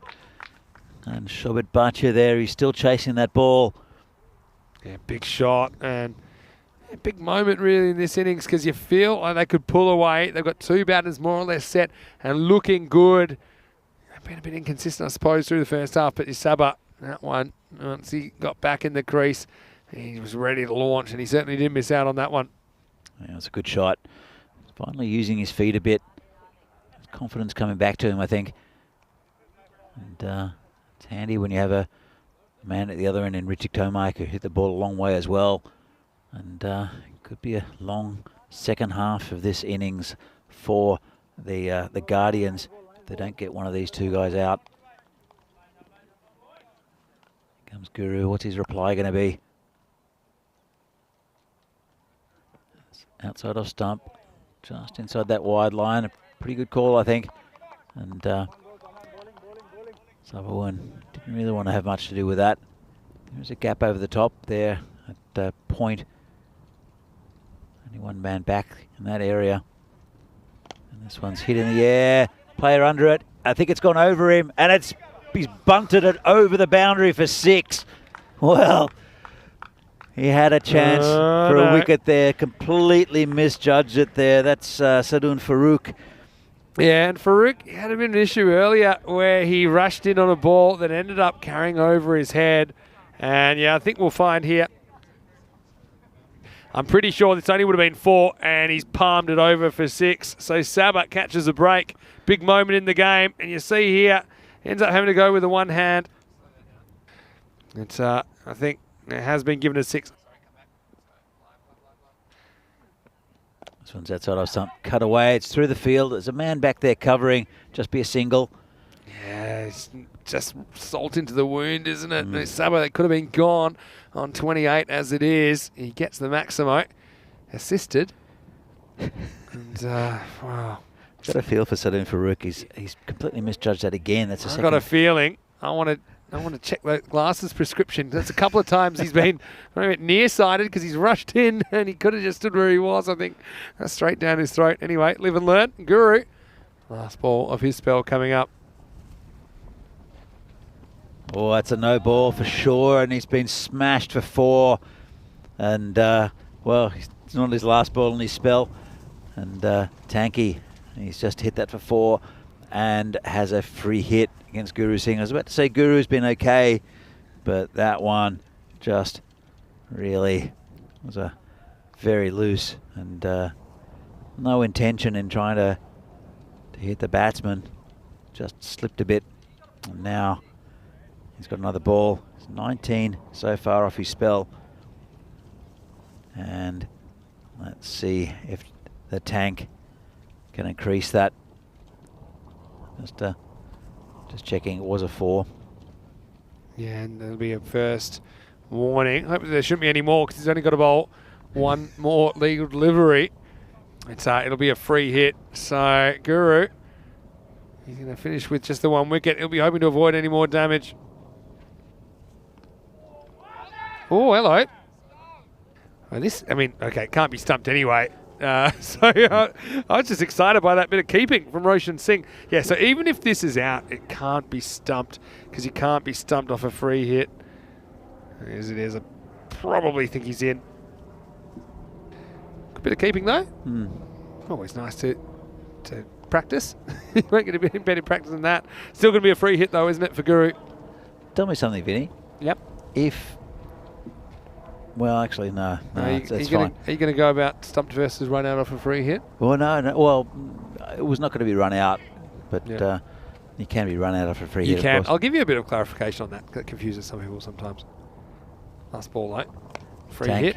hits it to that man again, who's just it well this time. He's got him. Yeah, but it's a free hit. You've been done again, Danny. I even told you it was a free hit. Oh, like no. 3 times. No, I was more excited that he actually got into position and took the ball. He'll be annoyed that he's caught that because he's had 2 chances today and he hasn't been able to catch it. And then when the pressure wasn't on, he's been able to grab it. Proper crocodile style as well, I got to say, from Sadun Farouk. It throws it back, and he knew it was a free hit, even if you didn't. I knew it was a free hit, Vinny. You're just excited. All right, I'm happy with that. I was excited that he caught the ball and actually judged it because he was just as likely to volleyball it over the boundary like that one. Magical over has it goes for 21 in the end. 78 for 1 after 6. And so yeah, last 2 overs combined have gone for 38. And now they're going to go back to, I think it's one of their best bowlers, Shetty. In fact, he hasn't bowled yet in this inning, so they're using him as a death bowling option. You can see the worm is going upwards that over. You can understand why. Plenty of runs. Here's Data Shetty. As this one is dragged out. Pretty good fielding. Takes a bit of a tough bounce for Padavilan. Yeah, so the thing with stumped versus run out is that, okay, you can't be stumped, but you do need to make an immediate attempt to regain your crease. If you just stand there and you didn't make an immediate attempt to get back in your crease, then you are at risk of being run out. That's the kind of the interpretation, I think. And you can be run out free hit. Good fielding again by Padavilan. He's shown he's not afraid to put his body on the line. Well, he thinks this might be close. They're optimistic. I think he's probably okay here. Don't think the umpire... He's going to have a look at this. Yeah, I think this makes sense. Because it's one of those ones where the bowler does get it on the stumps pretty quickly and Davidsi's pretty slow. Look. Oh, that's super close. That's very close.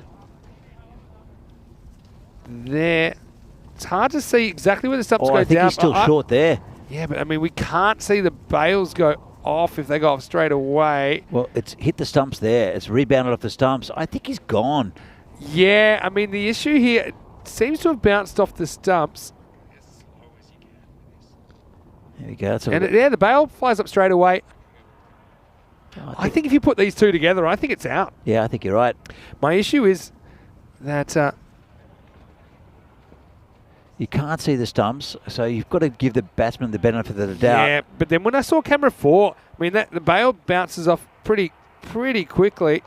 You see the ball has already bounced off the stumps here. I mean, I think they're going to give it not out. You can see where the ball's bounced, and he's short there, but you can't see the stumps. So it's a difficult one. It's a really tough one. It could have gone either way. To me, there might have been enough evidence when you looked at the other angle because the bail does jump off you know, the stuff pretty quickly. But I think Davitsi a bit lucky to survive. I think you're right. Well, there's a bit of chatter in the field, I think. Yeah, so it was an interesting one, but I think Davitsi's going to survive. What do you think in the chat about that one? He's had a few chances in this innings as a subber. Tanky's hit that one out towards cow corner, and good effort from the fielder, but couldn't cut it off, and that's 4 runs. Oh, poor Farouk. He seems to be having the ball follow him around at the moment, and yeah, he does the right thing. He swings the arm at this, but can't quite get the kind of enough of the hand, I suppose, on the ball. See, the Tank's away, swings it into the gap, and you know, I think instead of being relieved of his duties, they're just giving him a bit of help. So I think it's Niramal Kumar that's come out to help him. So an extra man in that deep mid-wicket region, kind of 3 of them protecting the leg side boundary at the moment. I think I've just realised they've got 6 outfielders as well, so they're going to sort that out. And the fine leg comes up into the circle. So this partnership continues to build for Bohemians. Oh. Well, unfortunate there. He did hammer it out into the leg side, and there's a fielder covering it, but it took a left turn at Albuquerque, that ball, and it's unfortunate. It's Guru Singh out there, who's a very good fielder, but another 4 runs there for the Tank, and it's going to get a bit difficult now here with these 2 batsmen set. They need a wicket. See what Didn't like the bounce, did he? Shetty. It's in that same area out to Guru, who has a second chance. Guru's normally a pretty good fielder. We've seen him take some very good catches in this series. I mean, the thing is, this field is so fast. It's presenting you know, issues for the fielders on the ground when the balls are hit hard. Win predictor certainly doesn't think too much of Paulson's chances. I suppose if they were to chase something over 100, they'd be in uncharted territory. Yeah, still 3 overs to go after this. So 90 for 1 the Bohemians, and there's been no real fluency in the innings, to be honest. Not the same devastation, but here we go for next week. Actually for the group matches for So Group A. 90 for 1 after 7 overs. Yeah, these are the 5 teams in Group A, and now we're into match number 15 here. So after tomorrow, we'll know exactly which 4 teams will be going through to quarterfinals, which is in just over a week's time. Then we'll get to see Group B from Saturday. That'll be really exciting, including your guys, Vinarati, but also the Spartans, the Barbarians, Moravian, and the Tigers, who are making their ECN debut. As the top 4 of them will also qualify for quarterfinals Friday on the 10th of June. The 4 winners of quarterfinals Friday will go through to finals day on the 11th. So it's a good format here. Gives everyone a chance, I think, to settle into the tournament. 8 matches in the group stages for these guys. And then, of course, it gets pretty serious next Friday because it is knockout from then on.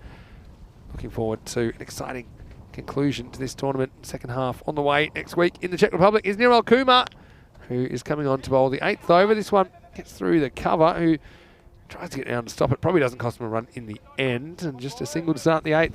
Yeah, and this will be an interesting contest. Nirmal and Riddick Tomar, the Tank, are good friends. So we'll see this interesting contest between Dorothy and the Tank. And the ball will be coming onto the bat a little bit quicker. And I think both these batsmen will like that. Let's see who wins this contest. And Nirmal is taking a few extra steps in his run-up. He comes in, bowling to the Tank. And big swing and a miss, good bowling. Delivery and help by the pitch as well. I think this one just nips away. We just feel like Paulson have had a couple of opportunities to break this partnership. They haven't, and they're paying. They need a bit of luck now, I think. If they can break it up, maybe they can keep it down to something reasonable, but otherwise could be trouble for the Guardians.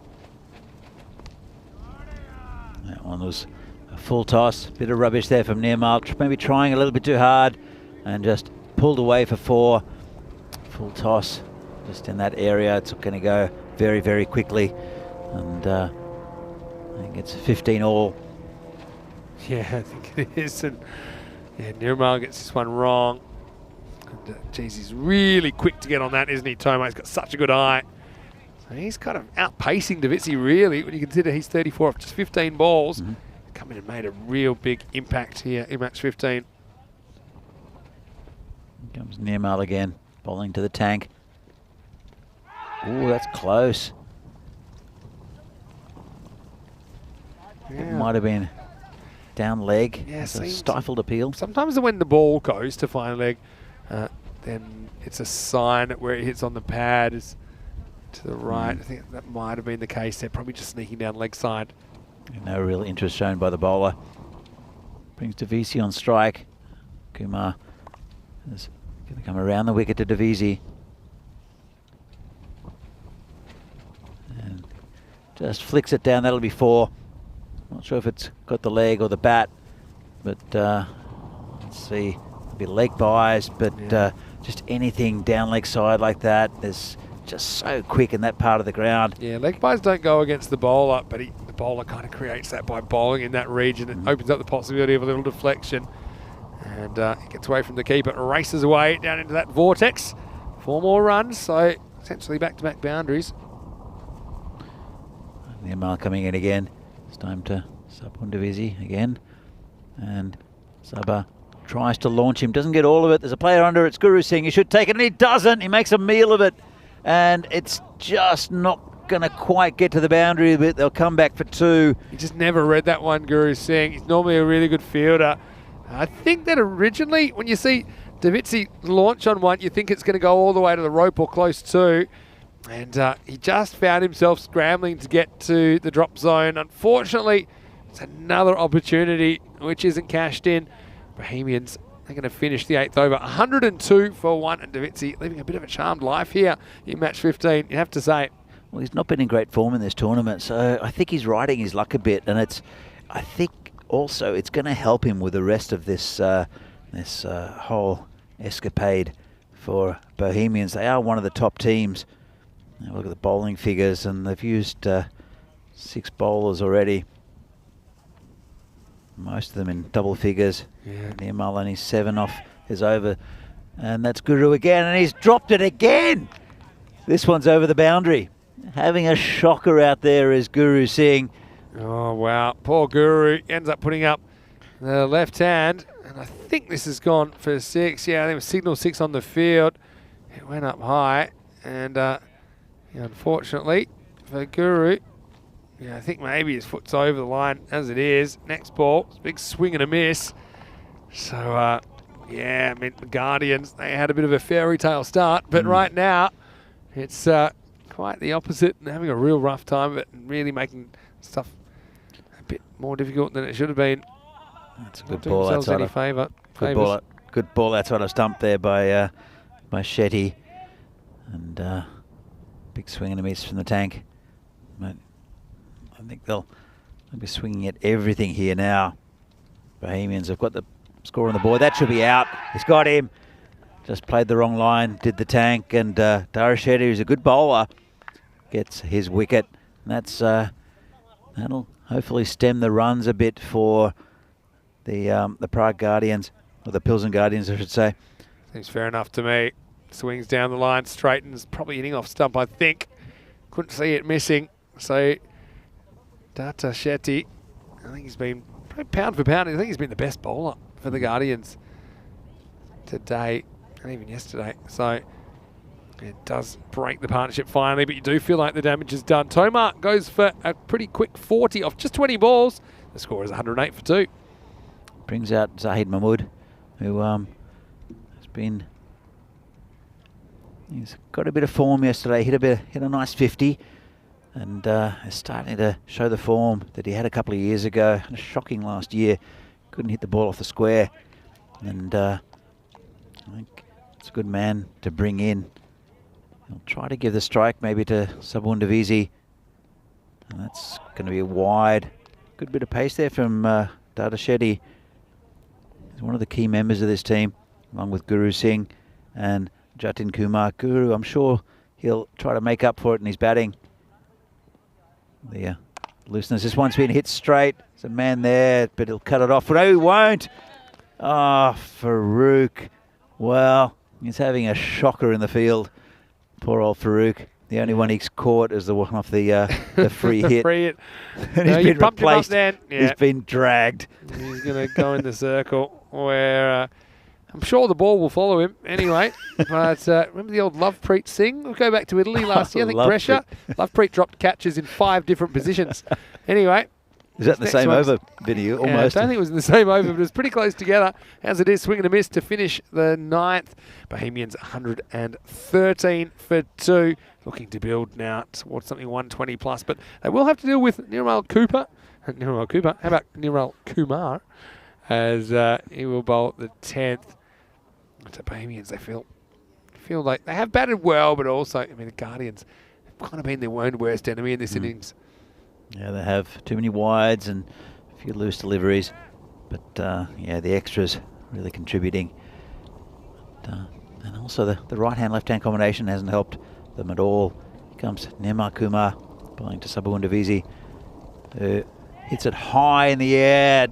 Guru Singh's under it, and he will take this one. Well, you can see the frustration. Yeah, he's had enough, hasn't he, Guru? He's a good fielder.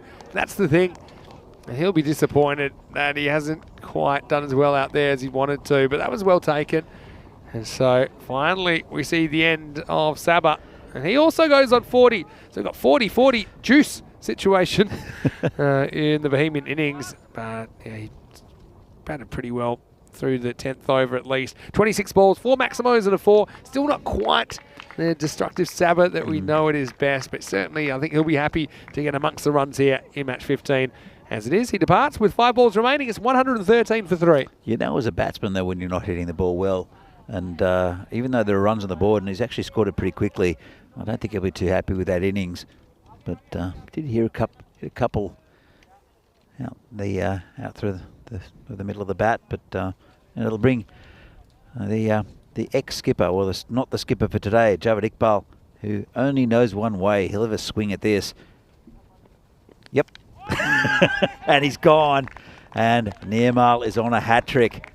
Well, yeah, did you say the ex-skipper? Well, not the ex-skipper. He's not the ex-skipper for one game. For one game. It's like when people break up and you become their ex, but you might get back together straight away. Unfortunately for Javed, look, he has the right approach, doesn't he? And he's a good man to come out of that situation, but that's the other side of it. If you don't hit it, you're going to be in trouble. And credit to Nirmal Kumar, who gets it right. He's on a hat-trick here in the 10th over.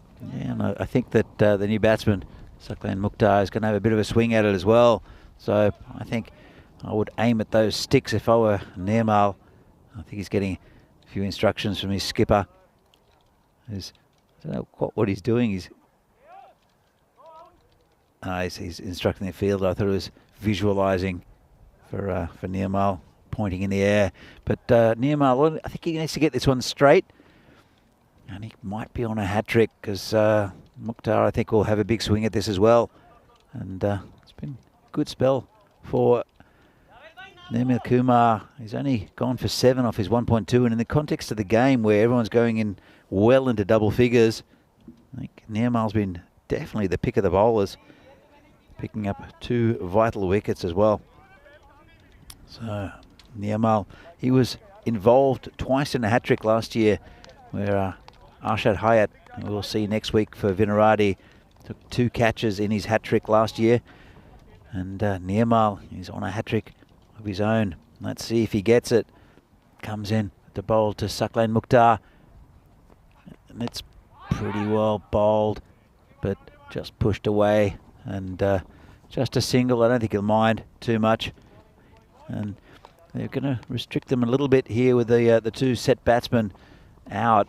They should get them for under 120, which is still an achievable target for this very good Pilsen Guardians team, who were resurgent today. Remember, Bohemians, they were a bit flat in the field last night, weren't they? I don't think they'll be flat today, though.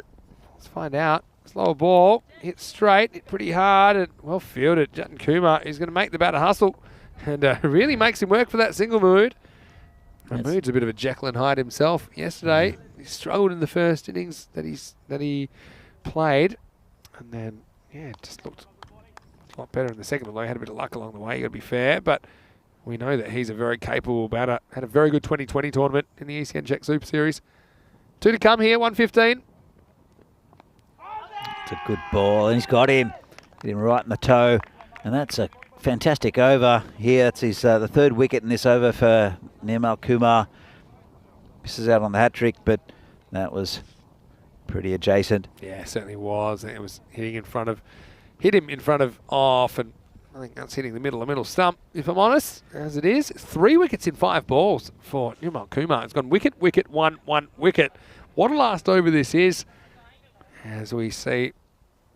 Looks like we'll get to see Mohammed Nabil for the last ball. 115. He'll be hoping to whack it down to the ground, I'm pretty sure. But yeah, Nirmal delivering. And he's bowled pretty well. I mean, he only went for... well, there were 12 off his first over. There were 5 leg buys, so probably 7 to him. But he's only conceded 2 in this last over. So a real opportunity for the Guardians. But, geez, it's levelling up, I think. We're chasing something in the 90s versus Burno versus chasing something in the 1-teens. Here we go with the last ball. Strap yourselves in. It's in the air. Player coming in and just lets it drop in front of it. We're never going to get it, but they're looking for a second. Run so slowly here. Have a look at this on the replay. And Nabil, I think he was just so off balance by swinging so hard that it takes him forever to get running. Look, that's a huge swing. Oh, no. And I don't know, he has to run around Nirmal. Maybe that's what slows him down. But again, you're safe on the pitch. Nabil, he'll get a single to the total, but he will be run out. 4 wickets fall in the last over. And, well, at the end, Bohemians kind of run out of gas in the last, but the damage was done, you feel. They put 116 for 6 on the board here in match 15. You can see the players, I think they're getting on pretty well. Although the Guardians, I think that I'd be a bit disappointed with some of their fielding efforts in that innings. As it is, don't know what that conversation was about, but it will finish 116 on the board for Bohemians. 117 will be the target for the Guardians, hoping to go 2 for 2. But geez, it's a big mountain to climb for them in match 15 as they hope to make it an undefeated day. And Bohemians, they're trying to get their campaign back on track. Yeah, look, I think probably a few too many runs considering the bowling attack that Bohemians have. You can see that one hoiked over the infield. Good piece of fielding to catch up to that one. But Bohemians are still a little bit sketchy. I think they were helped a little bit with some dodgy fielding. There's a massive 6 there from Sabra onto the golf course. And then 1 straight. But just not quite as fluid as what we've seen him in the past is Sabah. And that's Guru getting the wicket of Sahil. But they just got away a little bit, and it didn't seem like they were ever really in control. In fact, neither team was really in control, I don't think, of that innings. Just too many runs coming in extras and poor fielding. A couple of 6s along the way helped them. So from Sabah, good innings from Riddick Tomar. Again, not as fluent as what we've seen from him. But at the same time, this is the one that was palmed over by the unfortunate Sadun Farooq. And that's the catch off the dead ball, or the no ball, I should say. And Farooq trying again. He had a torrid time out the field, as did Guru Singh. Ended up taking one, but a couple of bad ones out there, including this one as well, where he was over the boundary, tried to catch it, and ended up not getting there. Then Dada Shetty with a good little spell in the middle, dragged it back a bit. This is the catch out here. Guru taking Sabu Ndavisi's wicket. So they've limited them to 115. The Bohemians. It's still going to be a good chase if they can get there. The Pilsen Guardians, they've got the top 3 batsmen in Dada Shetty, Guru Singh and Jatin Kumar to get the bulk of those runs. But you can see Sabu Ndavisi, 40 of 26, not very convincing though. And Riddick Tomar, 40 off 20. The rest in single figures, except for extras, which were 25, including 17 wides and 7 leg buys. That's where the score was pumped up a bit, and that's when I mentioned that Bohemians really not looking fluid with the bat, but the extras helped them a lot to achieve the score of 116 for 6, and 117 to win for the Pilsen Guardians. And with the bowling, everyone in double figures except for Nimal Kumar. The fantastic spell, 3 wickets in that final over, only 10 runs off his 2. But the rest going for quite a bit of stick. Padmanabhan, 16 off the over. And Guru Singh, he thought he bowled okay in parts. Went for 26, expensive no ball, hit for 6 by Riddick Tomar. So, we're going to see very shortly whether Pilsen Guardians can reach this total set by Bohemians. It's not unachievable, and they'll have that top 3 really click. You saw Jatin Kumar a little bit earlier hitting the ball very cleanly. It's a destructive batsman. But Bohemians, very, very strong bowling lineup with Javed Iqbal and Shohas Farhad leading the way. Riddick Tomar also, and Sazi Bhuyan. We haven't seen him with a bat, so it'll be nice and fresh. As you can see, the wind predictor definitely tipping the Bohemians. But it's not over yet. They had a good win this morning against Brno. A few more runs to get here for the Pilsen side to beat Bohemians, and we'll see if they can get these runs they need. They need 117 to win. We're back in a few minutes' time to see whether they can achieve that against Bohemians. See you then.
Welcome back to the Czech Republic for this FanCode European Cricket Series.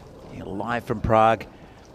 Second innings of this game between Bohemians and Pilsen Guardians. They're going to have to bat well to get this total. Need 117 to win to the Guardians. Second division team.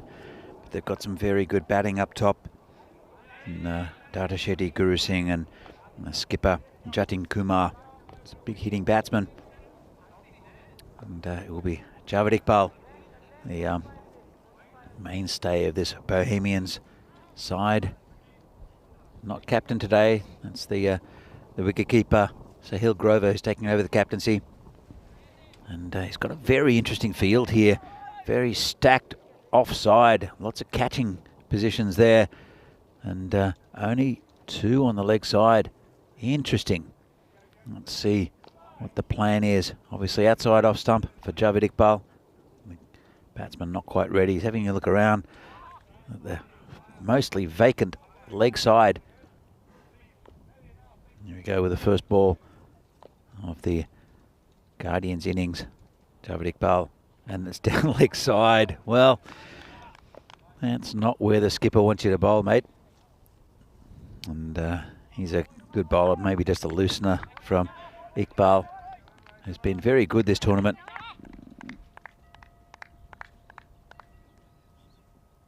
Got a good bowling lineup, Bohemians. Probably the strongest, definitely in this side of the draw, probably in the whole tournament. Comes again. Comes quite straight, just poked out towards the gully. No run.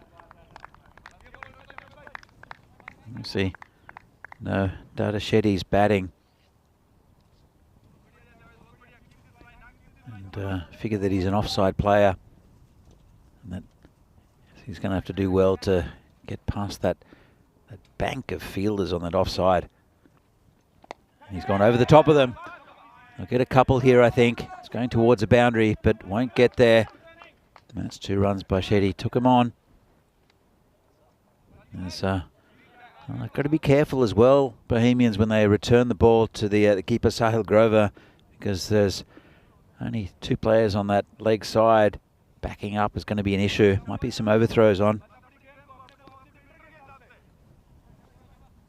So first runs on the board for Pilsen. Actually, there was a wide before, so first runs off the bat. Comes Javed Iqbal again. A bit shorter. This one's been poked just at a backward point. Picked up by the fielder there, just a single. We'll bring Guru Singh on the strike. He didn't have the best time in the field. I think he'll want to make up for it. A bit of a torrid time with the ball. Was pretty good for the most part, apart from that no ball to Riddick Tomar that was hammered over the boundary. Comes Javed Iqbal bowling to Guru Singh. That's a good ball. Just tucked away on the leg side. There's a man there, but can't prevent the single. We'll bring Data Shetty back on strike. Hasn't been a bad start from Javed Iqbal. Maybe not bowling with the ferocity that he did yesterday. Here comes again. And he's hit his batting partner. It's going towards the boundary. Don't think it'll get there. Would have been interesting if that did get to the boundary. And I've come back for 2. It's a very strange one. It's like just tried to get out of the way, but hit his bat. And yeah, give one of the runs to Guru. Not often you see that. But if it had gone to the boundary, of course, it would have been 4. Normally, when you hit the batsman, you don't take an extra run, but you know, things happen. That's a good ball there from Javed Iqbal. Right in the block hole. And a bit of a misfield. Didn't cost him anything. That's Sazi Bhuyan, who we didn't see with the bat. Looking a bit tired yesterday afternoon. But he's a very good player for them. Bohemians, I'm sure he'll have a bowl. In fact, he might have a bowl now. He's taking his cap off. And it will be Sazi Bhuyan to bowl the second over. So not a bad one for Bohemians. 8 off the over.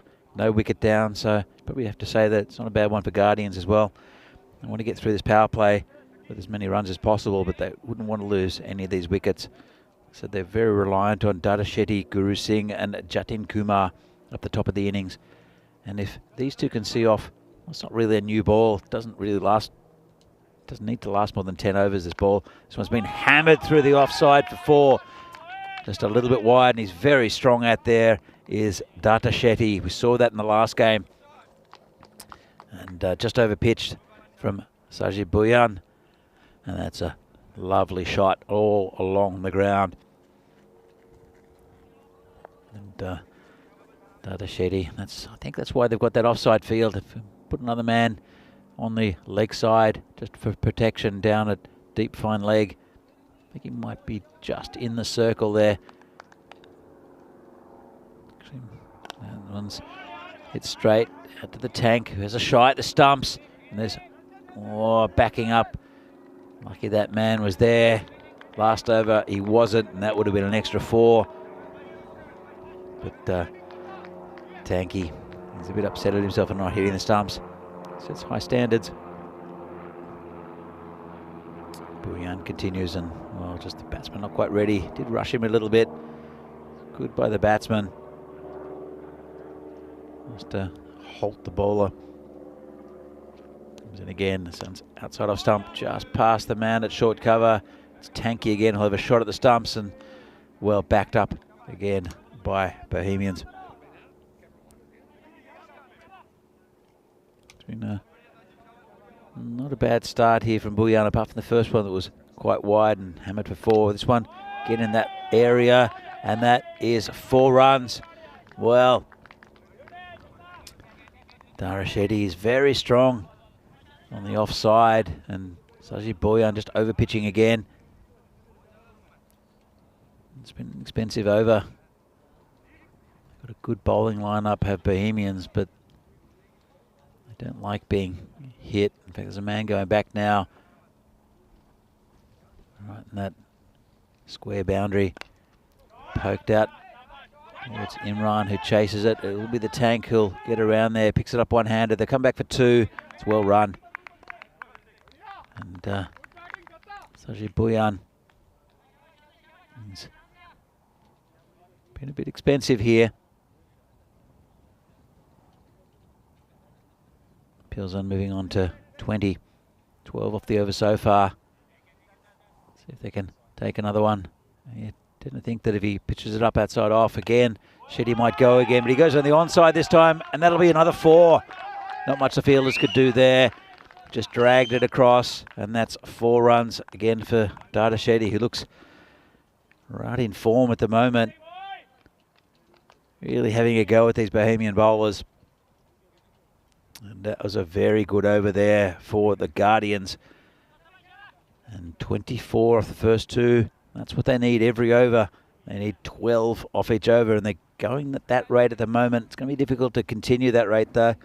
There'll be peaks and troughs. And as you can see the table, Brno, they've won 2, lost 4, same as United, who are just ahead of them on run rate, or quite a bit of ahead of them on run rate. The Pilsen Guardians can get this win. They'll move up onto 4 points as well. It'll be very strong to see, very strong contenders to get into that 4th place. I know their run rate is a little bit on the wrong side of good. And we have a headband coming on, and it's Sabo Ndavisi, another karate kid. He's got a very sharp haircut at the moment, does Ndavisi. Looking like a 1980s tennis player. It's a good ball first up, dragged across, and just a single out to the man deep. Oh, there's a bit of a fumble, and they'll come back for a second. They have to hurry at the keeper's end, but ended up quite comfortable. Well run by Guru Singh. Just a bit of a fumble out there by the fielder. Saba with a headband.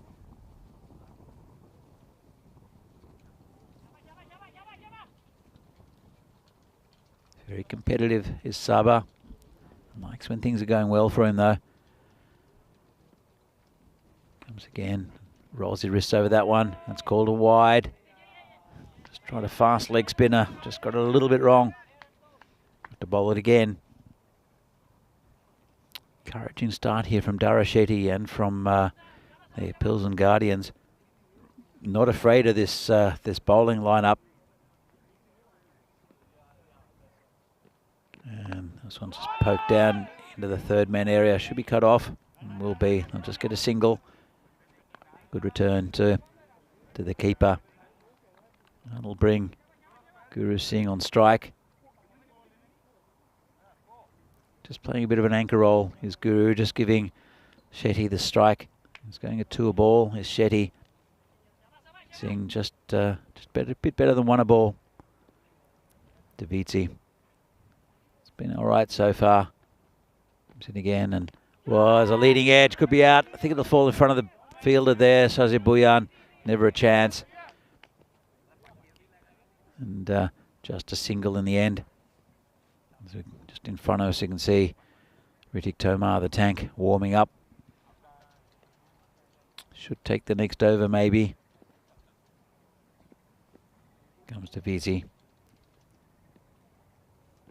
And down leg side, called a wide. Just lost that one a bit. Been a bit scrappy. The wides already have Bohemians. Not quite as scrappy as what the Guardians were though. You gave up 25 extras in this innings, and that might be the difference between these two teams. Comes to Vizi, and that's dragged her from outside of stump. Bhuyan does well just to get down to it, just a single.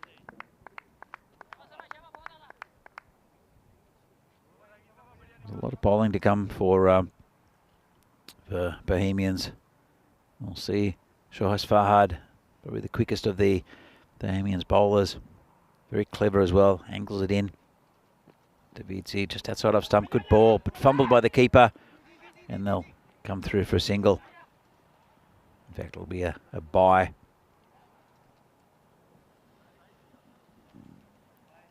Davitsi's gone for 8 so far with that bye off this over. A little bit better, still going at pretty much the target. Pilsen. Remember, they're a second division side. This one's dug out, but it's going to go down to the boundary, I think. Very fast at that part of the ground. And a bit of luck. It wasn't a bad ball. And hit it down towards that vacant fine leg area. As you can see, clamped down on it. Got it in the perfect area. I don't think he planned it, though. If he did, he's a genius. So, Guru Singh getting a few more runs, and they're right on target here, Pilsen, off the third over at the end of the power play. 36, no loss, and well, still the win predictor going very much in the favour of Bohemians with 78%, but 22% only for Pilsen. But they are on target. They haven't lost a wicket. And still got that their trump card there, their skipper Jatin Kumar to come in next. But these two doing very well. Darachetti 22 off 12, and Guru Singh 10 off 6. And it will be a new bowler. The tank Ritik Tomar, number 333. You can put it in pretty quickly. Don't know if this is the type of game where he'll bend his back as much as what he might. He's got to be careful though. They tend to pump themselves up against the bigger teams, do Bohemians. And they did go 5-0 until they got beaten by Brno last night. Let's see what the tank can do to Darachetti. A lot of protection on the offside still. Comes in and got an edge, and that's it. He's gone. Very sharp chance taken there by Sahil Grover. And that's the end of a very good innings there from Darachetti. And the tank has instant impact. Good opening partnership. Pretty much what they wanted, but that came quickly to Sahil Grover, who's been in good form. Took a nice catch. Vinny, what do you make of the start from the Guardians? Yeah, it was fearless, which I think is what it needed to be against Bohemians. No, they've got a good bowling attack, but also, I mean, they've got some really good players at the top of the order, including Shetty, who has to fall for 22 there, 36 for 1. Got to say, I've been really impressed with Sahil Grover's keeping. I think he's looking balanced. In a word, he looks balanced, and he's got a bit of time to take those kind of edges. I can only think of really one in the whole tournament he couldn't quite get across to that he'll probably feel he should have taken. But yeah, that takes a significant deflection. It flies away off the edge of Shetty's bat, and Sahil Grover does the rest. So 36 for 1, and this is around about the time that Chetan Kumar came to the crease last time, so maybe not a bad time for him to join in. He's facing up now. He'll start with a single, but yeah, it's all about, for me, staying on pace, about that 12 and over, I suppose, is what they need, and they've got through the first 3 overs at that pace, and I think they need to keep trying to get those big overs. I think that if you fall behind, it's going to be really tough to make up the ground at the end when you think of some of the bowlers that they've got at their disposal, Bohemians. But yeah, I've liked the approach from the Guardians. I think they've really got with the program in this T10 format. Absolutely, and you got it spot on. Fearless is what the Guardians have been in this innings. Squeeze down to deep fine leg just for a single. Entertaining match though. I mean, anyone on paper would have said this one. You asked me a day ago how I thought this game would go. I would have said, probably along with everyone else, it could be a bit of a snooze fest, but it's been anything but, really. Well, pretty much a different side now with the Guardians. Oh, good ball. They're pretty much at full strength, and you can see there's a lot of confidence in their play. Just a bit scrappy with the ball. All those wides, I think, really affected the score, because they weren't very fluid. The Bohemians took it to 116, but they're capable, I think, the Guardians. Comes Tomar. That's not a bad ball. Hit the pad. Could have hit the stumps as well. Could have gone anywhere in the end. Just went down to that sort of short third man area for a leg bye. But it's been a good over here from Ritik Tomar. It's been impressive this tournament with the ball. Yeah, he sure has. Again, it's a reasonably tough schedule for Bohemians. Haven't played 4 days straight. Them along with Burno and the 2 teams that have to do that in Group A. But yeah, Tomar's looked good here on day 4. It's a bit short, a bit wide, and got a bottom edge, well, toe edge, I guess, down to the man, the third man. And that's just a single to end up the over. Good over there for Bohemians and Ritik Tomar. Only 3 from it and a wicket. It's a big wicket too in Data Shetty, who was looking very, very good. So it's a bit of a dent in the charge from the Guardians. Yeah, so yeah, losing the wicket, but they still have. There you go.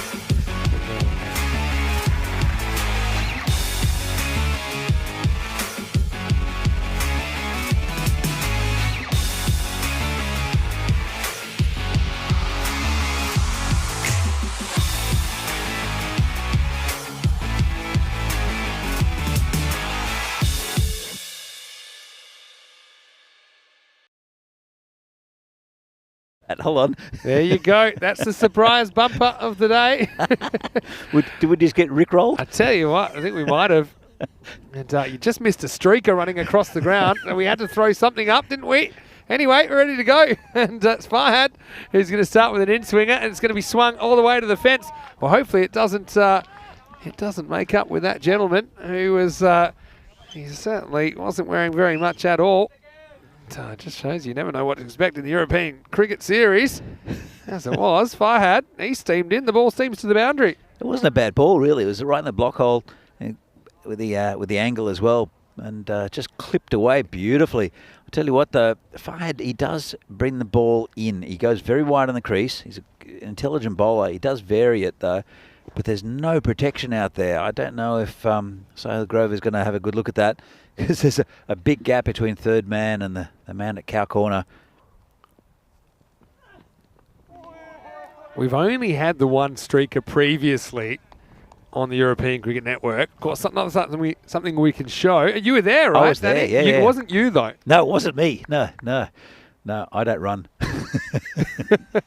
Well, I don't know if this guy, I wouldn't have called it running either. But anyway, normal service resumes. And now these little nuggets you're going to have. I mean, when you're doing something like 2,500 hours of live TV a year, you're going to get some moments to remember.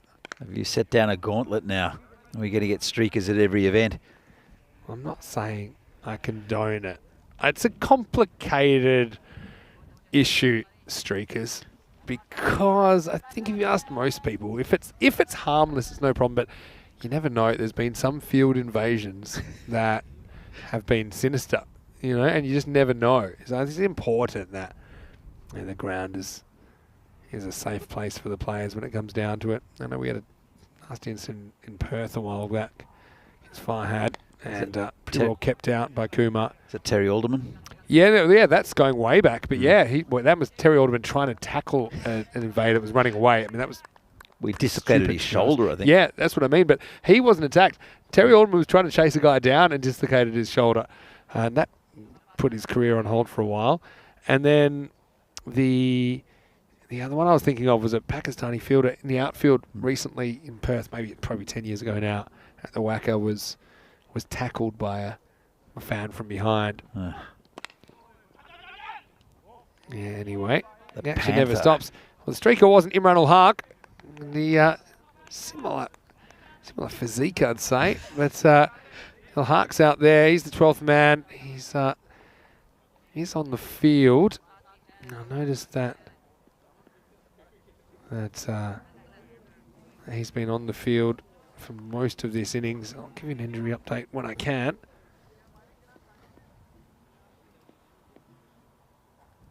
Comes Farhad. And it's a good ball. It's a good bowler, is Farhad.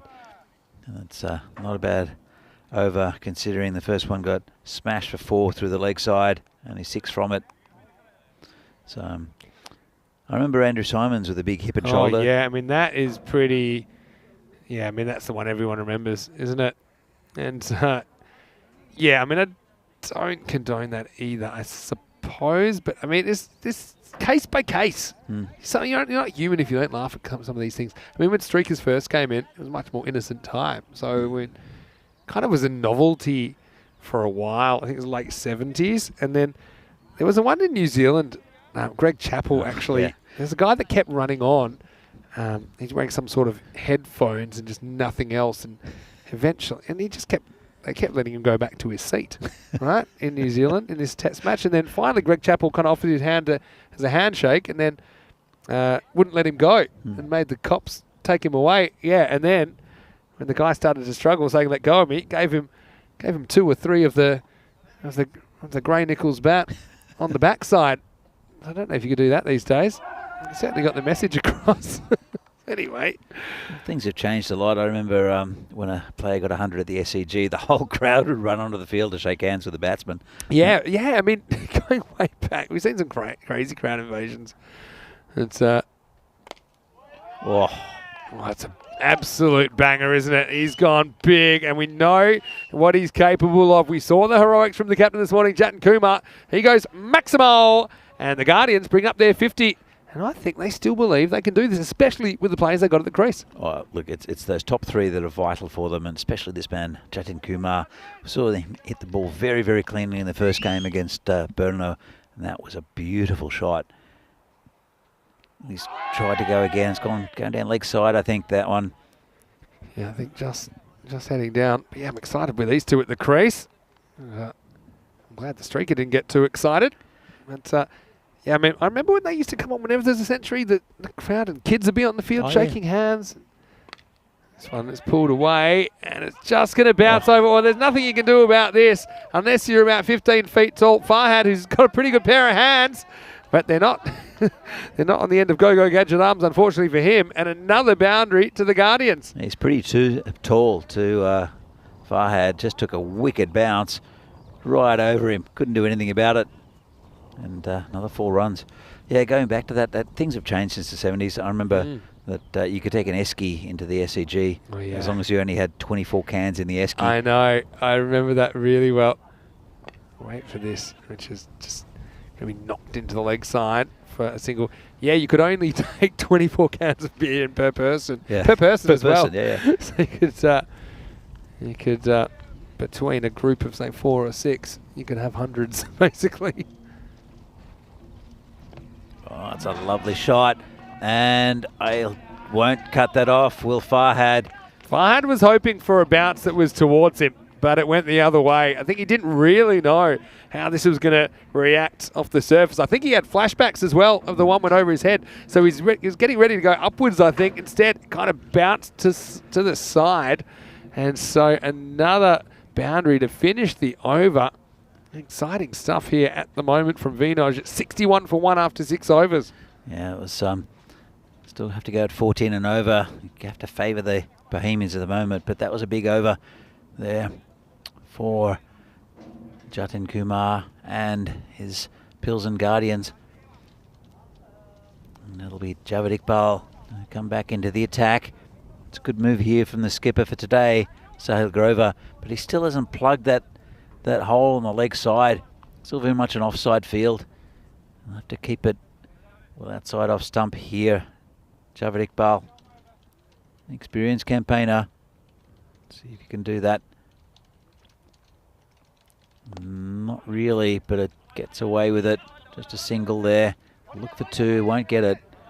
Yeah, going back to that, I remember spending many nights on the hill at the SCG, and it got pretty wild at times. Oh, yeah. I remember as a kid, I mean, oof, almost anything went back in those days. Oh, I mean, it wasn't a game unless, you know, a dozen people had been thrown out by the police by the second innings. Oh, this is trouble. And Grover doesn't drop catches. He's not going to drop this.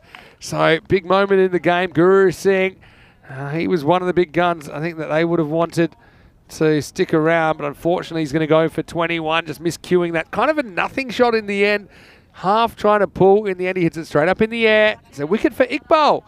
And the score now, 62 for 2. Brings up Sadun Farouk, who had a torrid time in the field. And he sprinted on. He's keen. Let's see what he can do to Javed Iqbal. I think he missed out in the last game a little bit with the bat. Did Sadun Farouk. But he's got an opportunity here. Again, not plugging the gap on the leg side.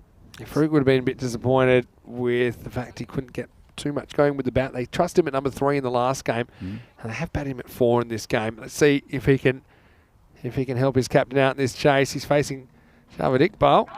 He just misses this one. It's more streaker chat. I don't mind going back to that. I know that Helix was saying it's not cricket, but do I remember the lady streaker in the VFL Grand Final with a Carlton scarf on? A bit before my time, but I have seen it.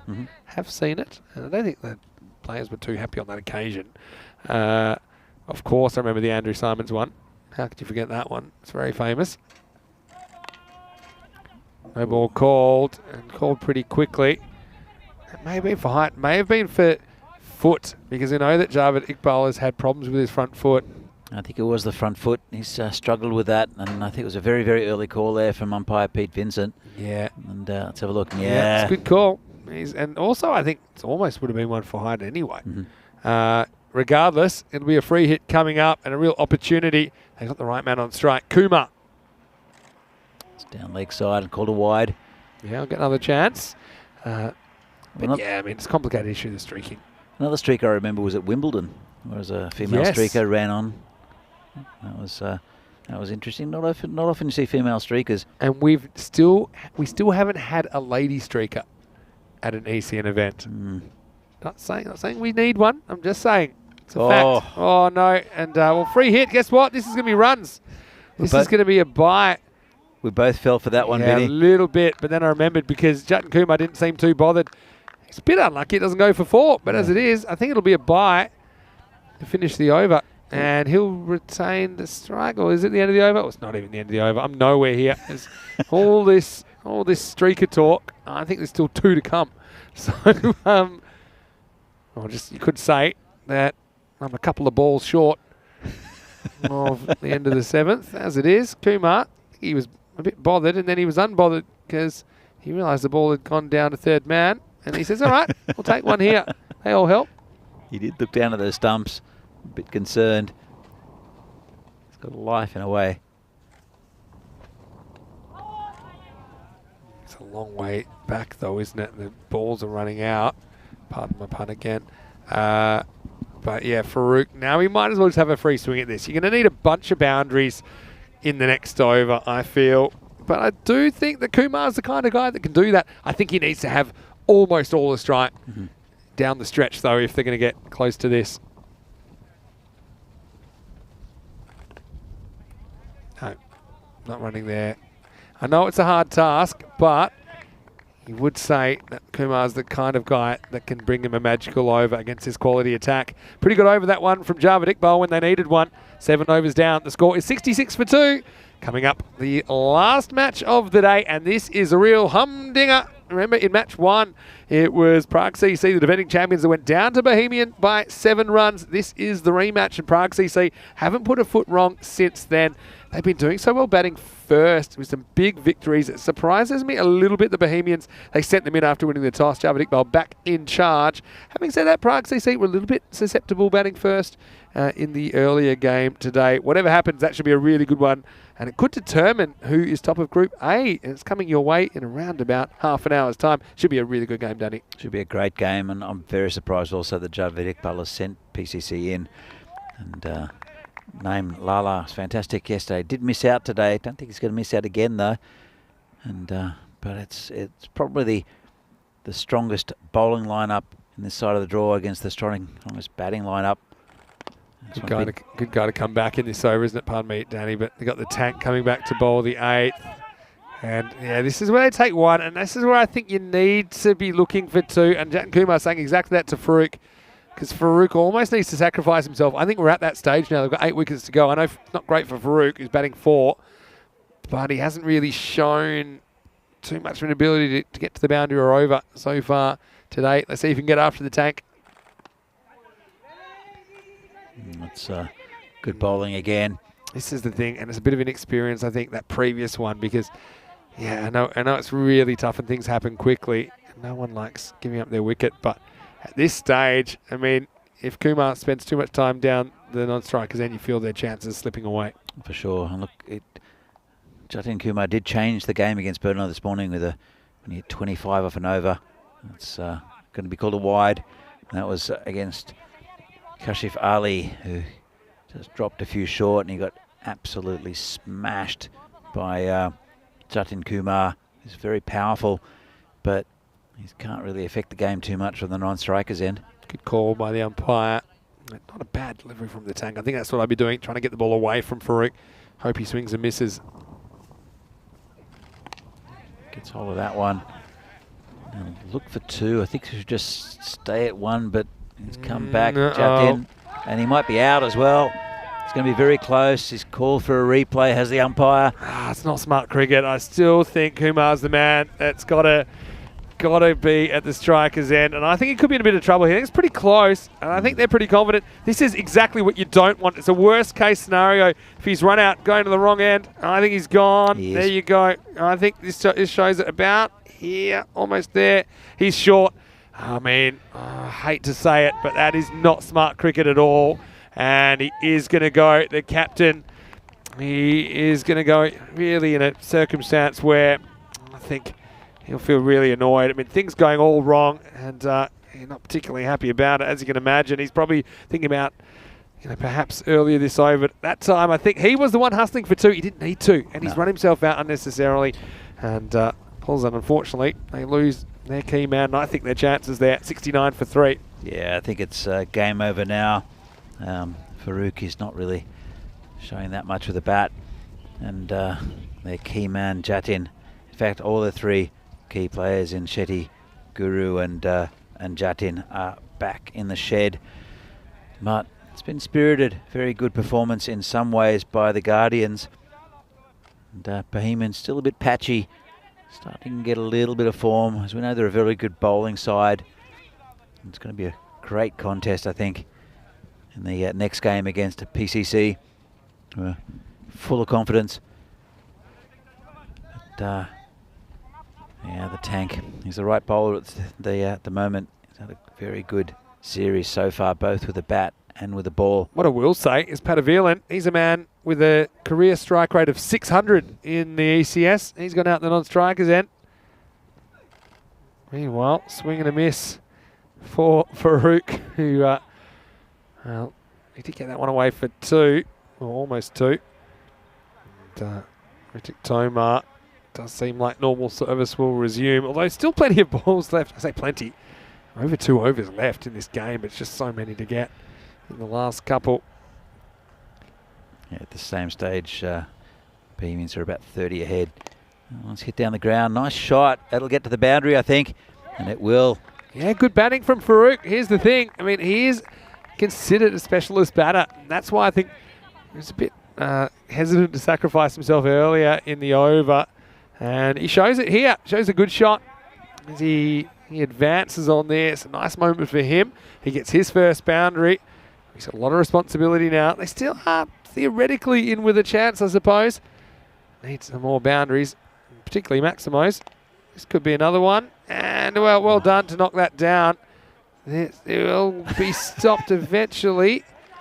It will be 2 to finish the over. So Tomar ends up with a pretty good spell in this game. 1 for 12. Good fielding, though, because that looked 4 off the bat to me. As it is, it's 75 for 3 off 8 overs. They need 42 off the last 2 overs. They need something magical, but, well, Patavilan, he had a magical moment earlier today. He's only faced 1 ball. He whacked it for 6. If he could do that a few more times, and maybe Paul Zen can pull off a miracle. It's a big maybe, though, Vinny, but that's possible. And it will be Saklan Mukhtar. He did go for a bit of stick in his first over. It's the way that Patavilan hit that shot, though, earlier in the day. It was a big 6 over mid-off. It was a proper cricket shot. Oh, hello, it's not. It's Kamal Singh. This is interesting. All right. Dodgy leg spin of Kamal Singh. Go. They could be in with a chance here, Pilsen. Who knows? This is the contest I want to see, though.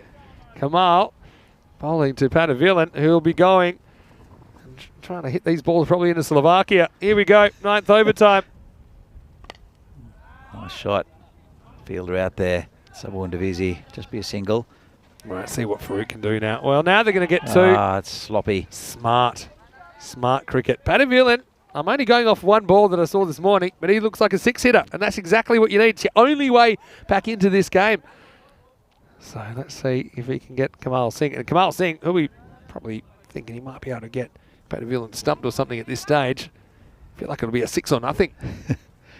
6 or out, I To be think. fair, Kamal Singh's not a bad bowler. He does get the ball to dip a bit. Oh, I think he might be gone. Called for the square has the umpire, and they look pretty confident. Yeah, I said 6 are out. That's exactly what I said. He's a big stumping chance, and I think it's quite clever bowling because I think he knows that Patavilan wants to rush at him, and so he gets it wide of him, and I think there's no doubt that's out. That is out. So I think he's already walking, to be honest. Yeah, definitely out. I don't know if this was called a wide or not, though. It was pretty wide. Well, it was probably just okay. Tell you what, the great take by Sahil Grover. Yeah, and got back to the stumps pretty quickly, didn't he? So smart bowling by Kamal Singh, and he does pick up a wicket. And Patavilan, he was trying to go large. Instead, he just has to go. It's 77 for 4. It's fizzling out a little bit. Kamal Singh, his first wicket in this tournament. As I was saying, he's playing for PCC last year. He used to play for Vinarati and had a shocking 1-over spell last year that I'll keep on reminding him about. You certainly don't let him forget that, do you? It was when he almost blew his own toe off. Yeah, a couple of times. And but he's not a bad bowler, and especially I used to keep to Kamal in indoor cricket, and used to get a lot of turn. I don't think he's bowling as much wrist spin as what he did. I think that's the kind of change-up, little outswinger, which is, I suppose, easier to control, and he does shape that out a little bit. Lily Panda, I like your comment. I'll read it out in a second. Here's Kamal, though. Oh, they got excited. I think he thinks there's an edge on this, but Pete Vincent, who obviously doesn't hear this if it is an edge, he's happy to give it a wide, so I suppose we'll never know. It's quite a good tactic often to appeal for wides That on seemed wides. pretty spontaneous, though. That didn't did. seem like a fake appeal, did it? Yeah, agreed. Anyway, Kamal making things happen. Well, he's gone that time. And Kamal the Destroyer, he's starting to go through this Guardians lineup. It's his second wicket for the over. And I think it's a spiritual hat-trick there because he thought he got an edge Well, I on don't the know if second the one. same. You can get the same guy twice in a hat-trick, but I just make your point with that. And yeah, Grover's been keeping great, and that's the thing he has. And Kamal, once again, he's happy to kind of just wobble this one away. And Grover, he wasn't taking no for an answer this time, was he? And so nice moment for Kamal. Guardians just kind of falling off the cliff a little bit now. 78 for 5. And Lily Panda's comment, which I was going to come back to, he said, very good. She said, very good keeping. And if intentional, good ball. I think it was kind of intentional. I think he certainly tries to get it away from Padavilan, who I think wants to just come straight down the pitch and bang it for 6. And getting him reaching makes it more likely. Because it's further away from your eyes, you're just more likely to miss it. Yes. And that's exactly what happened. As it is, we'll see Nirmal Kumar coming out. Let's see if there's a bit of a fairy tale for Dorothy. Where are we at? Well, still possible, I suppose. You need a bunch of Maximos. You need them quick. That's just out of the reach of the Panther out there.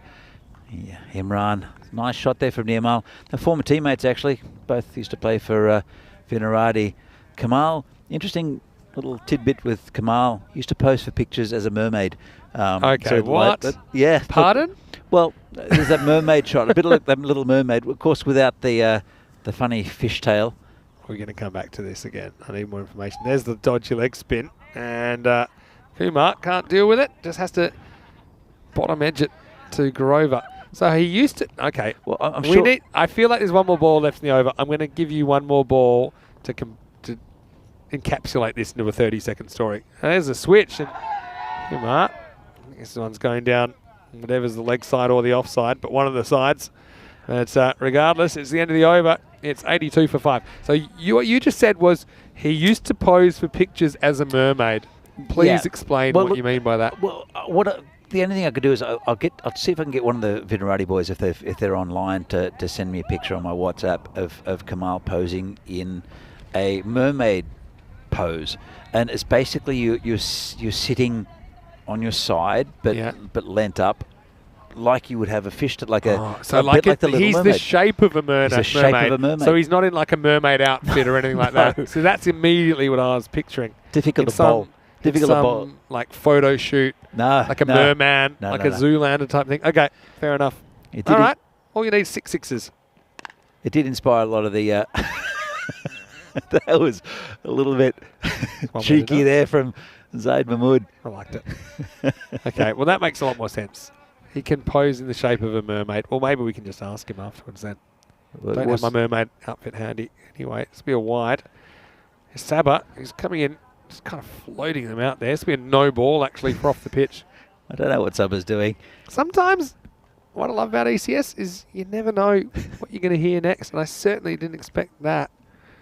If I can get a picture from the Vinos boys, I'll let you know. Oh, just away from Zaid Mahmood there. Free hit as well, but not cashed in. The other thing is that, of course, in seeing that, some of the other Vinos boys were posing in mermaid pose, just as a bit of an homage to Kamal. He shrugged, thought the same thing as me in the chat. Shrug was saying, thought you meant it was his job as a professional mermaid. And that's what I was picturing, him going around to shopping centres and birthday parties. I don't know, but maybe. he just, okay. And look, and Lily Panda said it's her dream to be a professional mermaid. Well, dare to dream. Here we go. And that's out. Yeah, another one for Grover. Geez, hasn't he been on fire? Davitsi just rolling out some medium pace. How many catches has Sahil Grover taken in this tournament? Yeah, he's been brilliant. Actually, that's his 5th catch, I think, of this tournament, and actually 5th catch of this match. Sorry, 5th dismissal in this innings. Yeah. He's got 4 catches and a stumping. I actually think that ties the record for any fielder, because if you remember Madupa Fernando, he took 5 catches along on, and I don't think a keeper has taken 5 in an innings before. So what a fantastic effort from Sahil Grover.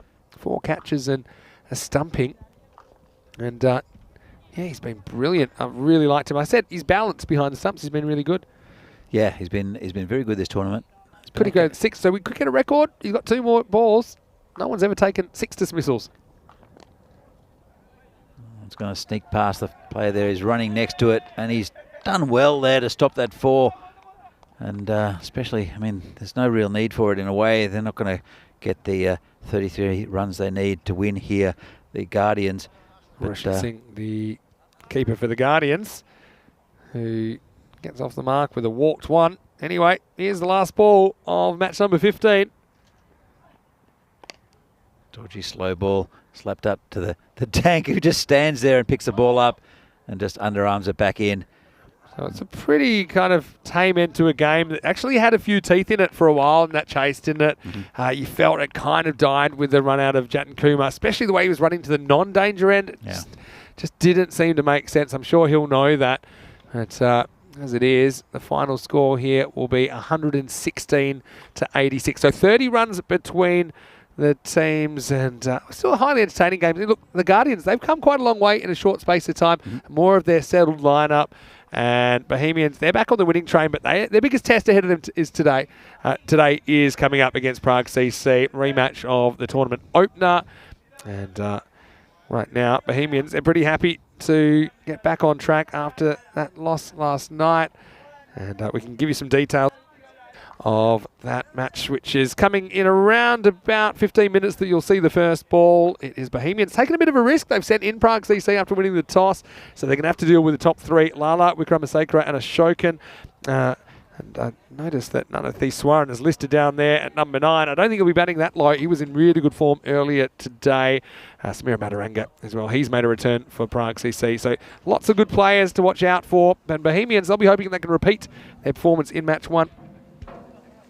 And I think that you know, Prague CC, they've got a point to prove against the team that knocked them off by just a small margin earlier in the tournament.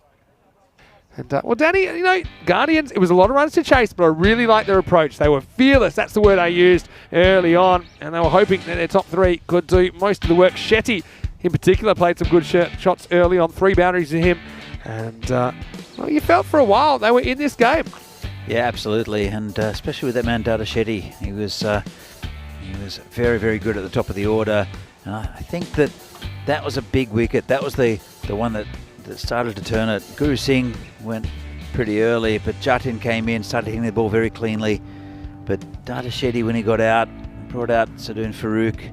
No disrespect, it's those top 3 that should be getting most of the runs. And Dada Shetty was looking very good, but when he fell, it was on the shoulders of Jatin Kumar, who was very disappointed to be run out. As you see, he's just dropped his bat there. Yeah. It's a very good stumping there from Sahil Grover. Yeah, that was one of the stories as well, and just Grover pointing it out. And we had a couple of quick quick appeals, didn't we? That was a good over. You have to say that Kamal Singh, you never know what you're going to get. A bit like a box of chocolates, a bit of fancy footwork as well from Zahid Mahmood. And then Grover with a 5th dismissal. Not often you see that. He's been brilliant. Ultimately, Guardians, it was a brave effort from them, and they'll look back. I mean, here's the thing. In cricket, you have to make decisions. Sometimes they're quick decisions. You only have a second or two to get it right. I mean, I'm sure that Jatin Kumar, he'll look at that run out several times and think, what was I thinking? And that's part and parcel of the game, especially when you're under the spotlight of the cameras and the bright lights, and a global audience is tuning in. Shetty ends up top scoring at the top of the order. 22 for him. Guru Singh, 21. And you can see it just kind of fell away. Kumar ran himself out for 15. Farouk, again, couldn't quite crack that run of ball, could he? And Nirmal Kumar later on hit a nice boundary, but they fell 30 short of the total posted in the first innings, 86 for 6. 11 extras in there. So it's probably about par for the course based on what we've seen so far in this series. As far as the bowling went, well, they had to defend, didn't they? And look, most of the bowlers that they used did well. Kamal Singh, he was a real... key for me there, just neutralising the threats there. 2 for 7 late on. We had singles for Javed Iqbal as well as Davitsi Tomar, the tank as well. Pretty tight over for Farhad in there, only had the 1. Look, I think Bohemians, they'll be pretty happy just to get the 2 points there. I think, like I say, they'll be all eyes on Prague CC. Really one of the matches of the tournament, I think, coming up in match 16, which is just around 10 minutes away. Yeah, look, for sure. I think PCC, a very proud side, and they did lose to Bohemians in that first game, as you mentioned, Vinny. And let's just see the match summary there. But definitely PCC, they would have wanted to bat first as well. Very surprised that Javid Iqbal has put them in. Yeah, a little bit surprised, but I suppose they probably know the key to this game is getting that top order for PCC. So they want to go out there and they want to do it straight away. There'll be more action to come just around the corner. You don't want to miss it. 10 minutes away from the start in the last match of day 4. Vinny Sandu here, Mr. Maximo, alongside Danny Hudacek. On behalf of all the ECN team, we want to thank you for joining us today on the European Cricket Network. We'll see you shortly for more FanCode European Cricket Series.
Hello and welcome back to Prague. We're in the heart of Europe here in the Czech Republic. We've had a great day, certainly have enjoyed the weather and we've enjoyed the cricket on the field as well. And we're ready for match number 16. It's the last match of day 4 and it's a very interesting match as well. It's a rematch of the tournament opener between Prague CC and Bohemians. I know that not too much between these teams. The defending champions, Prague CC, they went down to Bohemians by a handful of runs back in match 1. But will they get the revenge? Prague CC have been on the march ever since. Bohemians slightly on the slide, but I do think that it'll be no holds barred here as we head into the coin toss for match 16. The two captains are with Charles Croucher. Let's see who wins it. Okay, your call. Tails. Tails is the call, and it's a head. We will bowl first. Oh, thanks. So it is Javed Iqbal that wins the toss and Bohemians say that they will bowl first. Little bit of a risky strategy, I think, just because Prague CC, they've enjoyed batting first ever since that first game where they kind of got caught short chasing. They've been batting first and putting big scores on the board. But maybe Javed Iqbal, that's a message to his bowlers saying, look, go see if you can get these guys out. And they certainly have a really strong top 3 or 4. And Nanathi Swaran, he was a really important player for PCC in the middle order in that win earlier today. But Bohemians, they're going to have to play out of their skin. I think that PCC, they're still stung by that loss in match 1 and the defending champions. They want to send a message as we close Thursday's play. Don't forget for Bohemians as well, it's their last group game. And this could be the game essentially that decides who is top of the table in Group A. Going to be a huge one. I know that Danny Hudacek is ready for this one just as much as I am. He's ready for the first ball and the news from the toss. Javed Iqbal of Bohemians, he's won the toss. He's back in charge. He's decided that he wants PCC to bat first. Over to you. Let's get ready for match number 16. Yeah, so welcome back here to the Czech Republic and Prague. And this is going to be potentially a fascinating game between these two. They're pretty well matched. Very strong batting team for the Prague CC and the strongest bowling team in the tournament for Bohemians. So we'll see. They're a bit Jekyll and Hyde. Jekyll and Hyde are Bohemians, especially with the bat. They'll be bowling first and good bowling attack with Javed Iqbal no doubt taking the new ball. And then Ritik Tomar has been very good this tournament, as has Shohaz Farhad. But for PCC, there'll be those 3 up the top. Naeem Lala, who was incredible yesterday. Suresh Wickramasekera, the beast, and the skipper Arun Ashokan. They'll be instrumental for PCC if they established a good total for them. They're I know that they're keen on revenge, but then again, Bohemians, they are the top of the table at the moment with 5 wins. So it'll be a very intriguing encounter between these two. And it looks interesting. It looks like it's Sajid Bhuyan who's going to open the bowling. Oh, that's an interesting move. He's looked a bit flat the last couple of days, has Sajib. It's been a long stint for Bohemians. And he'll be opening the bowling. But bowling to Naeem Lala could be a bit dangerous. Javed Iqbal's been so good for them up the top of the innings, especially with that little bit of fire between these, the contest between these two. It's going to be intriguing. Very much an offside field. Of course, Lala is strong on both sides of the wicket. If Bhuyan decides to drop one short, it's getting launched, but he's strong on the drive. And on the cut shot is Lala. Don't want to give him any space. Very limited area to bowl to him. Here comes Bhuyan. Too short and launched. Well, there you go, picked it. It's been fielded there by some of the players there from Pilsen who are on the way back on the hour trip down south. And that's rubbish from Sajid Bhuyan first up. You can see where his captain's set his field and he's just dropped one short. And he wouldn't want to do that again. It's a good start from Lala. And short again. This one's cut away, and that's 4. Just too short from Sajid Bhuyan. And, well, there goes the plan for the first over. 10 off the first 2 balls. And you can't afford to do that to a player of the quality of Naeem Lala. See if Bhuyan can rectify this. Otherwise, it's going to be an expensive start.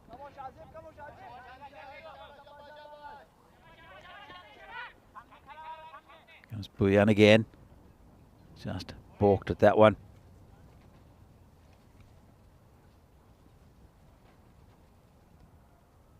And a little bit better. It's been cracked through the offside. The man out there. Sabu Ndavisi. Won't get any easier for Bhuyan though. The beast is on strike. I've seen with Lala scoring so freely, especially yesterday, that Sudesh has just played a bit of an anchor role. Started to unleash a bit later. I think he might do the same here. Comes Bhuyan, just hit down the ground, just a single. Have to hurry. Oh, good throw there. Backed up, and they'll take another. It's bounced off the fielder's knee. In fact, it was the keeper out there, Sahil Grover, was the first line of defence, went through him and then just bounced off the knee of the fielder. Took an extra one. Well run, good awareness.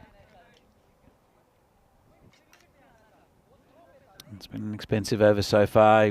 Just want to keep it tight for the next couple of deliveries. Bhuyan, not quite sure why he chose him to open. And this one's cracked out into the covers. Good piece of fielding there. Stuck a hand out. And I think they didn't run on that one. It was a dot ball, probably one in it. They run well between the wickets, these two. Comes Bhuyan with the last ball. And it's been hit straight, and that's 4 runs. Absolutely smashed into the scorer's tent. And good start here for PCC. Just over-pitched a bit wide. And the beast smashes it straight. No chance for the fielder there, Ritik Tomar. Well, good start here for PCC. And the experiment was with Sajid Bhuyan up top.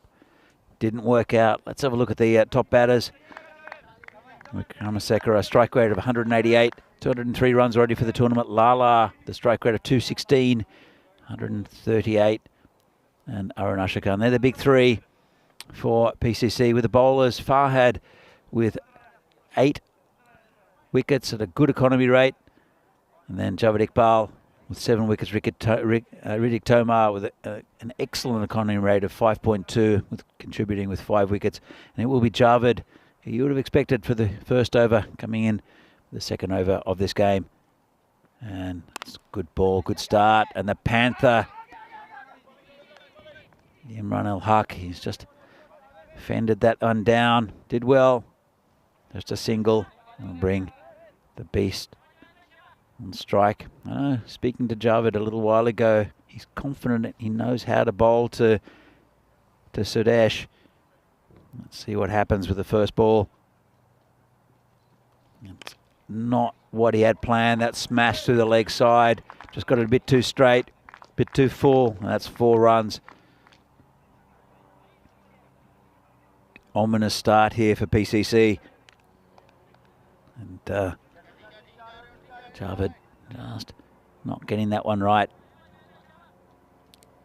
And even if the fielder was more in line with that, it wasn't too far away from him. Just had no chance. Absolutely hammered.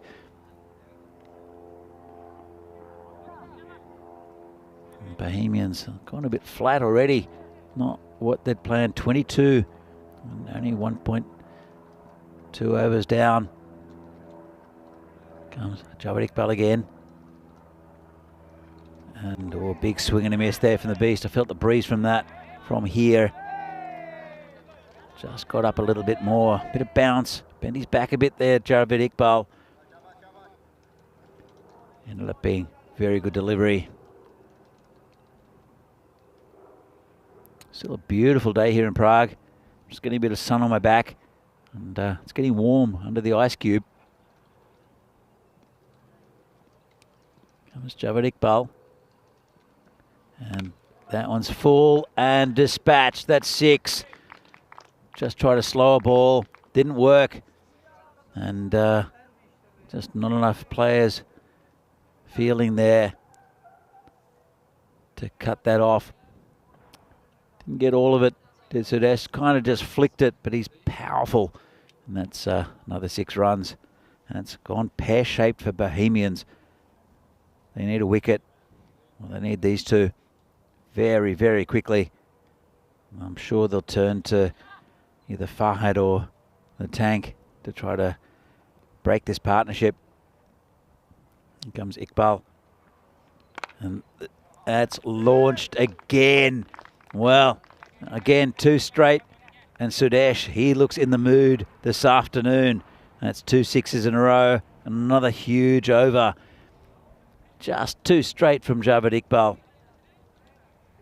And the beast showing his power.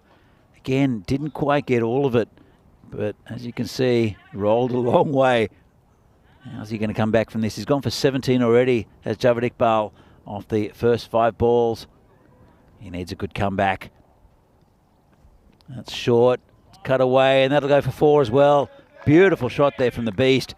Just leant back, guided it into that space. It was vacant and an expensive over. It's gone ballistic this over.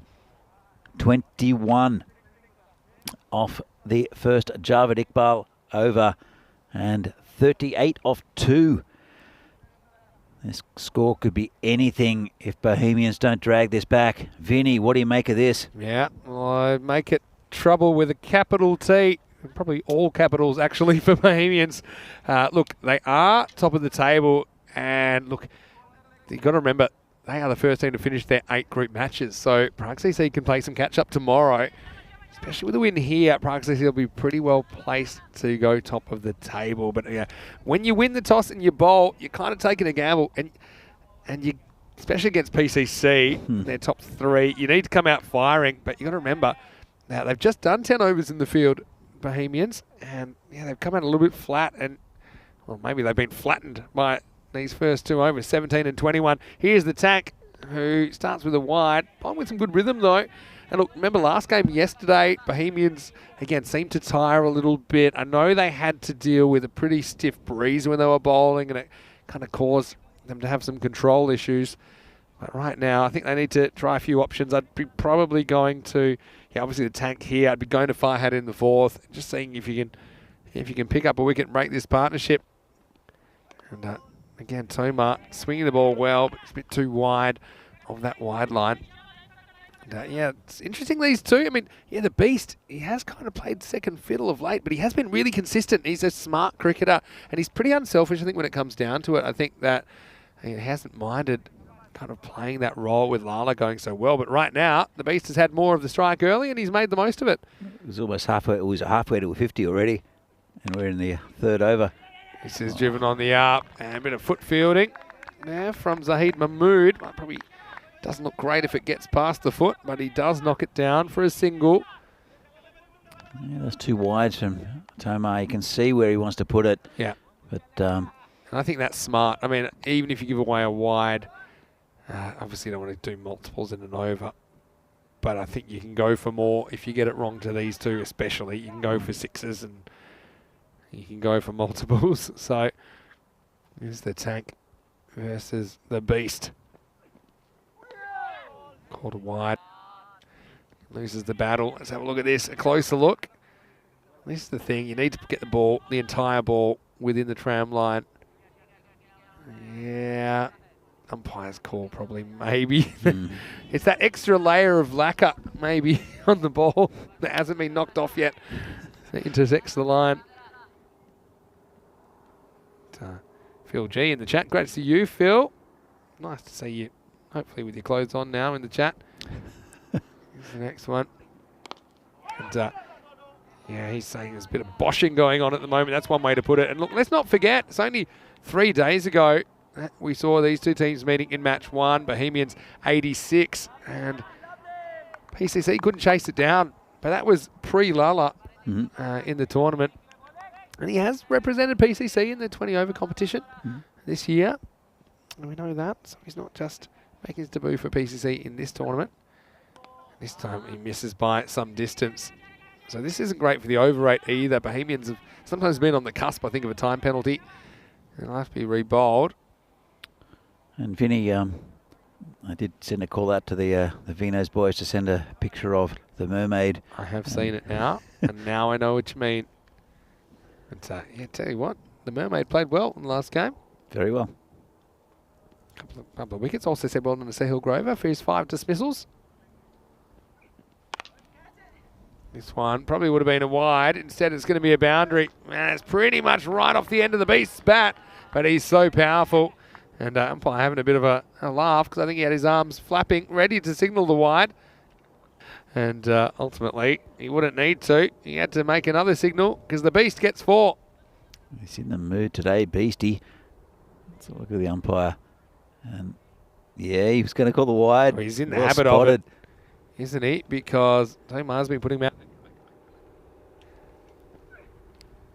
That's another wide. Oh, not called this time. Oh, you've called it. And maybe the umpire's a bit gun shy to get the arms out after that last one. And the other thing is, Tomar's consistently been putting it out there. Yeah, I think that one's okay. Yeah, that's I fine. think that one, as it goes past the popping crease, is inside. Partnership 47 off just 16 balls. Breakneck stuff. Now, a little bit of touch down to third man. Just a single to the beast. We haven't had 100 for a while. We haven't had too many of them this year, actually. Trying to think of hundreds in the Czech Republic in the ECS T10. Suburb might have hit one, I think, but I'm not sure. Because it's not occurring. No obvious ones occur to me right now. Last ball of the power play. Lala smacks this straight. He gets a full toss and is able to muscle it down the ground. So the 50 comes up off the last ball of the third. And like I said, here's Bohemians who are scratching their heads after that 3 overs. It's 52 without loss. Yeah, fantastic start for PCC. Not what Bohemians would have wanted though, and you can't really bowl to these two at the moment. Especially, I think Sudesh is definitely in the mood this afternoon in this final game. Well, this game between Bohemians and Prague CC. So here's what I love. I mean, a lot of these things I do kind of have in my head because I've watched so many cricket matches and commentated so many here on ECN. But if I'm not sure, like right now, I'm trying to remember 100. Got a bit of a blank, but I can just go to their website, EuropeanCricket.com, and I'm looking up the statistics there for last year's tournament in the Czech Republic, and I can easily go to the stats of that. This is what I'm doing in real time, and I'm looking up highest scores last year. And we didn't have 100 last year. That's why I haven't seen one here. It was Sudesh Wickramaseko with 82. That was the highest score in that tournament, 82 of 29 against the Prague Spartans Mobilisers. He also had the second highest of 77 in that tournament, also against the Mobilisers. And Chris Pearce, he was the third highest with 69 not out, also against the Prague Spartans Mobilisers. There you go. So I haven't seen 100. I'm going to look further back and see if I can find one in 2020. While Farhad goes about his work, and he should have a wicket here. He's going to have to do it himself, and he's going to hold it. I think Grover, he calls it, but I tell you what, he would have to run halfway to Timbuktu if he was going to get there. Farhad, he wasn't going to let anyone else near it, and it is the big wicket of the beast off the first wicket of the fourth, and maybe that can turn things around for Bohemian. They have conceded 52, but now they have the beast 52 for 1. He's a big bowler for them, is Farhad, and that was a very, very good catch. Went high in the air, so high that Sahil Grover, he almost caught up to it. He may have got there, but I just think, I know in theory that keepers want these if they can reach them, but I think there's a limit to it. I think if it's straight down the throat of another player and Grover's trying to say, yeah, I would have had that, but they're saying, look, maybe you're right, but it's not worth risking it when it's a fairly simple catch for the bowler, and it's a bit of a grey area, that one. How keen is Sahil Grover to take more catches? Well, He ran I a just pitch pumped and him a up half. in the break because I said, well done for being the first wicket keeper to take 5 dismissals in a T10 here on ECN. And he's obviously chasing the stats pretty hard because he wanted that. But regardless, Farhad gets the beast. Well, here's the question: is of a PCC out of side already with 50 off the 52 off the first 3 overs in the power play, or if Bohemians just made a vital breakthrough. Well, I mean, it is a vital breakthrough. I never call games too early. I mean, just imagine there's plenty of ways this could play out. I mean, Saba could get going in the second half, and there's been signs of that today. So Grover himself. So, yeah, plenty of cricket still to play. Here's the Shokin at number 3. He's just going to chip this away into the leg side for 1. He's off the mark. And Aaron couldn't quite find his timing this morning, could he? He'll be hoping that he could, I suppose, make a bit more of an impact in the last game of the day. But has a kind of interesting feel about this, kind of a mini final kind of a feel, this game. I know Bohemians might have come out a bit flat, but I don't know if it's them being flat or them being flattened by some destructive hitting early on. I think it's the latter. But Farhad's brought this back. He's charging in. The quality bowler is Farhad, bowling to Lala, and picked that one up off the stumps. It's 4 runs, but kept a little low, and it shows a man in form. It's a really good in-ball adjustment from Lala, because you're right, it doesn't bounce as much as he thinks, and 1 bounce and 4 runs. So fantastic batting, and that's a mark of a class player. I mean, that could have potentially pinned him LBW. Didn't really see a good look at the height, but it definitely doesn't bounce as much as he thought. And remember, Farhad's not slow as a bowler, so he's got such a good eye at Lala. He missed out this morning, and he's pretty keen to capture the early innings form that he showed. Bit of a reality check for him in the last couple of innings, but he is ready to go. And now he's facing Farhad again. Gets a slower ball, slightly indisciplined shot. Misses out outside the off stump. Good comeback from the bowler. Yeah, very good ball there. He bowls a good slower ball, does Farhad. Rolls his wrist over it, and it's a big swing and a miss from Lala. So good comeback there from Farhad. But I think that, I mean, these are obviously these are the 2 batsmen that Bohemians need to get. Still got quite a bit of bowling to come. We haven't seen Kamal yet, but Tank's got another over. Farhad's got another over. And this is in the air. Yeah, could be it's a caught. chance. Yeah, I think this is a tough catch. Well, Mukhtar got turned around by that, and he kind of had a bit of the zombie about him. It wasn't an easy one because he did have to kind of run back with the flight, and he just loses that kind of direct eye contact on the ball, I think, in the end. You see, as I said, good batters, they still make mistakes just because the dynamics of this T10 format. And this is one where he just gets himself in a muddle, doesn't he? And a big man has dropped. Yeah, just spun around like a record. Comes Farhad again, this time bowling to Ashraf Khan. Oh, that could be out. And he's gone. That's a huge wicket. What a big over this is from Farhad. And the skipper has to go. Played all around it. Yeah, he got a long way across, didn't he? And I thought it spelled trouble. As soon as I saw him hit on the pads, we'll see it stump to stump.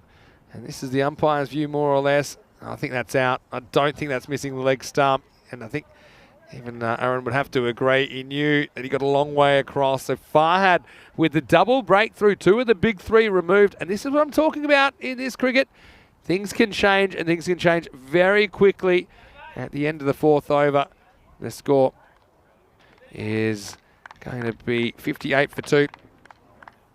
And what an effort that was from Farhad to get 2 for 6 and turning the game on a dime. Just a reminder what's coming up tomorrow. We will see Prague CC twice in matches 18 and 20 against United and the Pauls and Guardians. So you can see that they're 2 games. They'll be huge favourites, I think. And if they can win this game right now, I think probably they do finish top. Although we know anything can happen. Guardians were really improved. And look, the Guardians have a bit of an opportunity as well against Burno. That's another team they might want to gun down. So United versus Burno in the morning. It's an important one for Burno to try and win, but United similarly, because these teams are kind of still on the chopping block. So it should be a really interesting day tomorrow, Group 5, the last day of Group A matches, starting 7 a.m. GMT, which is 9 o'clock in Central Europe, and 12:30 p.m. in India, right here on the European Cricket Network. As it is, I think they're discussing who to bowl in the 5th over. But regardless, I think we'll see Farhad back in the 6th because he was so good in his first over just then. Well, he's turned this game on its head. After an explosive start from PCC, Farhad's brought it back, and it is the tank who'll come in. I think It's a very good move, putting your frontline bowlers in. And the Tank's been very good. Even though he took a bit of stick in that first over and bowled a few wides. And Lala's still there. Highest score. I was trying to find 100 here in the Czech Republic because I couldn't remember one. So I've gone back to the stats on EuropeanCricket.com as well. I've gone back to ECS 2020 here in Prague. And Davitsi had the highest score of 67. Actually scored 2 scores of 67. So again, no 100. So 82 is the highest individual score. Don't think... Not sure if it was the Super Series, but that was 20 overs. That's what I'm going back to shortly. I think the Super Series here was still 10. Was it? Yeah. Anyway, this is a flat pull. Could be another one, and it's dropped. Well, it was in and it was out for Bouillard, and this was a chance to get the third point of the triangle. And look, it wasn't an easy catch because it was hit pretty hard and flat. You'll see it here. Lala, again, he pulls it despite it being not particularly short, and Bouillard, it was in, it was out, and Lala gets a life on 22. That would have been huge because with the big 3 out, I know Raj is in pretty good form, but it's a different calibre of bowling attack. The Bohemians who are now buzzing, and that's an unfortunate drop. It did go straight to him, never really settled. But that one, we'll see how many runs it cost him. Lala's now on 23. Wow. I mean, that really could have changed the game. He said, are they out of sight? Well, not quite yet. I mean, it was only a big power play, but there's still lots of time left in this game. Now, this is sliced away, but there's no one round there in the outfield, at least. Zahid Mahmood comes round. This is Nanathi Swaran, who batted really well, top scored this morning. I think got crucial runs that got them across the line against a spirited Burno outfit. Yeah, a bit of a disaster today, I think, Burno, losing those 2 games. Shuffled it back a bit, did Dylan Stain in the first game, and it was a bit of a shock loss. And against PCC, they didn't quite get there. Good game this year, though. Now Lala tries to swing across the line. So this is the thing. You can put anyone out there in this form of the game. Look, I don't care who they are, because batters get hyper aggressive, and they kind of continue to keep trying to be more and more and more aggressive, even if they have success. And ultimately, because the margin of error is so small, if you get it on the top edge of the bat or you just don't get it quite right, you're going to potentially give up opportunities at some point. And there's no opportunity for the fielders on that occasion, as it's an outswinger from Tomar. Lala's composed, and this is a better shot. I think he goes with the movement this time. So he resumes normal service. He moves to 27 with that boundary. Yeah, again, it was a little bit wide. You can see where he's trying to bowl it there, Tomar, because if he gets it too straight, it's been blasted through the leg side. This one just a bit of a half volley outside off stump, and easy pickings there for Lala. See how the Tank comes back from this one. He beat him with a good ball outside off stump the ball before. Good contest. Here's the Tank. Pushes it too wide. Well kept by Grover. He's pretty good going to his right. Going back to that ECN Czech Super Series. I think the top score I've got there. I think these might be week by week. But in the week the Beast was playing, we didn't have a half century. His top score was 46. And, I'm going to keep looking for a century, but I'm not so sure we've had one in T10 cricket in the Czech Republic. Maybe not. Ugh. Yeah, gets it wrong. Well, it's a change up this time. Grover can't handle it down leg side. I think he knows that he's been bowling that out swinger, but he just keeps missing his spot, keeps swinging outside or onto the tram line. So he decides to do something different, but he doesn't quite locate the slower ball either, Tomar. You can see what he's trying to do. He's really coming out wide of the crease, and he's bowling it straight through to that area he wants to, but it is swinging as well, and that's why it's going wide.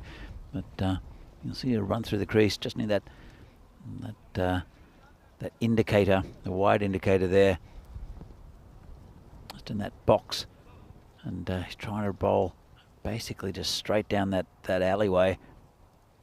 Here he comes again. Oh, that's almost taken Tomar's thumb off, I think, and it's almost bounced into the stumps as well. It was absolutely whacked, wasn't it? Nanathi Swaran has been hitting the ball well today, Raj. But just watch this. I mean, I don't even know if The camera captures this as quick as it was in real life, pretty much. And, if that sticks, it's your day. Tank, that'll be stinging. He did take a nice cotton bowl yesterday that was absolutely smashed back at him. More straight at him though, that one he had to reach for. And this one is going to fly into the sky, coming down from space at a furious pace. Maximo Lala. He's in La La Land at the moment. And once again here on day 4, as he moves into the 30s, he's had a chance, and I think he's determined to cash in. Yeah, it's a nice shot, and the breeze is coming up, picked up a little bit, and is going from left to right on screen, so he's hitting with the wind. Very safe shot.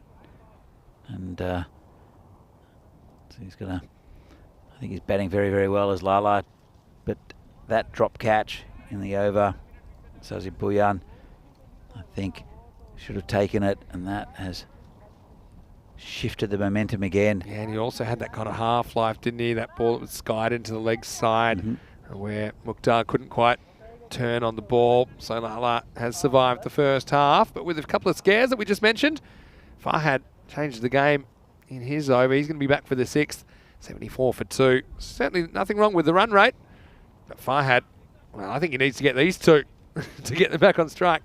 Just when they seemed like he was bringing back into the game, squandered a couple in the next over. That's a really good delivery. Oh, he's bowling so well. Farhad, he's the kind of guy, I think, the big occasion fires him up, and he's bowling out of his skin at the moment. Yeah, he's really charging in. I don't know how this missed. Oh, so close to the stumps. Great ball, especially from a man who's got such a good eye and in form. Just to beat him like that, great bowling. Edge of your seat stuff at the moment. This one's flicked away on the leg side. Should be handled out there. Just a single. Now this is the battle I want to see. Lala taking on Farhad. Lala is set. He has shown he's going to chance his arm. And let's see how aggressive he is to Farhad, who I think has been the most threatening bowler. Head and shoulders above the rest so far for Bohemians in this match at least. Yeah, absolutely. And, he was superb yesterday. Missed out this morning. Farhad going to charge in again. Oh, good ball. Rolled his wrist over that one. That was a lovely slower ball.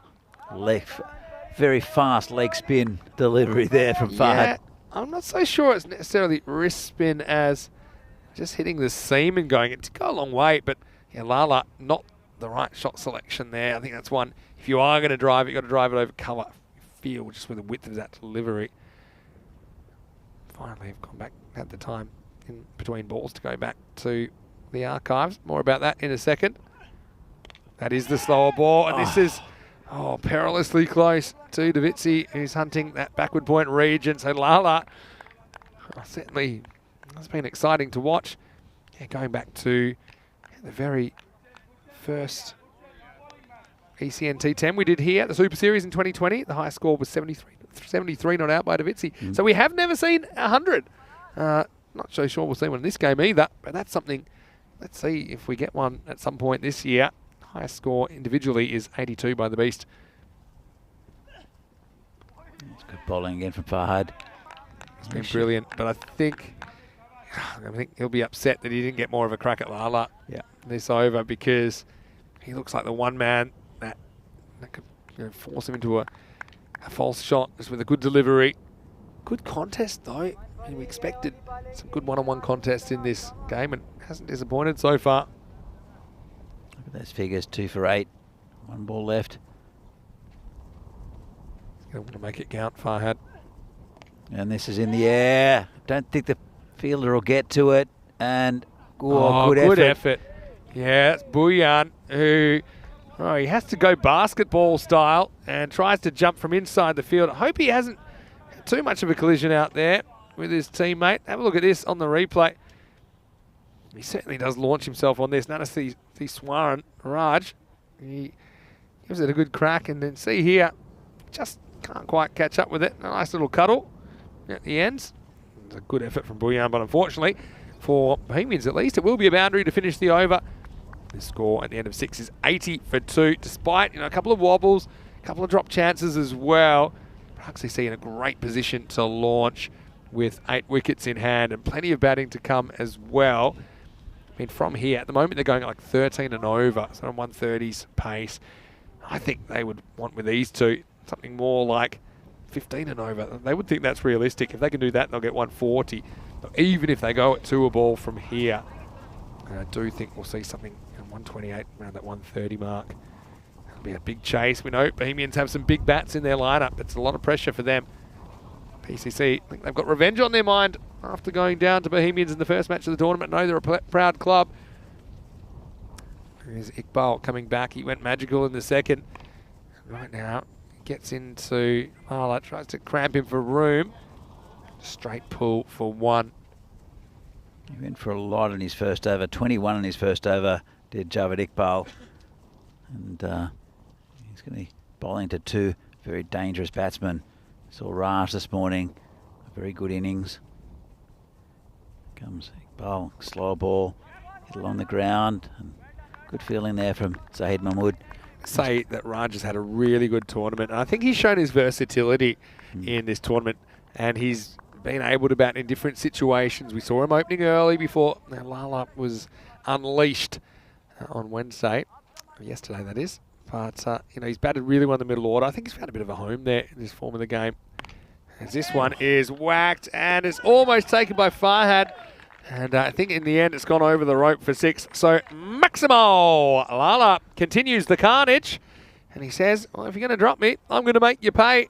And well, poor Javed Iqbal in this game, he's gone the journey. It wasn't a bad effort from Farhad, but he couldn't reach it. And 6 more to the total. Yeah, a cracking shot there. Just dropped short outside off stump. And Lala is so powerful both sides of the wicket. A little bit of a window to bowl to him. I think Farhad bowled well to him. Didn't get too much of a go, but Javed, let's see what he can come back with. Pitches up, gets one past Lala. Here's the counterpoint to what I said about that kind of 130 type score. If you can keep things quiet, the end of this over be about 90, and maybe find a way to get Lala out and perhaps Raj, or at least keep them quiet. If you go at 10s from here, only 10s, 120 odd, might be, if you get very lucky, 115 or 120. That's chaseable, I think, with some of the batting they've got. Full toss, hit hard, and very clever batting. He opens up the face of the bat and gets it behind point. So just over pitch from Iqbal. He's not having a great time of it here in the last game of the day. That's another boundary. Cuatro caras más. And the Kings, I shouldn't say the Kings, but the Prague CC at least, they're playing like Kings at the moment. Yeah, they are. An expensive spell from Iqbal. He's been so good this tournament as well. Gone for 33 so far in his spell. Got 1 ball left too, and the way things are going, this one's going towards the boundary as well. He'll be trying. It's gone a bit flat for Bohemians as well. But yeah, can't really blame them as well, because not easy to keep the energy up when you're going all over the ground. So Javed Iqbal, let's see if he can come back. He's still got 1 ball to play with. Now this wind has just picked up a bit like it did this time yesterday. And I know that the Bohemians just struggled a bit to control the swing. He's just playing a bit of havoc with the bails. Lala on the verge of another half century now. Is that a little distraction for the batsman? Just a bit of pause in the momentum. You never know. He's a good quality player. Probably won't distract him, but sometimes a little thing like that does help. Won't. I like Lala's approach here. He's being aggressive. He's backing himself. He knows like there's a risk to any of these shots could go wrong, but most of the time he's nailing them. Slower ball, picks it. Iqbal, a bit frustrated. No, that was a well-executed slower ball, but it can't remove Lala from the equation. He'll retain the strike, moves to 46. The score is 93 for 2 after 7 overs. Once again, a very, very warm welcome to you, no matter where you're watching from around the world. Vinny Sandu here, Mr. Maximo, alongside Danny Hudacek. Beautiful sunny afternoon in Prague. I think the weather tomorrow is even hotter. I think going for 27 is what I saw. And we're loving the sunshine, and hopefully you're enjoying the action. I know that you're enjoying it, Danny. It's always great when the ECS comes to town, hey? Absolutely. Look, I love this, and such a change from last year where we were rugged up and I had my Vinarati cap on. And so different. So different. And I've got to say that the cube's enjoying the sunshine as well. I think it's looking pretty nice. And yeah, big effort from all the ECN crew as well. Long days here, but I think we're loving being in Prague. It's a beautiful city. I know that you've made it your home for like 15 years now. About that, yep. It's a lovely place to live and great place to play cricket as well. All right, here's the water boy. Zavindavitsi coming in to bowl the 8th over, and the first one is an attempted slower ball, and it's just a little bit too short. Lala whacks it away, and that brings up another half century for Naeem Lala. He has been a revelation for Prague CC in this tournament, and I know he's given a couple of chances, but he's made the most of them, and he brings up another half century. 50 off 21 balls with 6 boundaries and 3 maximos. Geez, he's batting really well, isn't he? Very, very well.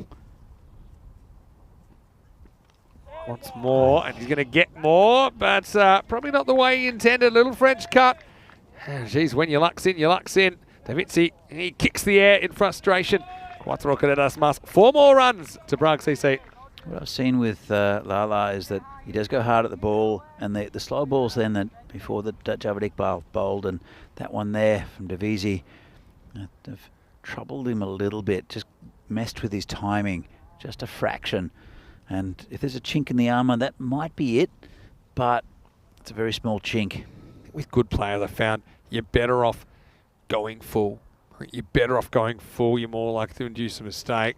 Anything on a length like this, he picks it up so quickly, and it's going to be another 4. So you can see 3 consecutive boundaries. I did mention that we've never had a century in the Czech Republic in ECN T10 cricket. The top score is 82 by the Beast. And I know that the other day, I think Lala finished on 79 not out, which is pretty close. At the moment, I don't think he's got time, but I wouldn't count out anything really, because there's still a quarter of the innings remaining. He's raced to 58.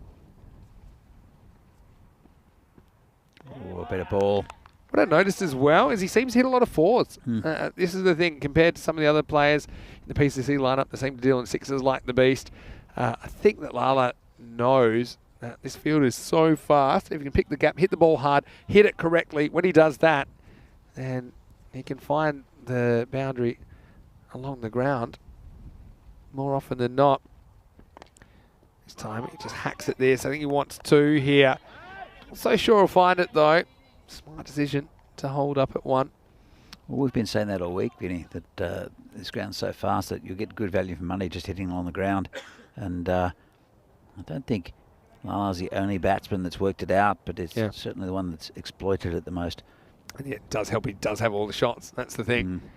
It's going to be Raj Nanathishwaran to face the last ball of the over. Swing and a miss. And Davitsi, not the worst over ever, but it does concede 13 after 8. PCC are 106 for 2. Like I say, I don't think they've quite batted them out of the game. It doesn't look like they'll get that kind of 140 kind of a score that you feel will be really tough. And they're going to have to bat very well, Bohemians, but if they can maybe keep it down to something 120s, have a positive start, particularly if Davitsi gets going. I mean, that's the thing, because he can deal in 6s and deal in a lot of them. You can see Farhad, far and away, the best of the bowlers here. Saved his best for the last game of the day, 2 for 12 off his 2. He's bowled out, of course. Bhuyan is going to have to come back and bowl this one. He bowled the first over the innings. It went for 17. And he's still going to have to bowl at Lala, who made a pretty strong start at the top of the innings. 6 and 4 early on. We did say pretty much in the first game that we thought that with the size of the field and the quickness of the outfield, that about 120 would be about par. It didn't really eventuate in the first day, but yesterday it didn't swing as much. Yeah, these two teams, the kind of players they've got, I think the par is a bit higher. Swing and a miss from Lala to start the over. Yeah, so we haven't seen outrageous scores. Okay, we've seen a couple of big-ish scores. But I think this is the kind of cricket people want to see, because both these teams, they have bats, big bats. They can go large, kind of make anything happen. So, see this, I think they want a second, but they won't get it. It's probably a bit of a loose throw in, but they get away with just a single. Yeah, so I mean, it's the same for both sides. That's what you got to realise as well. So, I mean, the batters still play good shots to get runs. Oh, absolutely. I'm not sure what Mobile's indicating there. Here comes Sajid Bhuyan bowling to Raj. A good ball outside of stump. Catching up in the chat, I think Steve Cook mentioned as well, maybe someone else mentioned that to all of our people in the UK, they're celebrating the start of the Jubilee weekend, commemorating 70 years of the reign of Queen Elizabeth. And from all around the world, she's quite a popular figure. So we want to extend our congratulations as well. Hope everyone is in a festive mood over there across the ditch. This one, it's just hacked onto his leg, mate. Maybe you might as well go at this. And it would have been out. And Raj survives. That'll be 1 run off the bat. He went back to bat. Have you ever held a job for 70 years? Well, I guess you haven't, because you're not that old. No. I can't imagine too many people have held the same job for 70 years. Let's have a think about it. In the chat, we'll appreciate your suggestions, if you can think of any. I think most people retire after 65, so... And so assuming most jobs you might come into at, let's say, most people are 18 before they work, give or take. It's a long innings. Yeah. Last ball of the over coming up. Swings a bit, but not enough to come back. And it's off the gloves of Grover. This will be 2 wides. So Bhuyan not out of trouble yet. He's going to have to deal with one more delivery. I suppose he'll be happy to see Lala at the other end. Nanathi Swaran, despite hitting one boundary, hasn't quite hit his straps. He hasn't needed to be honest. With Lala at the other end. Here's the last ball, the 9th. Oh. And it's gone. So Raj, unfortunately, can't come up with the late innings heroics in this match. And well, Bhuyan, it's a reward for a pretty good over. Remember, he did get the treatment, didn't he, in the first over? But that one ends up only conceding 4. Only 2 of them were off the bat. And he finishes with the wicket of Raj Nanathiswaran, who has to go for 9. Well bowled by Sazib. I know he's had a long slog out there over the first 8 matches. But he has competed. And the score now is 110 for 3 with an over remaining. You're right. That at this point of the game, that is a very, very good over from Sajid Bhuyan. And after being smashed for 17, I guess he was bowling to Lala and the Beast. But that sounds like a mini-series, isn't it? Yeah. Lala and the Beast. Yeah, we got quite a few. Something in the Beast. Kind of pseudo Disney titles, don't we? Phil G in the chat saying, in case you missed it, and I know Rico was red hot on these kind of international days every day. Today's International Leave Work Early Day. So have a word to your boss and enjoy the ECN coverage from Prague. Good advice. Yeah, and see you, Vinny. Yeah, Danny wants out of here. I don't think it applies to you. Not good, I suppose. Anyway, I don't think this has worked most of the time because we enjoy what we do so much. Davitsi coming back last over. Maybe they can get below 120. If they're a bit lucky. Have to try and not concede a boundary. That's the key. Prakash Sadasevan is the new batter. Again, a pretty good player that hasn't had too much to do so far in this series. Naeem Lala just takes the 1 there. I wonder about maybe going for 2 strategically. Even though you might sacrifice Sadasevan. I don't think he wants to be sacrificed. He wants a bat. And just runs at this and misses. I mean, you might look back at that moment because let's say if Sadasevan does get kept quiet here, they can keep it down to something like the 115s or something like that. Not really batting Bahamians out of the contest. It's a tough thing. I mean, you want to do the team thing. Sadasevan, don't think he really wants to get run out without facing a ball either. Well, he's faced a ball. Well, he has now, but I mean the previous ball, if he'd come back for 2 to get Lala on strike. Now, smart shot, I think. He just takes the 1 here. So over to Lala. 61 with 3 balls remaining. And yeah, good contest. I think this is a contest we might see in the second half, but the other way around, we might see Lala bowling to Davitsi. Assuming Davitsi kind of negotiates his way through the first couple of overs. It's been a pretty good over so far from Sabah. They pulled this back well. There was 74 in the first half. At the moment, just 38 now of the second. This will probably be a wide. I think it went straight over the stumps there, Vinny. Do you think that's gone over? I thought that missed from my angle. We'll have a look.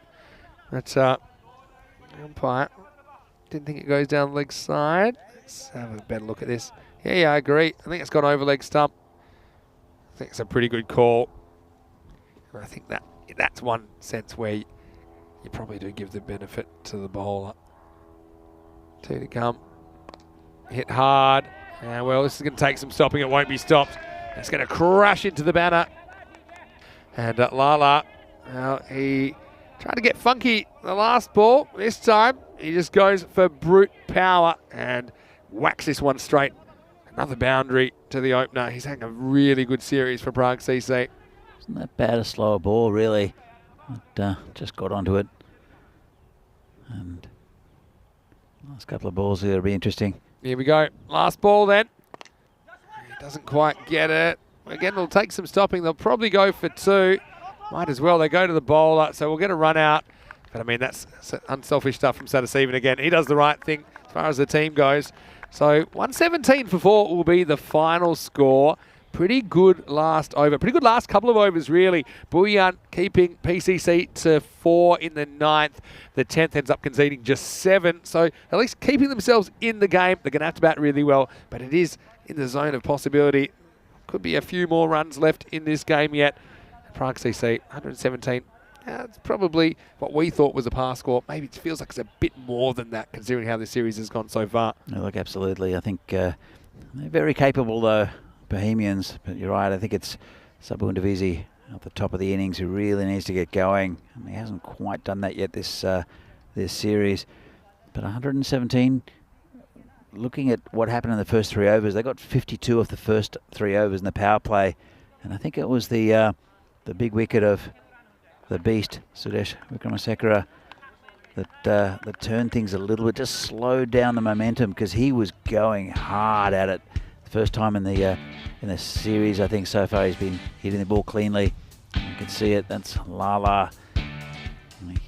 Sajid Bullion got hammered in that first over 17. Look, credit to some of the Bohemian bowlers who took a bit of stick early. Some of them came back and bowled some really good second overs. Remember, Davitsi got hit for 3 consecutive boundaries. He came back bowled a good last over. Bullion got banged early. He came back good. Better a little bit later on. But early on, they were looking dangerous, weren't they? It was Lala and the Beast. It's a fairy tale for PCC fans, at least, at the top of the order. And Farhad, he would come back in and he would essentially change the game, even though he had to kind of fight off his keeper there, Grover. And so that meant that one big player was removed, or kind of the player in Czech cricket, in Wickramasinghe. But ultimately, Lala would have a couple of chances where he may have gone down. That was one that Sakle Mukhtar couldn't quite turn around. And as the score was flying away, they needed someone to come back and help them out. Unfortunately, it wasn't Bullion that couldn't hold on to that.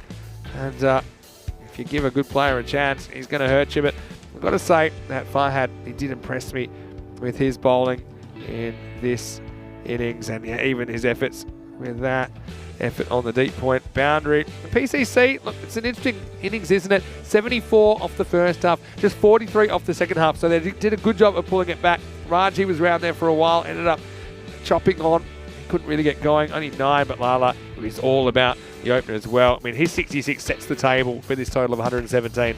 Yeah, look, that's a really good point there. I think Lala, he did have that chance, really, on the drop catch. It was, I think what did we say? He was on 22 at that stage. Yeah. So they copped quite a few more runs from him. Yeah, 44 more. Well, Phil G, before we get to the scorecards, I'm just going to mention, I asked about longest terms in jobs, if you like. Said straight from the internet, Walter Orthman has been working at a textile company in Brazil for 84 years. Saying you better get more than a gold watch when he retires. I'm guessing he won't, until he's retired from life. Anyway, there's Lala with 66 off 32, 9 fours and 3 sixes. We talked about how he does a lot of his work along the ground. And well, he survived a couple of chances, but between him and the Beast, they scored 97 runs. The opener's doing the job for Prague CC. 31 to Wickramasinghe. Swaran couldn't quite recapture the magic that he showed in the earlier match. And Sadasivan, well, he hustled hard at the end. He ended up being sacrificed on the last ball for just 1. As far as the bowlers went, well, there's a clear favourite there. Shohaz Farhad with 2 for 12 and 2 big wickets as well, as he was able to remove Sudesh Wickramasinghe, the Beast, and also the captain Aaron Ashokan. Apart from that, Bullion came back with a really good ninth over as he only conceded 4, ended up with figures of 1 for 21. Also, shout out to Davitsi, who was a bit unlucky, I think, to concede 20 of his 2 overs, but his last over was very good. Just 7 were conceded in that one. We're going to take a quick break, just always a quick turnaround. Last game of the day. When we return, should be a real good contest. Bohemians, and particularly their openers, I think Davitsi and Grover will be out trying to make an indentation in this target of 118 early. You see PCC favourites, but don't count out Bohemians. They sprung a bit of a surprise in match 1, and they'll be hoping to knock off PCC again here in the return bout in match 16. Vinny Sandu here, Mr. Maximo, alongside Danny Hudichet. Hope you're having a great time watching ECN. We're having a great time bringing in the cricket. The last innings is on the way, just around the corner. You're watching ECN, and this is the FanCode European Cricket Series.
And welcome back to the second innings of this FanCode European Cricket Series match from Prague in the Czech Republic between two of the big teams in the country, Prague Cricket Club, PCC, and Bohemians. And it's a pretty good total set by PCC. I think they had a flyer, 52 off the first 3 overs off the power play, but brought back a little bit by Bohemians. And really, it's quite an even contest at the moment. PCC going to want to look to get to the top of the table. They did go down to Bohemians in the opening game of this series, and want a little bit of revenge. But Bohemians, they want to cement their place at the top of the ladder with another win against PCC, and it will be Samira Madaranga. He's a very good bowler. Will be opening, bowling to the left-hander Sabun Divisi. You can see patches of form coming for Saba. Still not really confident in timing the ball like we've seen him in the past. It could change here though.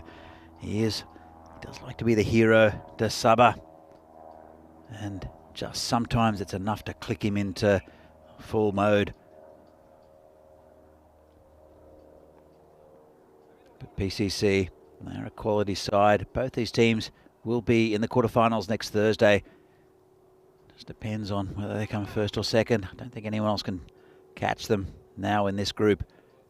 It's Group A. We'll see Group B on Saturday.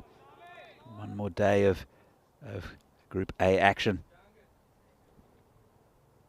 And Samira, he does sometimes spray them a little bit. With control, bowls sidearm, gets a bit of outswing to the right-hander, in-swing to the left-hander. And he comes bowling to Daviti. That's exactly what he's done. He sprayed it on the offside. Saba, he'll want to get bat on ball as soon as possible, just to get his confidence up.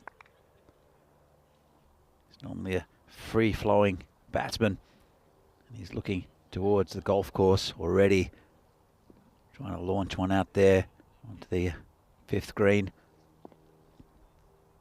Comes Madaranga bowling to Sabawin. He hits it straight, it's in the air, could be out, and he's gone. Well, Saba can't quite believe what he's done. Nice catch there, taken by number 10 there. And I think it's, not quite sure actually who that is. Well, I think it could be Prakash. And Saba, as we've seen before, taking the slow walk back. And he just opened up, and you could see just didn't really get hold of it. And in fact, it's Lala who you can't keep out of the game. And Saba's still walking off the ground, goes for a duck, brings in the tank. But again, I think that is a big blow for PCC first up. Sabawin Divisi just not having the right tournament, the tournament he wanted. Still got a good week to prepare for next Thursday. But PCC with an early blow.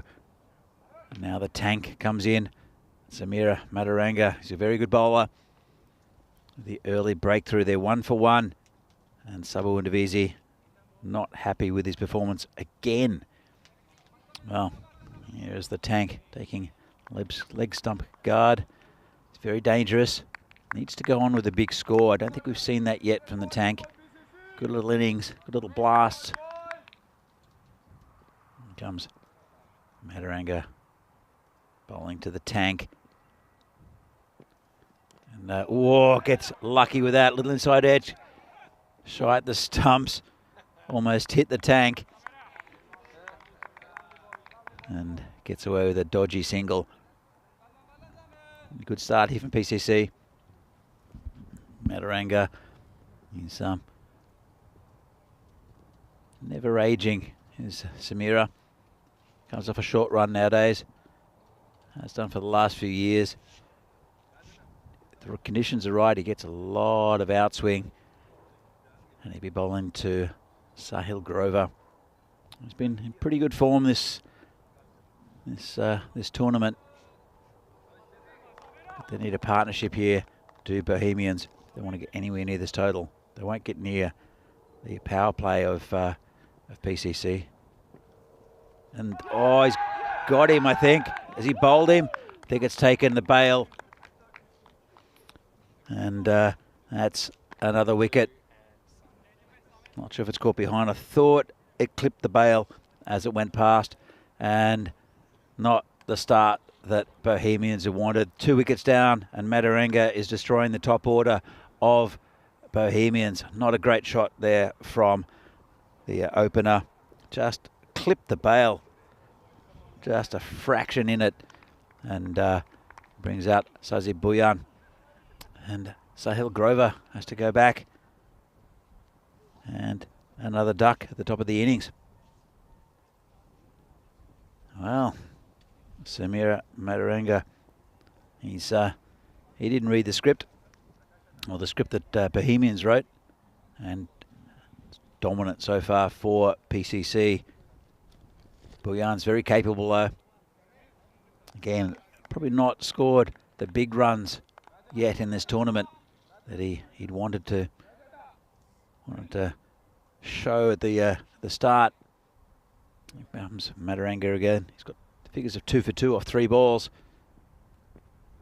And that's his hit down the ground. That should be 4. It's a nice shot. First boundary for Bohemians. Just a little bit over pitch there from Samira. Puts his hand up to his captain and says, sorry, boss. I'll do better next time.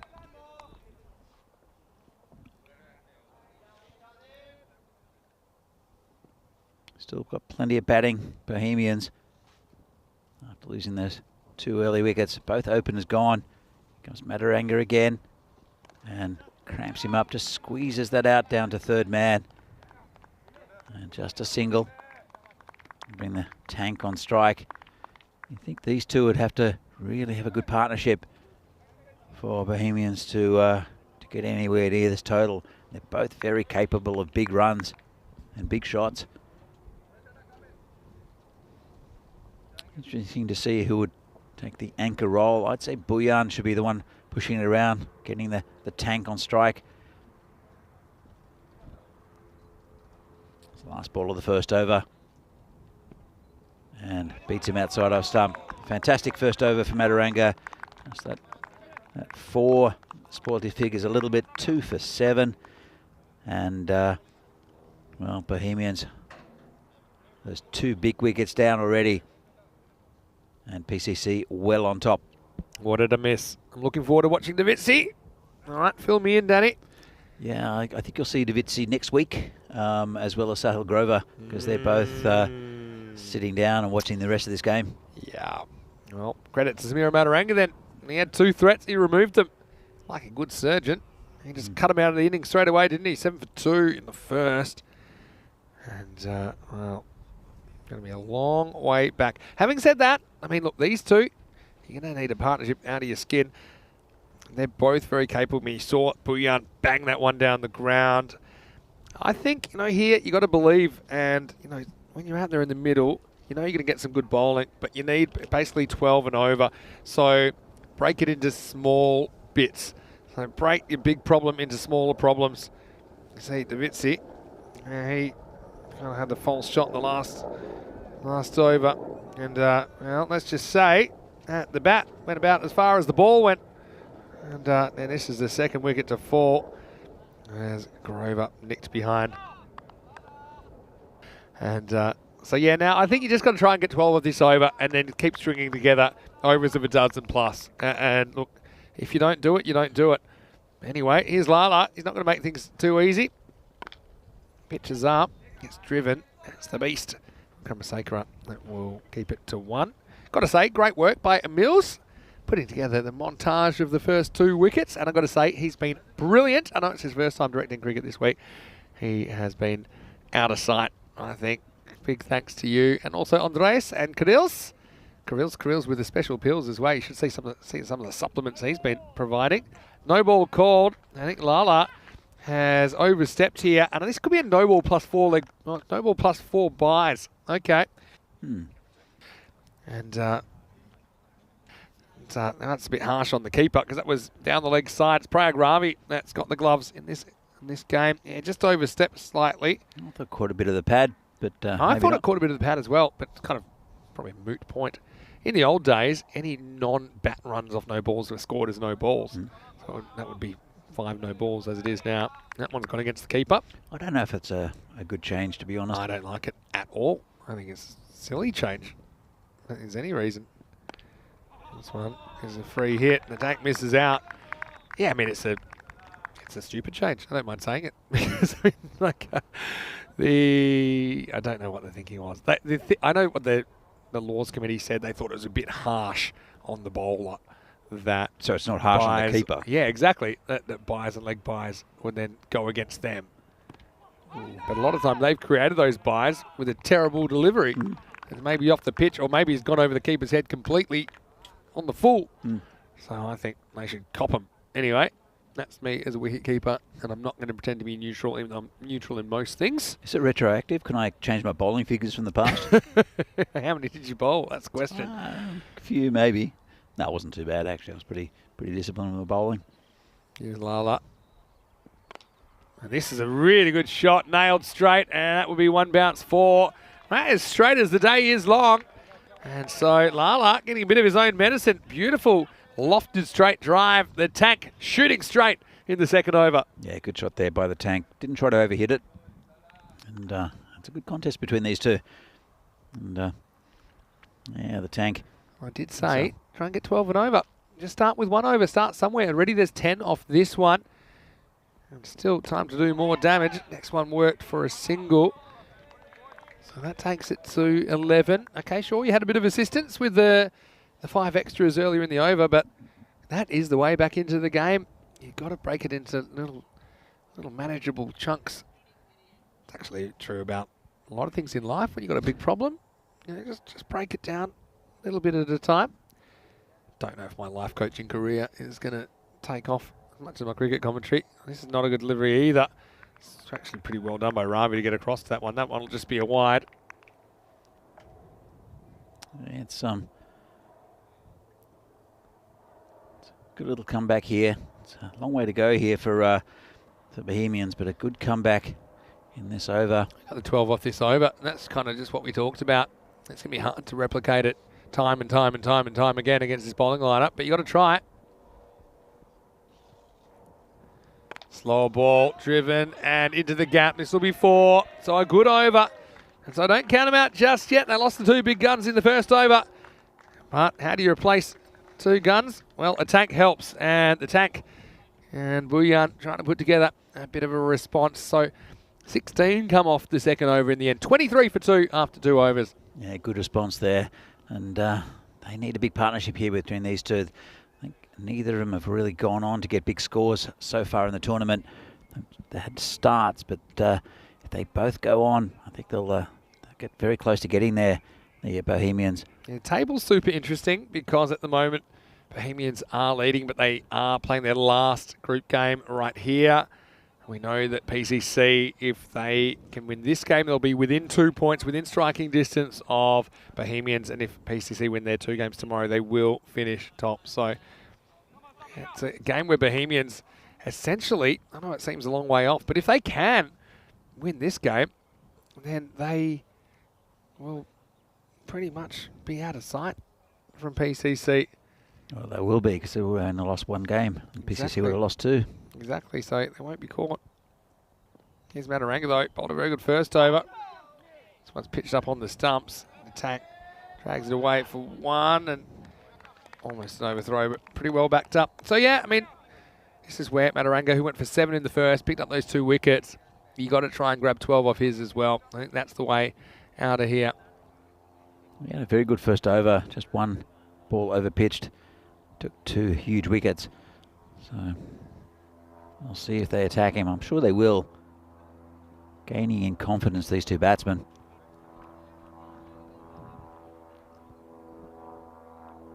ball from Mataranga. Ooh, that's pretty close. He's having a good think about it. Yeah, I mean, it's a matter of whether it straightens down the line enough and then also perhaps the height. Yeah, I had a good look at it. Yeah, he's batting a long way, kind of outside of some. Yes. It's a tricky one, maybe missing. Yeah.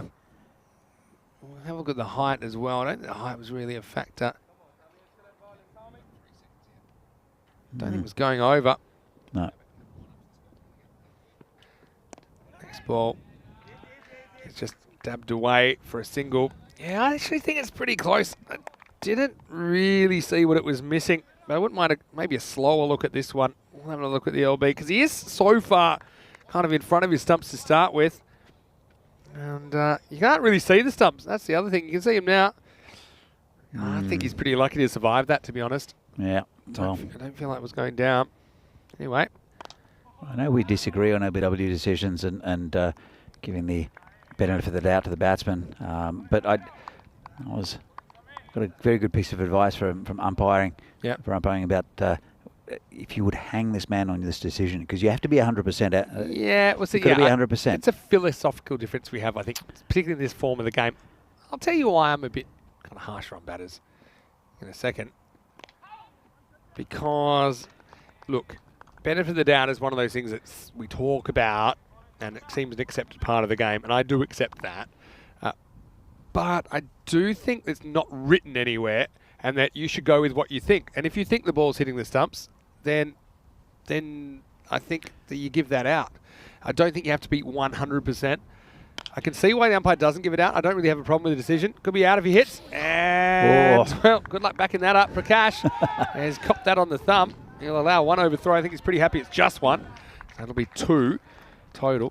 Yeah, so I also think of this form of the game, you're not really hanging him. You're hanging him for this 10 overs. You know, the batters get 8 opportunities during the week. I think also not much goes towards the bowlers in this form of the game. So let's put it this way, Vinny. Yeah. You're the last batsman in. Yep. You need 2 to win. Sounds about right, actually. Yeah. You need 2 to win, 1 to tie, and you get an umpire who tells you at the end of the game, I thought it may have hit the stumps if you get LBW. How filthy would you be that you've just lost, you potentially lost the game? You could have run through it for a leg bye. Yeah. Here's what I would say to that. I'm not saying you should give it out on a hunch that it'll hit the stumps. I'm saying that if you think it's more likely than not to hit, then you should give that out. Look, I'm an English teacher by trade, Vinny, and may and could are not 100%. No. That's true, but you know, more likely than not for me is greater than 50% if you want to talk in numbers. You know, I think you take out each element, and if you think it's satisfied, then I can't give a batsman on 50% though, Vinny. 51. All right, here we go. It's the start of a new over, and this could be trouble. Oh, it's going to be a Bermuda Triangle situation, as it looks like Jahangir Ahmed, who was coming in, and he had a bit of traffic going the other way down the street. Yeah, look, I get that. I'm not saying that you should start giving out stuff willy-nilly. I just think that, you know, you have to back your judgment. That, for me, looking at the replay, and to be fair, live, it wasn't easy to give because the batter's pad was moving really quickly. You also didn't get a very good look at the stumps for that entire replay, except we got a little glimpse at them. So I can understand the umpire's decision. I'm just saying that, for me, if I'm more satisfied that the ball's going to hit the stumps than not, I'd probably like to see them give it. It's LBW. It's an interesting one. I don't know if there's such a multifaceted individual rule in any other sport that's quite like LBW, which has kind of several criteria that have to be met. And so the umpires have a lot on their mind at once. True, but to be honest, this is going to go down. There's a leg byes as well. It's 4 runs, 4 leg byes actually. I don't find the LBW that difficult to understand, to be honest. And as an umpire, it's once you clear what an LBW is, I don't think it's that difficult a decision, apart from the fact that it happens in a split second, and you can get it wrong. Yeah, well, as far as the laws go, I think it's pretty clear. Oh, it is clear, but I'm saying there's actually multiple elements that go into making that decision. Where the ball bounces, where the ball impacts the batters, and where it's going to go afterwards, if there's any bat. So there's 4 elements in one decision. I just can't think of too many things in other sports where you have to think of 4 things at once. They all have to be satisfied. True. Apologies that the scoreboard graphics aren't up. I just noticed that, so I will keep you up to date with the score. That's a single that takes it to 37 for 2 off 3.4 overs. Thanks to Phil G, who's doing a good job keeping everyone up to date with the score. And Phil has been mentioned that we might get him in the commentary box at some point. I know that you and Phil filled in when I had a morning off last year. Had a memorable highlight in there as well. Ashish Mata, I saw he's down on the list for Burno, but he hasn't shown his face just yet. I hope we see him at some point. Maybe tomorrow, but maybe next weekend. We'll find out. But yeah, hello to you, Phil. And yeah, maybe we'll do a game that Phil can do, and he can do half with you, half with me. That might be an idea. He might be down at the Down Under tonight, so if you want to say hi to Phil in person, he might be down there. Here's Padmaraju in this one. Again, it's a question of LBW, and he gives him out. And I think, again, the height is the issue. It doesn't bounce as much as the batter thought, though. That's why he finds himself caught with his hand in the cookie jar a little bit, because he tries to pull it. So, again, there's lots of things to think about. Didn't seem particularly happy with it. I think because where it impacts him, and did seem to be reasonably high. Yeah, I mean, it doesn't. Here's the thing. He feels it's height, but it doesn't bounce as much as he thinks. So, you see, he sneaks out outside, like, out the side of the off stump, but it does nip back. Probably hits him in line. And the tank, let's have a look at this. And yeah, I mean, that seems a fair decision to me. I know there's some elements that you may feel you're not absolutely certain, but you can certainly see why the umpire gave that out. Yeah, you can. I think, look, they are tough decisions because they happen so quickly. Sometimes when you see them, you know they're out, and other times he's just got to calculate it. And I think that was one of those cases. I think it was going on to hit. Don't know if it hit him outside the line. Yeah, I think it was probably okay. Look, here's the thing. Actually, this is one part of the game where technology has changed, I think, how umpires umpire a little bit. Because I think from watching a lot of televised cricket that has the ball tracking, you can see how many more things are out than probably was accepted beforehand. Here's a Shokin who's coming on in the 5th over. Starts with a wide. So, yeah, we used to think things like, okay, if the right arm around the wicket to right-hander, you can't get an LBW, or maybe a left arm around the wicket to right-hander, you probably can't hit him in line and go on to hit the stumps. But I think that technology has shown us that actually maybe the ball's not doing as much after it hits the batter as we used to think. Tell you what, that's a good shot. That's actually runs. Smashed. Don't worry about that. I mean, this is absolutely smoked by Bhuyan. Well, he's trying single-handedly to keep Bohemians in the contest, and he just whacks that one down the ground off a Shokin. That really exploded off the bat. Lovely shot. He's a powerful batsman, is Sajid Bhuyan. He's got a bit to make up for because of his drop catch.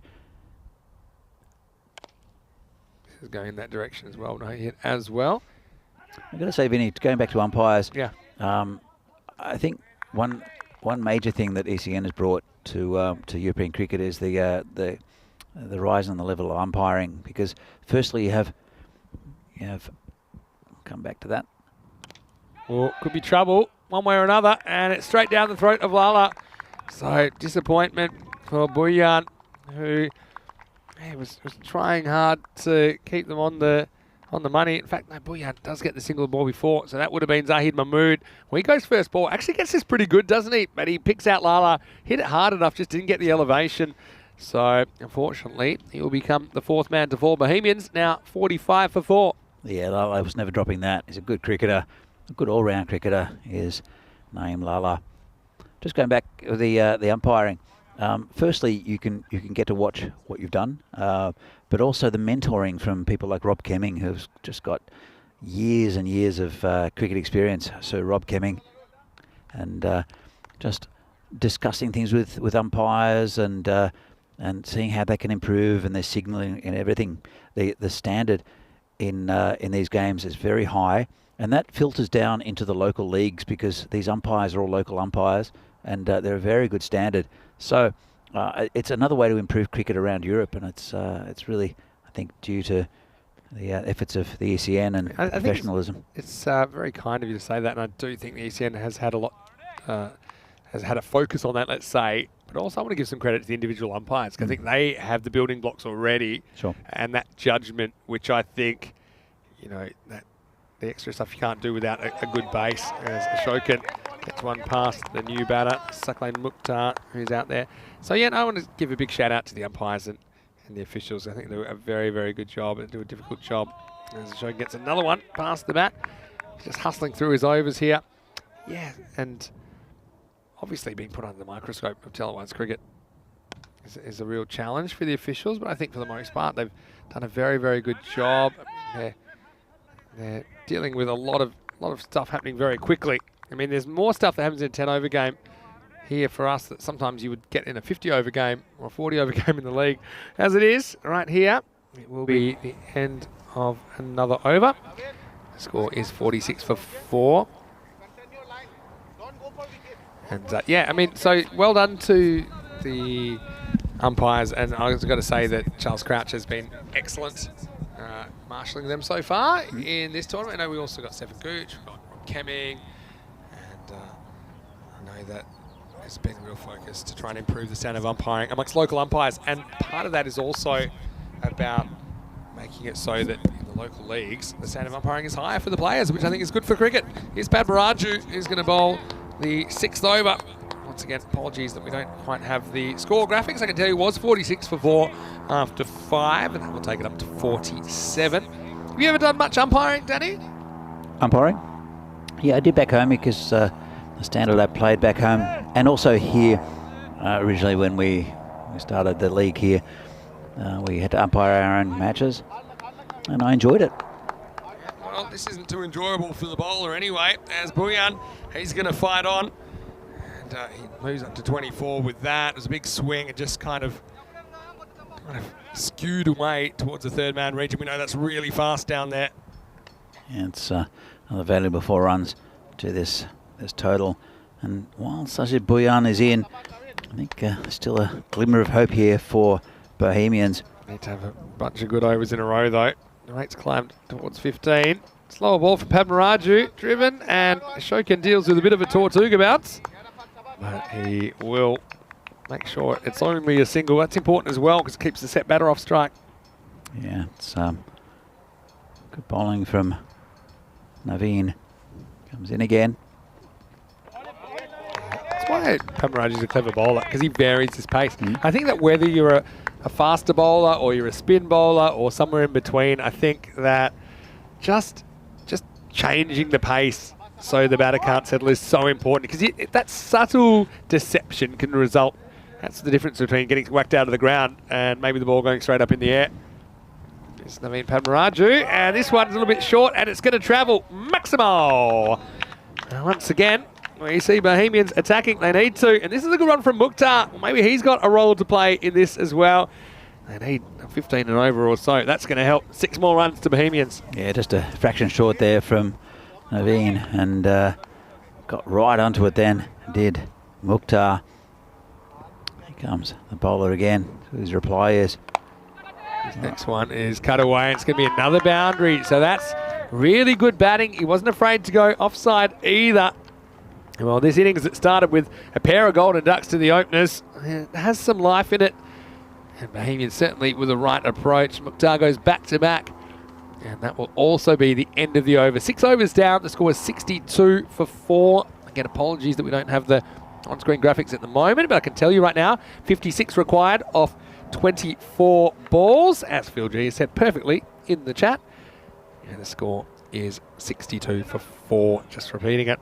And so, yeah, I mean, it's going to be a lot to get, but 14 and over required in the last 4. Again, you just got to try and get 14 off the next one, but that's not going to be easy because I've just seen the beast, and he is going to be unleashed here in over number 7.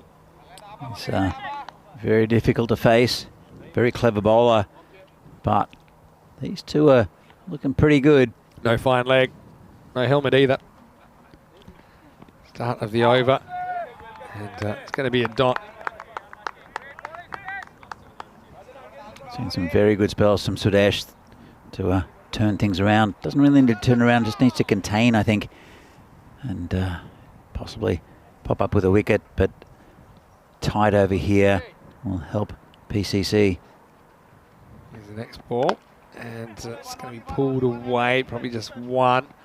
And Bhuyan might get back for 2 on the fumble, and he's going to have to hustle, but he's going to get there. That's good running. I think they do need him to face most of the bowling, despite Mukhtar with a couple of decent blows of his own. I think I'll be more comfortable with Sazib on strike. And with that one, he will move up to 27. There's the score back on the screen. I know that's going to be welcome for a lot of our viewers. The Beast gets one through. Sazib tries to go across the line. I think he takes the bait a little bit here. I mean, I think if you can play straight to the Beast or maybe over mid-off or cover where they got the fielders in the circle, that's probably a more percentage play. Isn't it funny, though, in the old days, you never had the score on the screen. Probably when you start watching cricket. It wasn't on all the time. I think when I started watching cricket, it was on kind of occasionally when the score moved to be a wide. Seems like not just in cricket, but in all sports, that's something that's become a fixture, hasn't it? Yeah, absolutely. Look, I remember watching coverage from England where there was just one camera. And going back to watching cricket and the Queen, it was the Silver Jubilee in 1977. Big year for cricket. Good ball, that. Yeah, nice delivery. Yeah, so back in 1977, yeah. Yeah, it's the Silver Jubilee, and also it was a centenary test. And the Queen was greeting all the players, saying hi. What a great game. That was a fantastic game. Before my time, but I don't know a lot about it. Beastie gets hit in the air, and this is going to be touch and go. It will go. Maximo Sazib, well, trying to do something fairly improbable. They need some runs off the Beast in the 7th, and he gets 6. He just stands and hits this one fairly straight. I think it's a better shot. Just has enough to get over the long on. Yeah, good shot that. Just did enough, and it's a very good fielder out there. Just couldn't reach it. So yeah, she was greeting all the players, and Dennis Lilly was there. Oh, this is another pull shot. This is into the gap, you know, and, well, how about this? Well, we'll have to check for offside in this one, but Hilal Ahmed, who's the regular keeper, he has found a way, I'm pretty sure. And we'll just double check this, but that seems fine to me. And Hilal is good with the hands behind the stumps. This time he elects to use the feet. Look at this. And he just, I don't know about off the foot, maybe off the shin, but he has made the stop. So it will be a single to finish the 7th, 72 for 4. Just quickly, before we go back to that, Danny, tomorrow we do have the final day of Group A matches. United, well, they've had the day off. They'll be back in the morning, take on Brno, and then Prague CC. Pulls and Guardians, well, they were much improved today. They seemed a lot more settled in their lineup, had a bit more firepower up the top as well. They'll take on the same teams, Brno and Prague CC. That'll be the end of Group A, and then we'll know exactly which team will be out of the competition. Join us for more cricket action on ECN tomorrow from 7 a.m. GMT, which is 9 o'clock in Central Europe, and 12:30 p.m. in India. Here's Lala. Before we go back to the centenary test, because, I mean, that's a famous match, isn't it? It is, but good contest here. This one will be stopped by Ashakan. Won't get to. Excellent good start stop here from Lala, and good stop from Arun. Yeah, so greeting all the players, and Dennis Lilly, he's a bit of a larrikin, which is a nice Australian word to say. But, a little bit of a rebel. Yeah, pretty friendly and informal. Saying, yeah. Took out a pen and a piece of paper and asked for the Queen's autograph. I think he also said "G'day" when he was meeting her. Oh, this is gone, and so Lala is having a great tournament. As you can see, Mukhtar, he was pretty keen to get on with things, as they have to at this stage. He wasn't interested in giving up the strike. He was going for boundaries, and unfortunately for him, he loses the furniture. And Lala, he's been troubled by a little bit of a minor groin strain. I saw him getting into the cold spray, but nothing cold about his performance in this tournament. He goes straight through Mukhtar then, and the score now is 73 for 5. Yeah, good ball there. And he's doing what he wants, what he needs to do here. Lala, he's a very steady bowler. Nothing too spectacular. Just bowls in the right areas at a decent pace. He's got a bit of rhythm about him as well. He's one guy that with his run up, you feel like it's going somewhere. You feel like he's accelerating and actually hitting the crease pretty hard. I've really enjoyed him and his contribution. He does live in Warsaw in Poland, but he has been playing. He's played a couple of league games here for Prague CC. He's a good pickup for them. He's a guy, imagine Prague CC, once again the ECL representatives, although we're a long way off knowing that. He's a guy that I'd like to see at the next level in the Champions League of European cricket. Certainly think he'd like that challenge as well. Absolutely. Here's the next delivery. Here's Javed Iqbal. He was on a pair and he almost gets it. So Not easy, not easy bowling to deal with at this stage. Yeah, that centenary test is famous. Of course, the margin of victory, Australia winning by 45 runs, the exact same margin as the first ever test match in 1877. Same venue, of course. Rick McCosker with his broken jaw, batting bandaged up. Rick McCosker liked a post or commented on a post. I'll come back to that. I'd like to know more about this. This one, I think hits the pad, you know. It'll be a leg bite. So the very first Super Series here, someone took a picture of Ockie. Oh, yeah. And posted it on Dogs at Cricket Grounds, which is, I guess, like some sort of Twitter feed. And Rick McCosker commented on it, which was nice to see. And I knew it was Rick McCosker, apart from his name, is that you'll never guess what the picture was of. Let me guess. Yeah. Profile picture of himself with the broken jaw. That's it. Yeah. Well, this one is hit really well. Well, Bhuyan, he's a one-man band. Open the guitar case and throw in your spare change because he has been trying his best to keep Bohemians alive. Maximo Lala gets taken down. That's not easy. Oh, surely they're not doing this, but with Bhuyan at the crease, you just feel like anything's possible. Yeah, he's in good form. And he's, as I said, he's got a bit to make up for because of that drop catch when he dropped Lala on 22 and cost him a lot of runs. And now he's trying to unleash. All right, love another one of those. Gets a slow ball, and that's a good shot selection. He waits, and he blasts it over cover. So he doesn't worry about protecting the strike. He decides he needs the runs, and he gets 4 more. So 6 and 4 to finish the 8th. And this game still has a pulse, Danny. 8 overs down, 84 for 5. They need 34 off the last 12 balls. That is 17 and over, but with Bhuyan there, he's dealing in boundaries. That's it. And look, Javed Iqbal, he needs to get Bhuyan on strike. I know he can hit the ball a long way, can Javed, but they really need to get Sajid Bhuyan on strike. Have a bit of a chat to the beast. Don't know if he's giving you advice, friendly tap on the butt. And as I said, it's pretty friendly in these leagues, and they're both members of the national setup, so they know each other quite well. That tour to Malta earlier this year. Here he comes. Here we go. Beastie to Iqbal. Just knocked away, and they'll get the single. And I don't think they want an overthrow anyway. So this is where the rubber hits the road, isn't it? For Bhuyan. He's going to have to try and take down the beast in the 9th. He's hitting the ball pretty cleanly, though. So yeah, he is. And he did take him last over, didn't he? For a Maximo over long on. Here we go. So drama all the way to the last. Bohemians, they've treated us to quite a few close finishes. Hit back and past the boot. I think they want 2 here. I don't think they're going to get it. Lala picks up cleanly, and now he might be run out here, you know. I think he's okay. I think he's okay, but I'm not sure. And I just got a little bit of a suspicion he might be caught short. It's just a hunch. Let's have a look at the replay. And you see here, it is out. I think that's gone. Have a look here. He is definitely short for me there. Good call, Vinny. Yeah, I just had that feeling. It's one of those that I think live you couldn't give it, but I think there's enough evidence. And yeah, if they had to lose a run out, they didn't want to lose Bhuyan. I think he's going to get the shock of his life because I don't think anyone thinks this is out. It's very close, though. You can't really tell totally with that angle. I mean, if he gets away with this, he's lucky. I mean, I kind of want him to. He says not out. All interesting. Right. Well, I'm again, agreeing benefit with of that the doubt decision. there, Vinny. Benefit of the I'll doubt. tell you what, they might want to pump the HD into the ref's tent. Anyway, game on. I'm pretty happy with that result as a neutral. And now there's going to be a dot ball next. That's good from the keeper as well. And ran up to the stumps after Javed couldn't quite get onto that ball from Sudesh. And in the end, though, it's just a single. And I don't think it's a bad result for PCC. Probably wish that was out and away because it made me look like a genius. But anyway, here's the next ball from the Beast.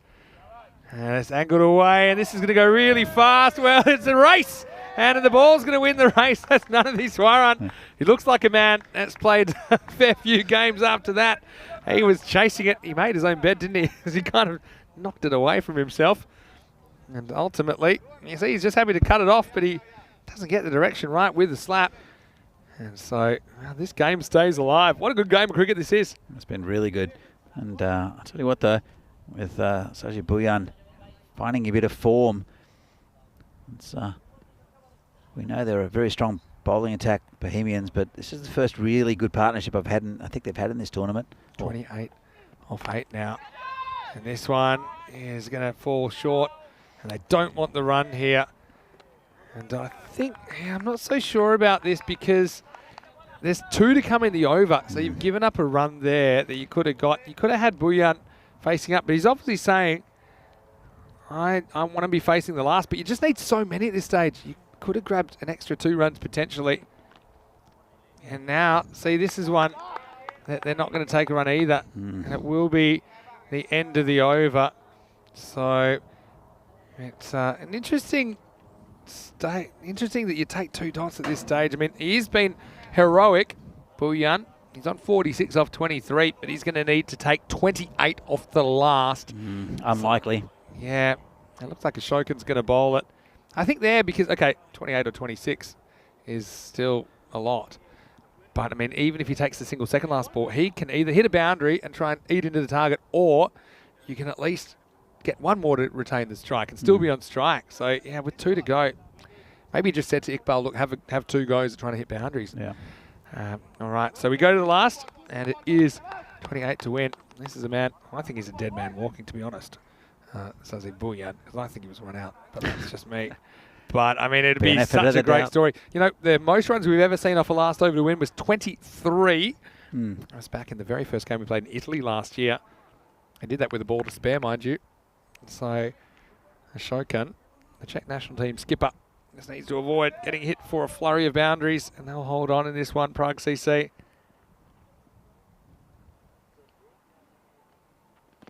Starts with what I think's a wide, and so does the umpire.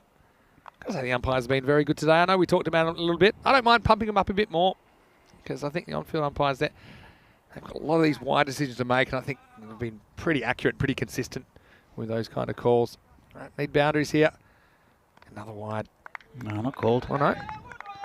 Well, Batter can't believe it. I don't know whether he thinks he steps.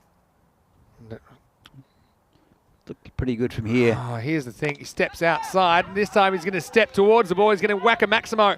Maximo time. Bhuyan brings up his 50. What a great innings it's been. 52 off 25 deliveries. And, yeah, this one, he sneaks across. Look, the previous one, I think was outside the line, but the umpire didn't call it because he snuck across. But to me, it seemed so far outside the line. I just got a quick look at it, that it seemed like it may be a wide anyway. So keeping the game alive, 21 off 4 now. And this could be close as well. Umpire doesn't like it. Don't think he really moves that back foot too much. So he starts very deep in his crease. Yeah, he always had something behind, I think. But, geez, got to say, Bhuyan, I know that maybe he's had some moments to forget in this series, but this is an innings to remember for him. He's been really, really good. Looks like it won't be enough, though. Pitches up. Hits towards the Beast, who well, deflects this one away. And, well, unfortunately, he's going to have to come and fetch it all the way from the commentary box. That was a tough one. That was a real shin boner for the Beast. I hope they can check the ball after that because the Beast is made of concrete. And so regardless, it'll be another boundary. Bhuyan moves to 60. And even though it won't be enough, still it's been a fantastic innings. It has been a really good innings, and it'll set him up for the rest of it, I think, the rest of this tournament. Last ball of the day.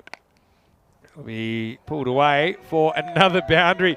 Sees how many they take off that last over? They end up taking 15. In fact, it might not be finished yet. Well, I thought it was last ball, but there still is one to go. So yeah, it's worth 15 plus this.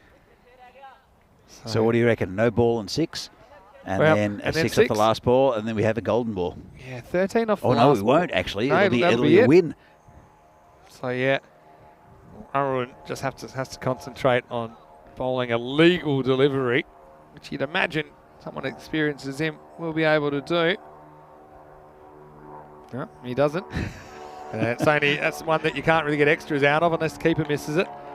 Well done to Ravi as well. Think about him. If he misses that, could be extras. Here is what I think will be the last ball. It's edged away, and that'll be 4 to finish. So Buyan is going to finish with a memorable 64 not out.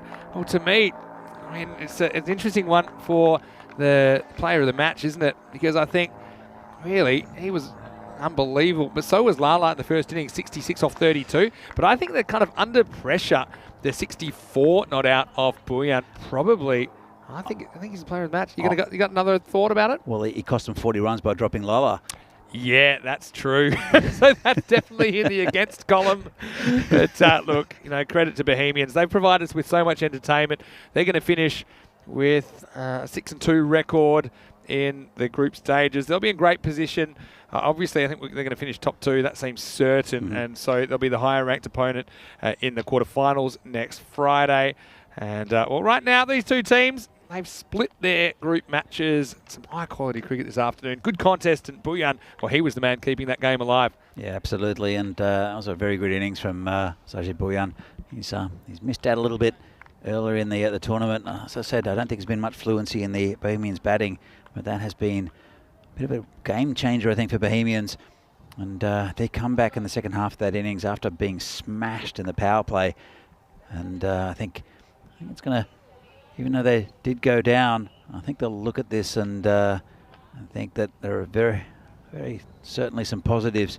I mean, you mentioned, are they out of sight already after 3 overs of the game? But it just reminded me, and obviously I've done so many of these games, I never try and judge a game in the first 5 overs because so much is still yet to be written. And Bohemian did a really good job of keeping it quiet in the second half, despite not really getting Lala. Well, they never got him at any point. 74 in the first half, just 43 in the second. At least kind of got it in the zone of possibility. And when you consider that both of their openers, the key players that we were talking about all the time, went for golden ducks. It was a really good effort. Showed that the Bohemians, it's not just the openers you have to worry about. We talked about the Tank Tomar, we talked about Buyan as well. And even like that little contribution from Sakleh Mukhtar towards the end. And Javed Iqbal, he's very capable of whacking boundaries. He just couldn't quite fire with the bat today. But Bohemians, I think, when it all comes down to it, they'll be disappointed with the result, but they can be proud of their group campaign. I know that they were a bit inconsistent in a couple of games. They'll be wanting to bring their A game because from here, it's going to be knockout stuff when they hit quarterfinals. Well, that's it, and I think they've comfortably got into the quarterfinals without ever really putting together a complete game. There were patches there. You saw Farhad's bowling effort, taking those two big wickets, and Sajid Buyan there, but it's not really complete as far as a game goes. Yeah, that's true. And look, that is the end of Bohemians because they have their day off tomorrow in the last day of Group A matches. United, they're back after the day off today, and we'll see them in the morning against Brno first up. That's going to be an important game because really, we thought the Guardians might be dead by this stage. They're very much alive, and they are much improved. And potentially they could go through with some results. And all of Brno United and Guardians are going to have to, play for qualification tomorrow. Prague CC, they're the team that are safe, but they still have the job to do because they need to win twice to make sure that they lock up top spot. So plenty to play for tomorrow on day 5, starting at 7 a.m. GMT, which is 9 o'clock in Central Europe and 12:30 p.m. in India. Let's roll the highlights. Last innings of the day. And, well, he thought that the openers would have to do something special, but it was Mataranga that was doing special things early as he got the Waterboy very first ball. Well, it was toys out of the cot time for Saba, wasn't it? And then Sahil Grover, he got bowled by a ball that just clipped the top of the stumps and really didn't give him much hope there, even though they still had some batting to come with the Tank and Sajid Buyan. And ultimately, that would be the partnership, would get them rolling, but it was Buyan that stole the show in this second innings, although it wasn't quite enough to get Bohemians through in this chase. You're right, it wasn't quite enough, and Tanky did do very well for the Bohemians, but it was that man, Sajid Buyan. That's the best innings I've seen him play for quite a while, Buyan, and he really took it to the PCC attack. Some big sixes, some nice delicate shots like that one. And very good innings, and I think it's going to set him up quite nicely and Bohemians for the rest of this tournament. I think they're going to be very competitive next week, especially if they click. But for PCC, it's kind of business as usual. They're used to winning, and it's a very, very good effort. And look, they're such a proud club, but no doubt about it, it stung them, I think, to lose, even though it was a pretty close game on Monday morning. So they got their revenge. But I tell you what, they had to work for it in the end, as chasing this target of 118. Bohemians falling just a few short. You see both openers going for Goldens. That was a horror start, but credit to Mataranga, who was able to get both of them. The tank came out at 3, never really got into top gear, 11 or 14, and a marginal LBW that he went for, but I think it was probably fair enough in the end. Bouillon, though, 64 not out of 29 balls, 8 boundaries and 3 maximos in that inning, striking at 220. He really single-handedly kept that game alive. Had a bit of a lucky one. I thought maybe he was a couple of centimetres out, run out, but I guess the replay wasn't enough to satisfy the officials, so he did survive and take it right down to the wire. Mataranga with 2 for 13 was the early destroyer and made it really tough for Bohemians, who could never quite recover. Singles to Lala, Padmaraju and Ashoka, but you can see that's those 3 bowlers were a little bit expensive. Wickramasakara, well, he did what he does, and it's pretty tough to get him away, despite getting hit for 1-6. He only went for 16 off his 2 overs. 110 was the final score for Bohemian. So just 7 runs, and I'll tell you something very, very interesting. In the first match of the tournament, it was Bohemians that won by 7 runs, and the margin exactly the same. In a match where we were just talking about the centenary test, where 100 years apart, the margin was exactly the same. So a funny little twist and a bit of a quirk to this one. But plenty of good performers. I wonder who they'll give the player of the match to. Who would you give it to there? I'd give it to Lala, or actually maybe Farhad as well. Yeah, Did very Farhad. well. Yeah, Farhad, again, we're talking about a couple of players on the losing team. Mataranga, you could argue that he set it up. So, I mean, plenty of contenders. I think we were saying before that, Bouillon, I think it was a fantastic innings, but that drop catch really affected them. That's true, and I kind of didn't think of that when I was just talking about his batting, I suppose. But look, what I would say is it's been a highly entertaining day of cricket. If you go right back to the start of the day, it was the Pulls and Guardians who got their first win in ECS cricket, so congratulations to them. Burno, I think they will feel a little bit disappointed that they couldn't get more out of today, couldn't get any more points. I think heading into tomorrow, they're in an uncomfortable situation. Dylan Stain, look, he has had a bit more time at the crease, but didn't fire, particularly with the bat until the very end of the second game. Batted himself a bit lower. I think that as far as Pulls and Guardians and United and Burno, they're all going to have to treat tomorrow as a bit of a finals day. I think they're going to have to play well if they're going to qualify, because they are in a threat. Because of the Guardians, they have been so much improved. Prague CC, though, and Bohemians, I mean, they were the 2 standout teams in this group, no doubt about it. And I think that they will occupy the top 2 spots, and they'll be the higher ranked teams in Group A going into quarterfinals next week. But all up, Danny, we've had a lot of excitement, and we had some close contests and a couple of surprises here on day 4. Yeah, it's been good fun, and it's just been good cricket all round. I think the conditions have helped a lot, and the quality of the players just reflected that. And so, yeah, I'm looking forward to tomorrow. Yeah, it should be really good. And of course, happy Peacock Friday Eve, because I'll be in my Peacock shirt tomorrow. I've got one that I've picked out. I know that you have been thinking about it as well. And I might not even need the jacket tomorrow, because it's going to be 27 degrees, they say, as well. So we are going to leave you with some highlights of the day. Look, tonight, if you want to catch up on more European cricket, you can go to our social media at European Cricket. There's highlights, there's interviews, behind the scenes stuff there as well. Also, our website, europeancricket.com, is a great treasure trove of information with what's happening in the world of European cricket. But for now, this is Vinny Sandu, Mr. Maximo, on behalf of the European Cricket Network and the European Cricket family. Hope you have a happy and safe evening. On behalf of myself and Danny Hudacek and all of us here on the ground in Prague, we hope you have a great evening. We'll see you tomorrow for day 5, the final day of group action in the FanCode European Cricket Series Czech Republic. We're going to leave you with some highlights of the day. Good night, everybody, and hasta mañana. See ya.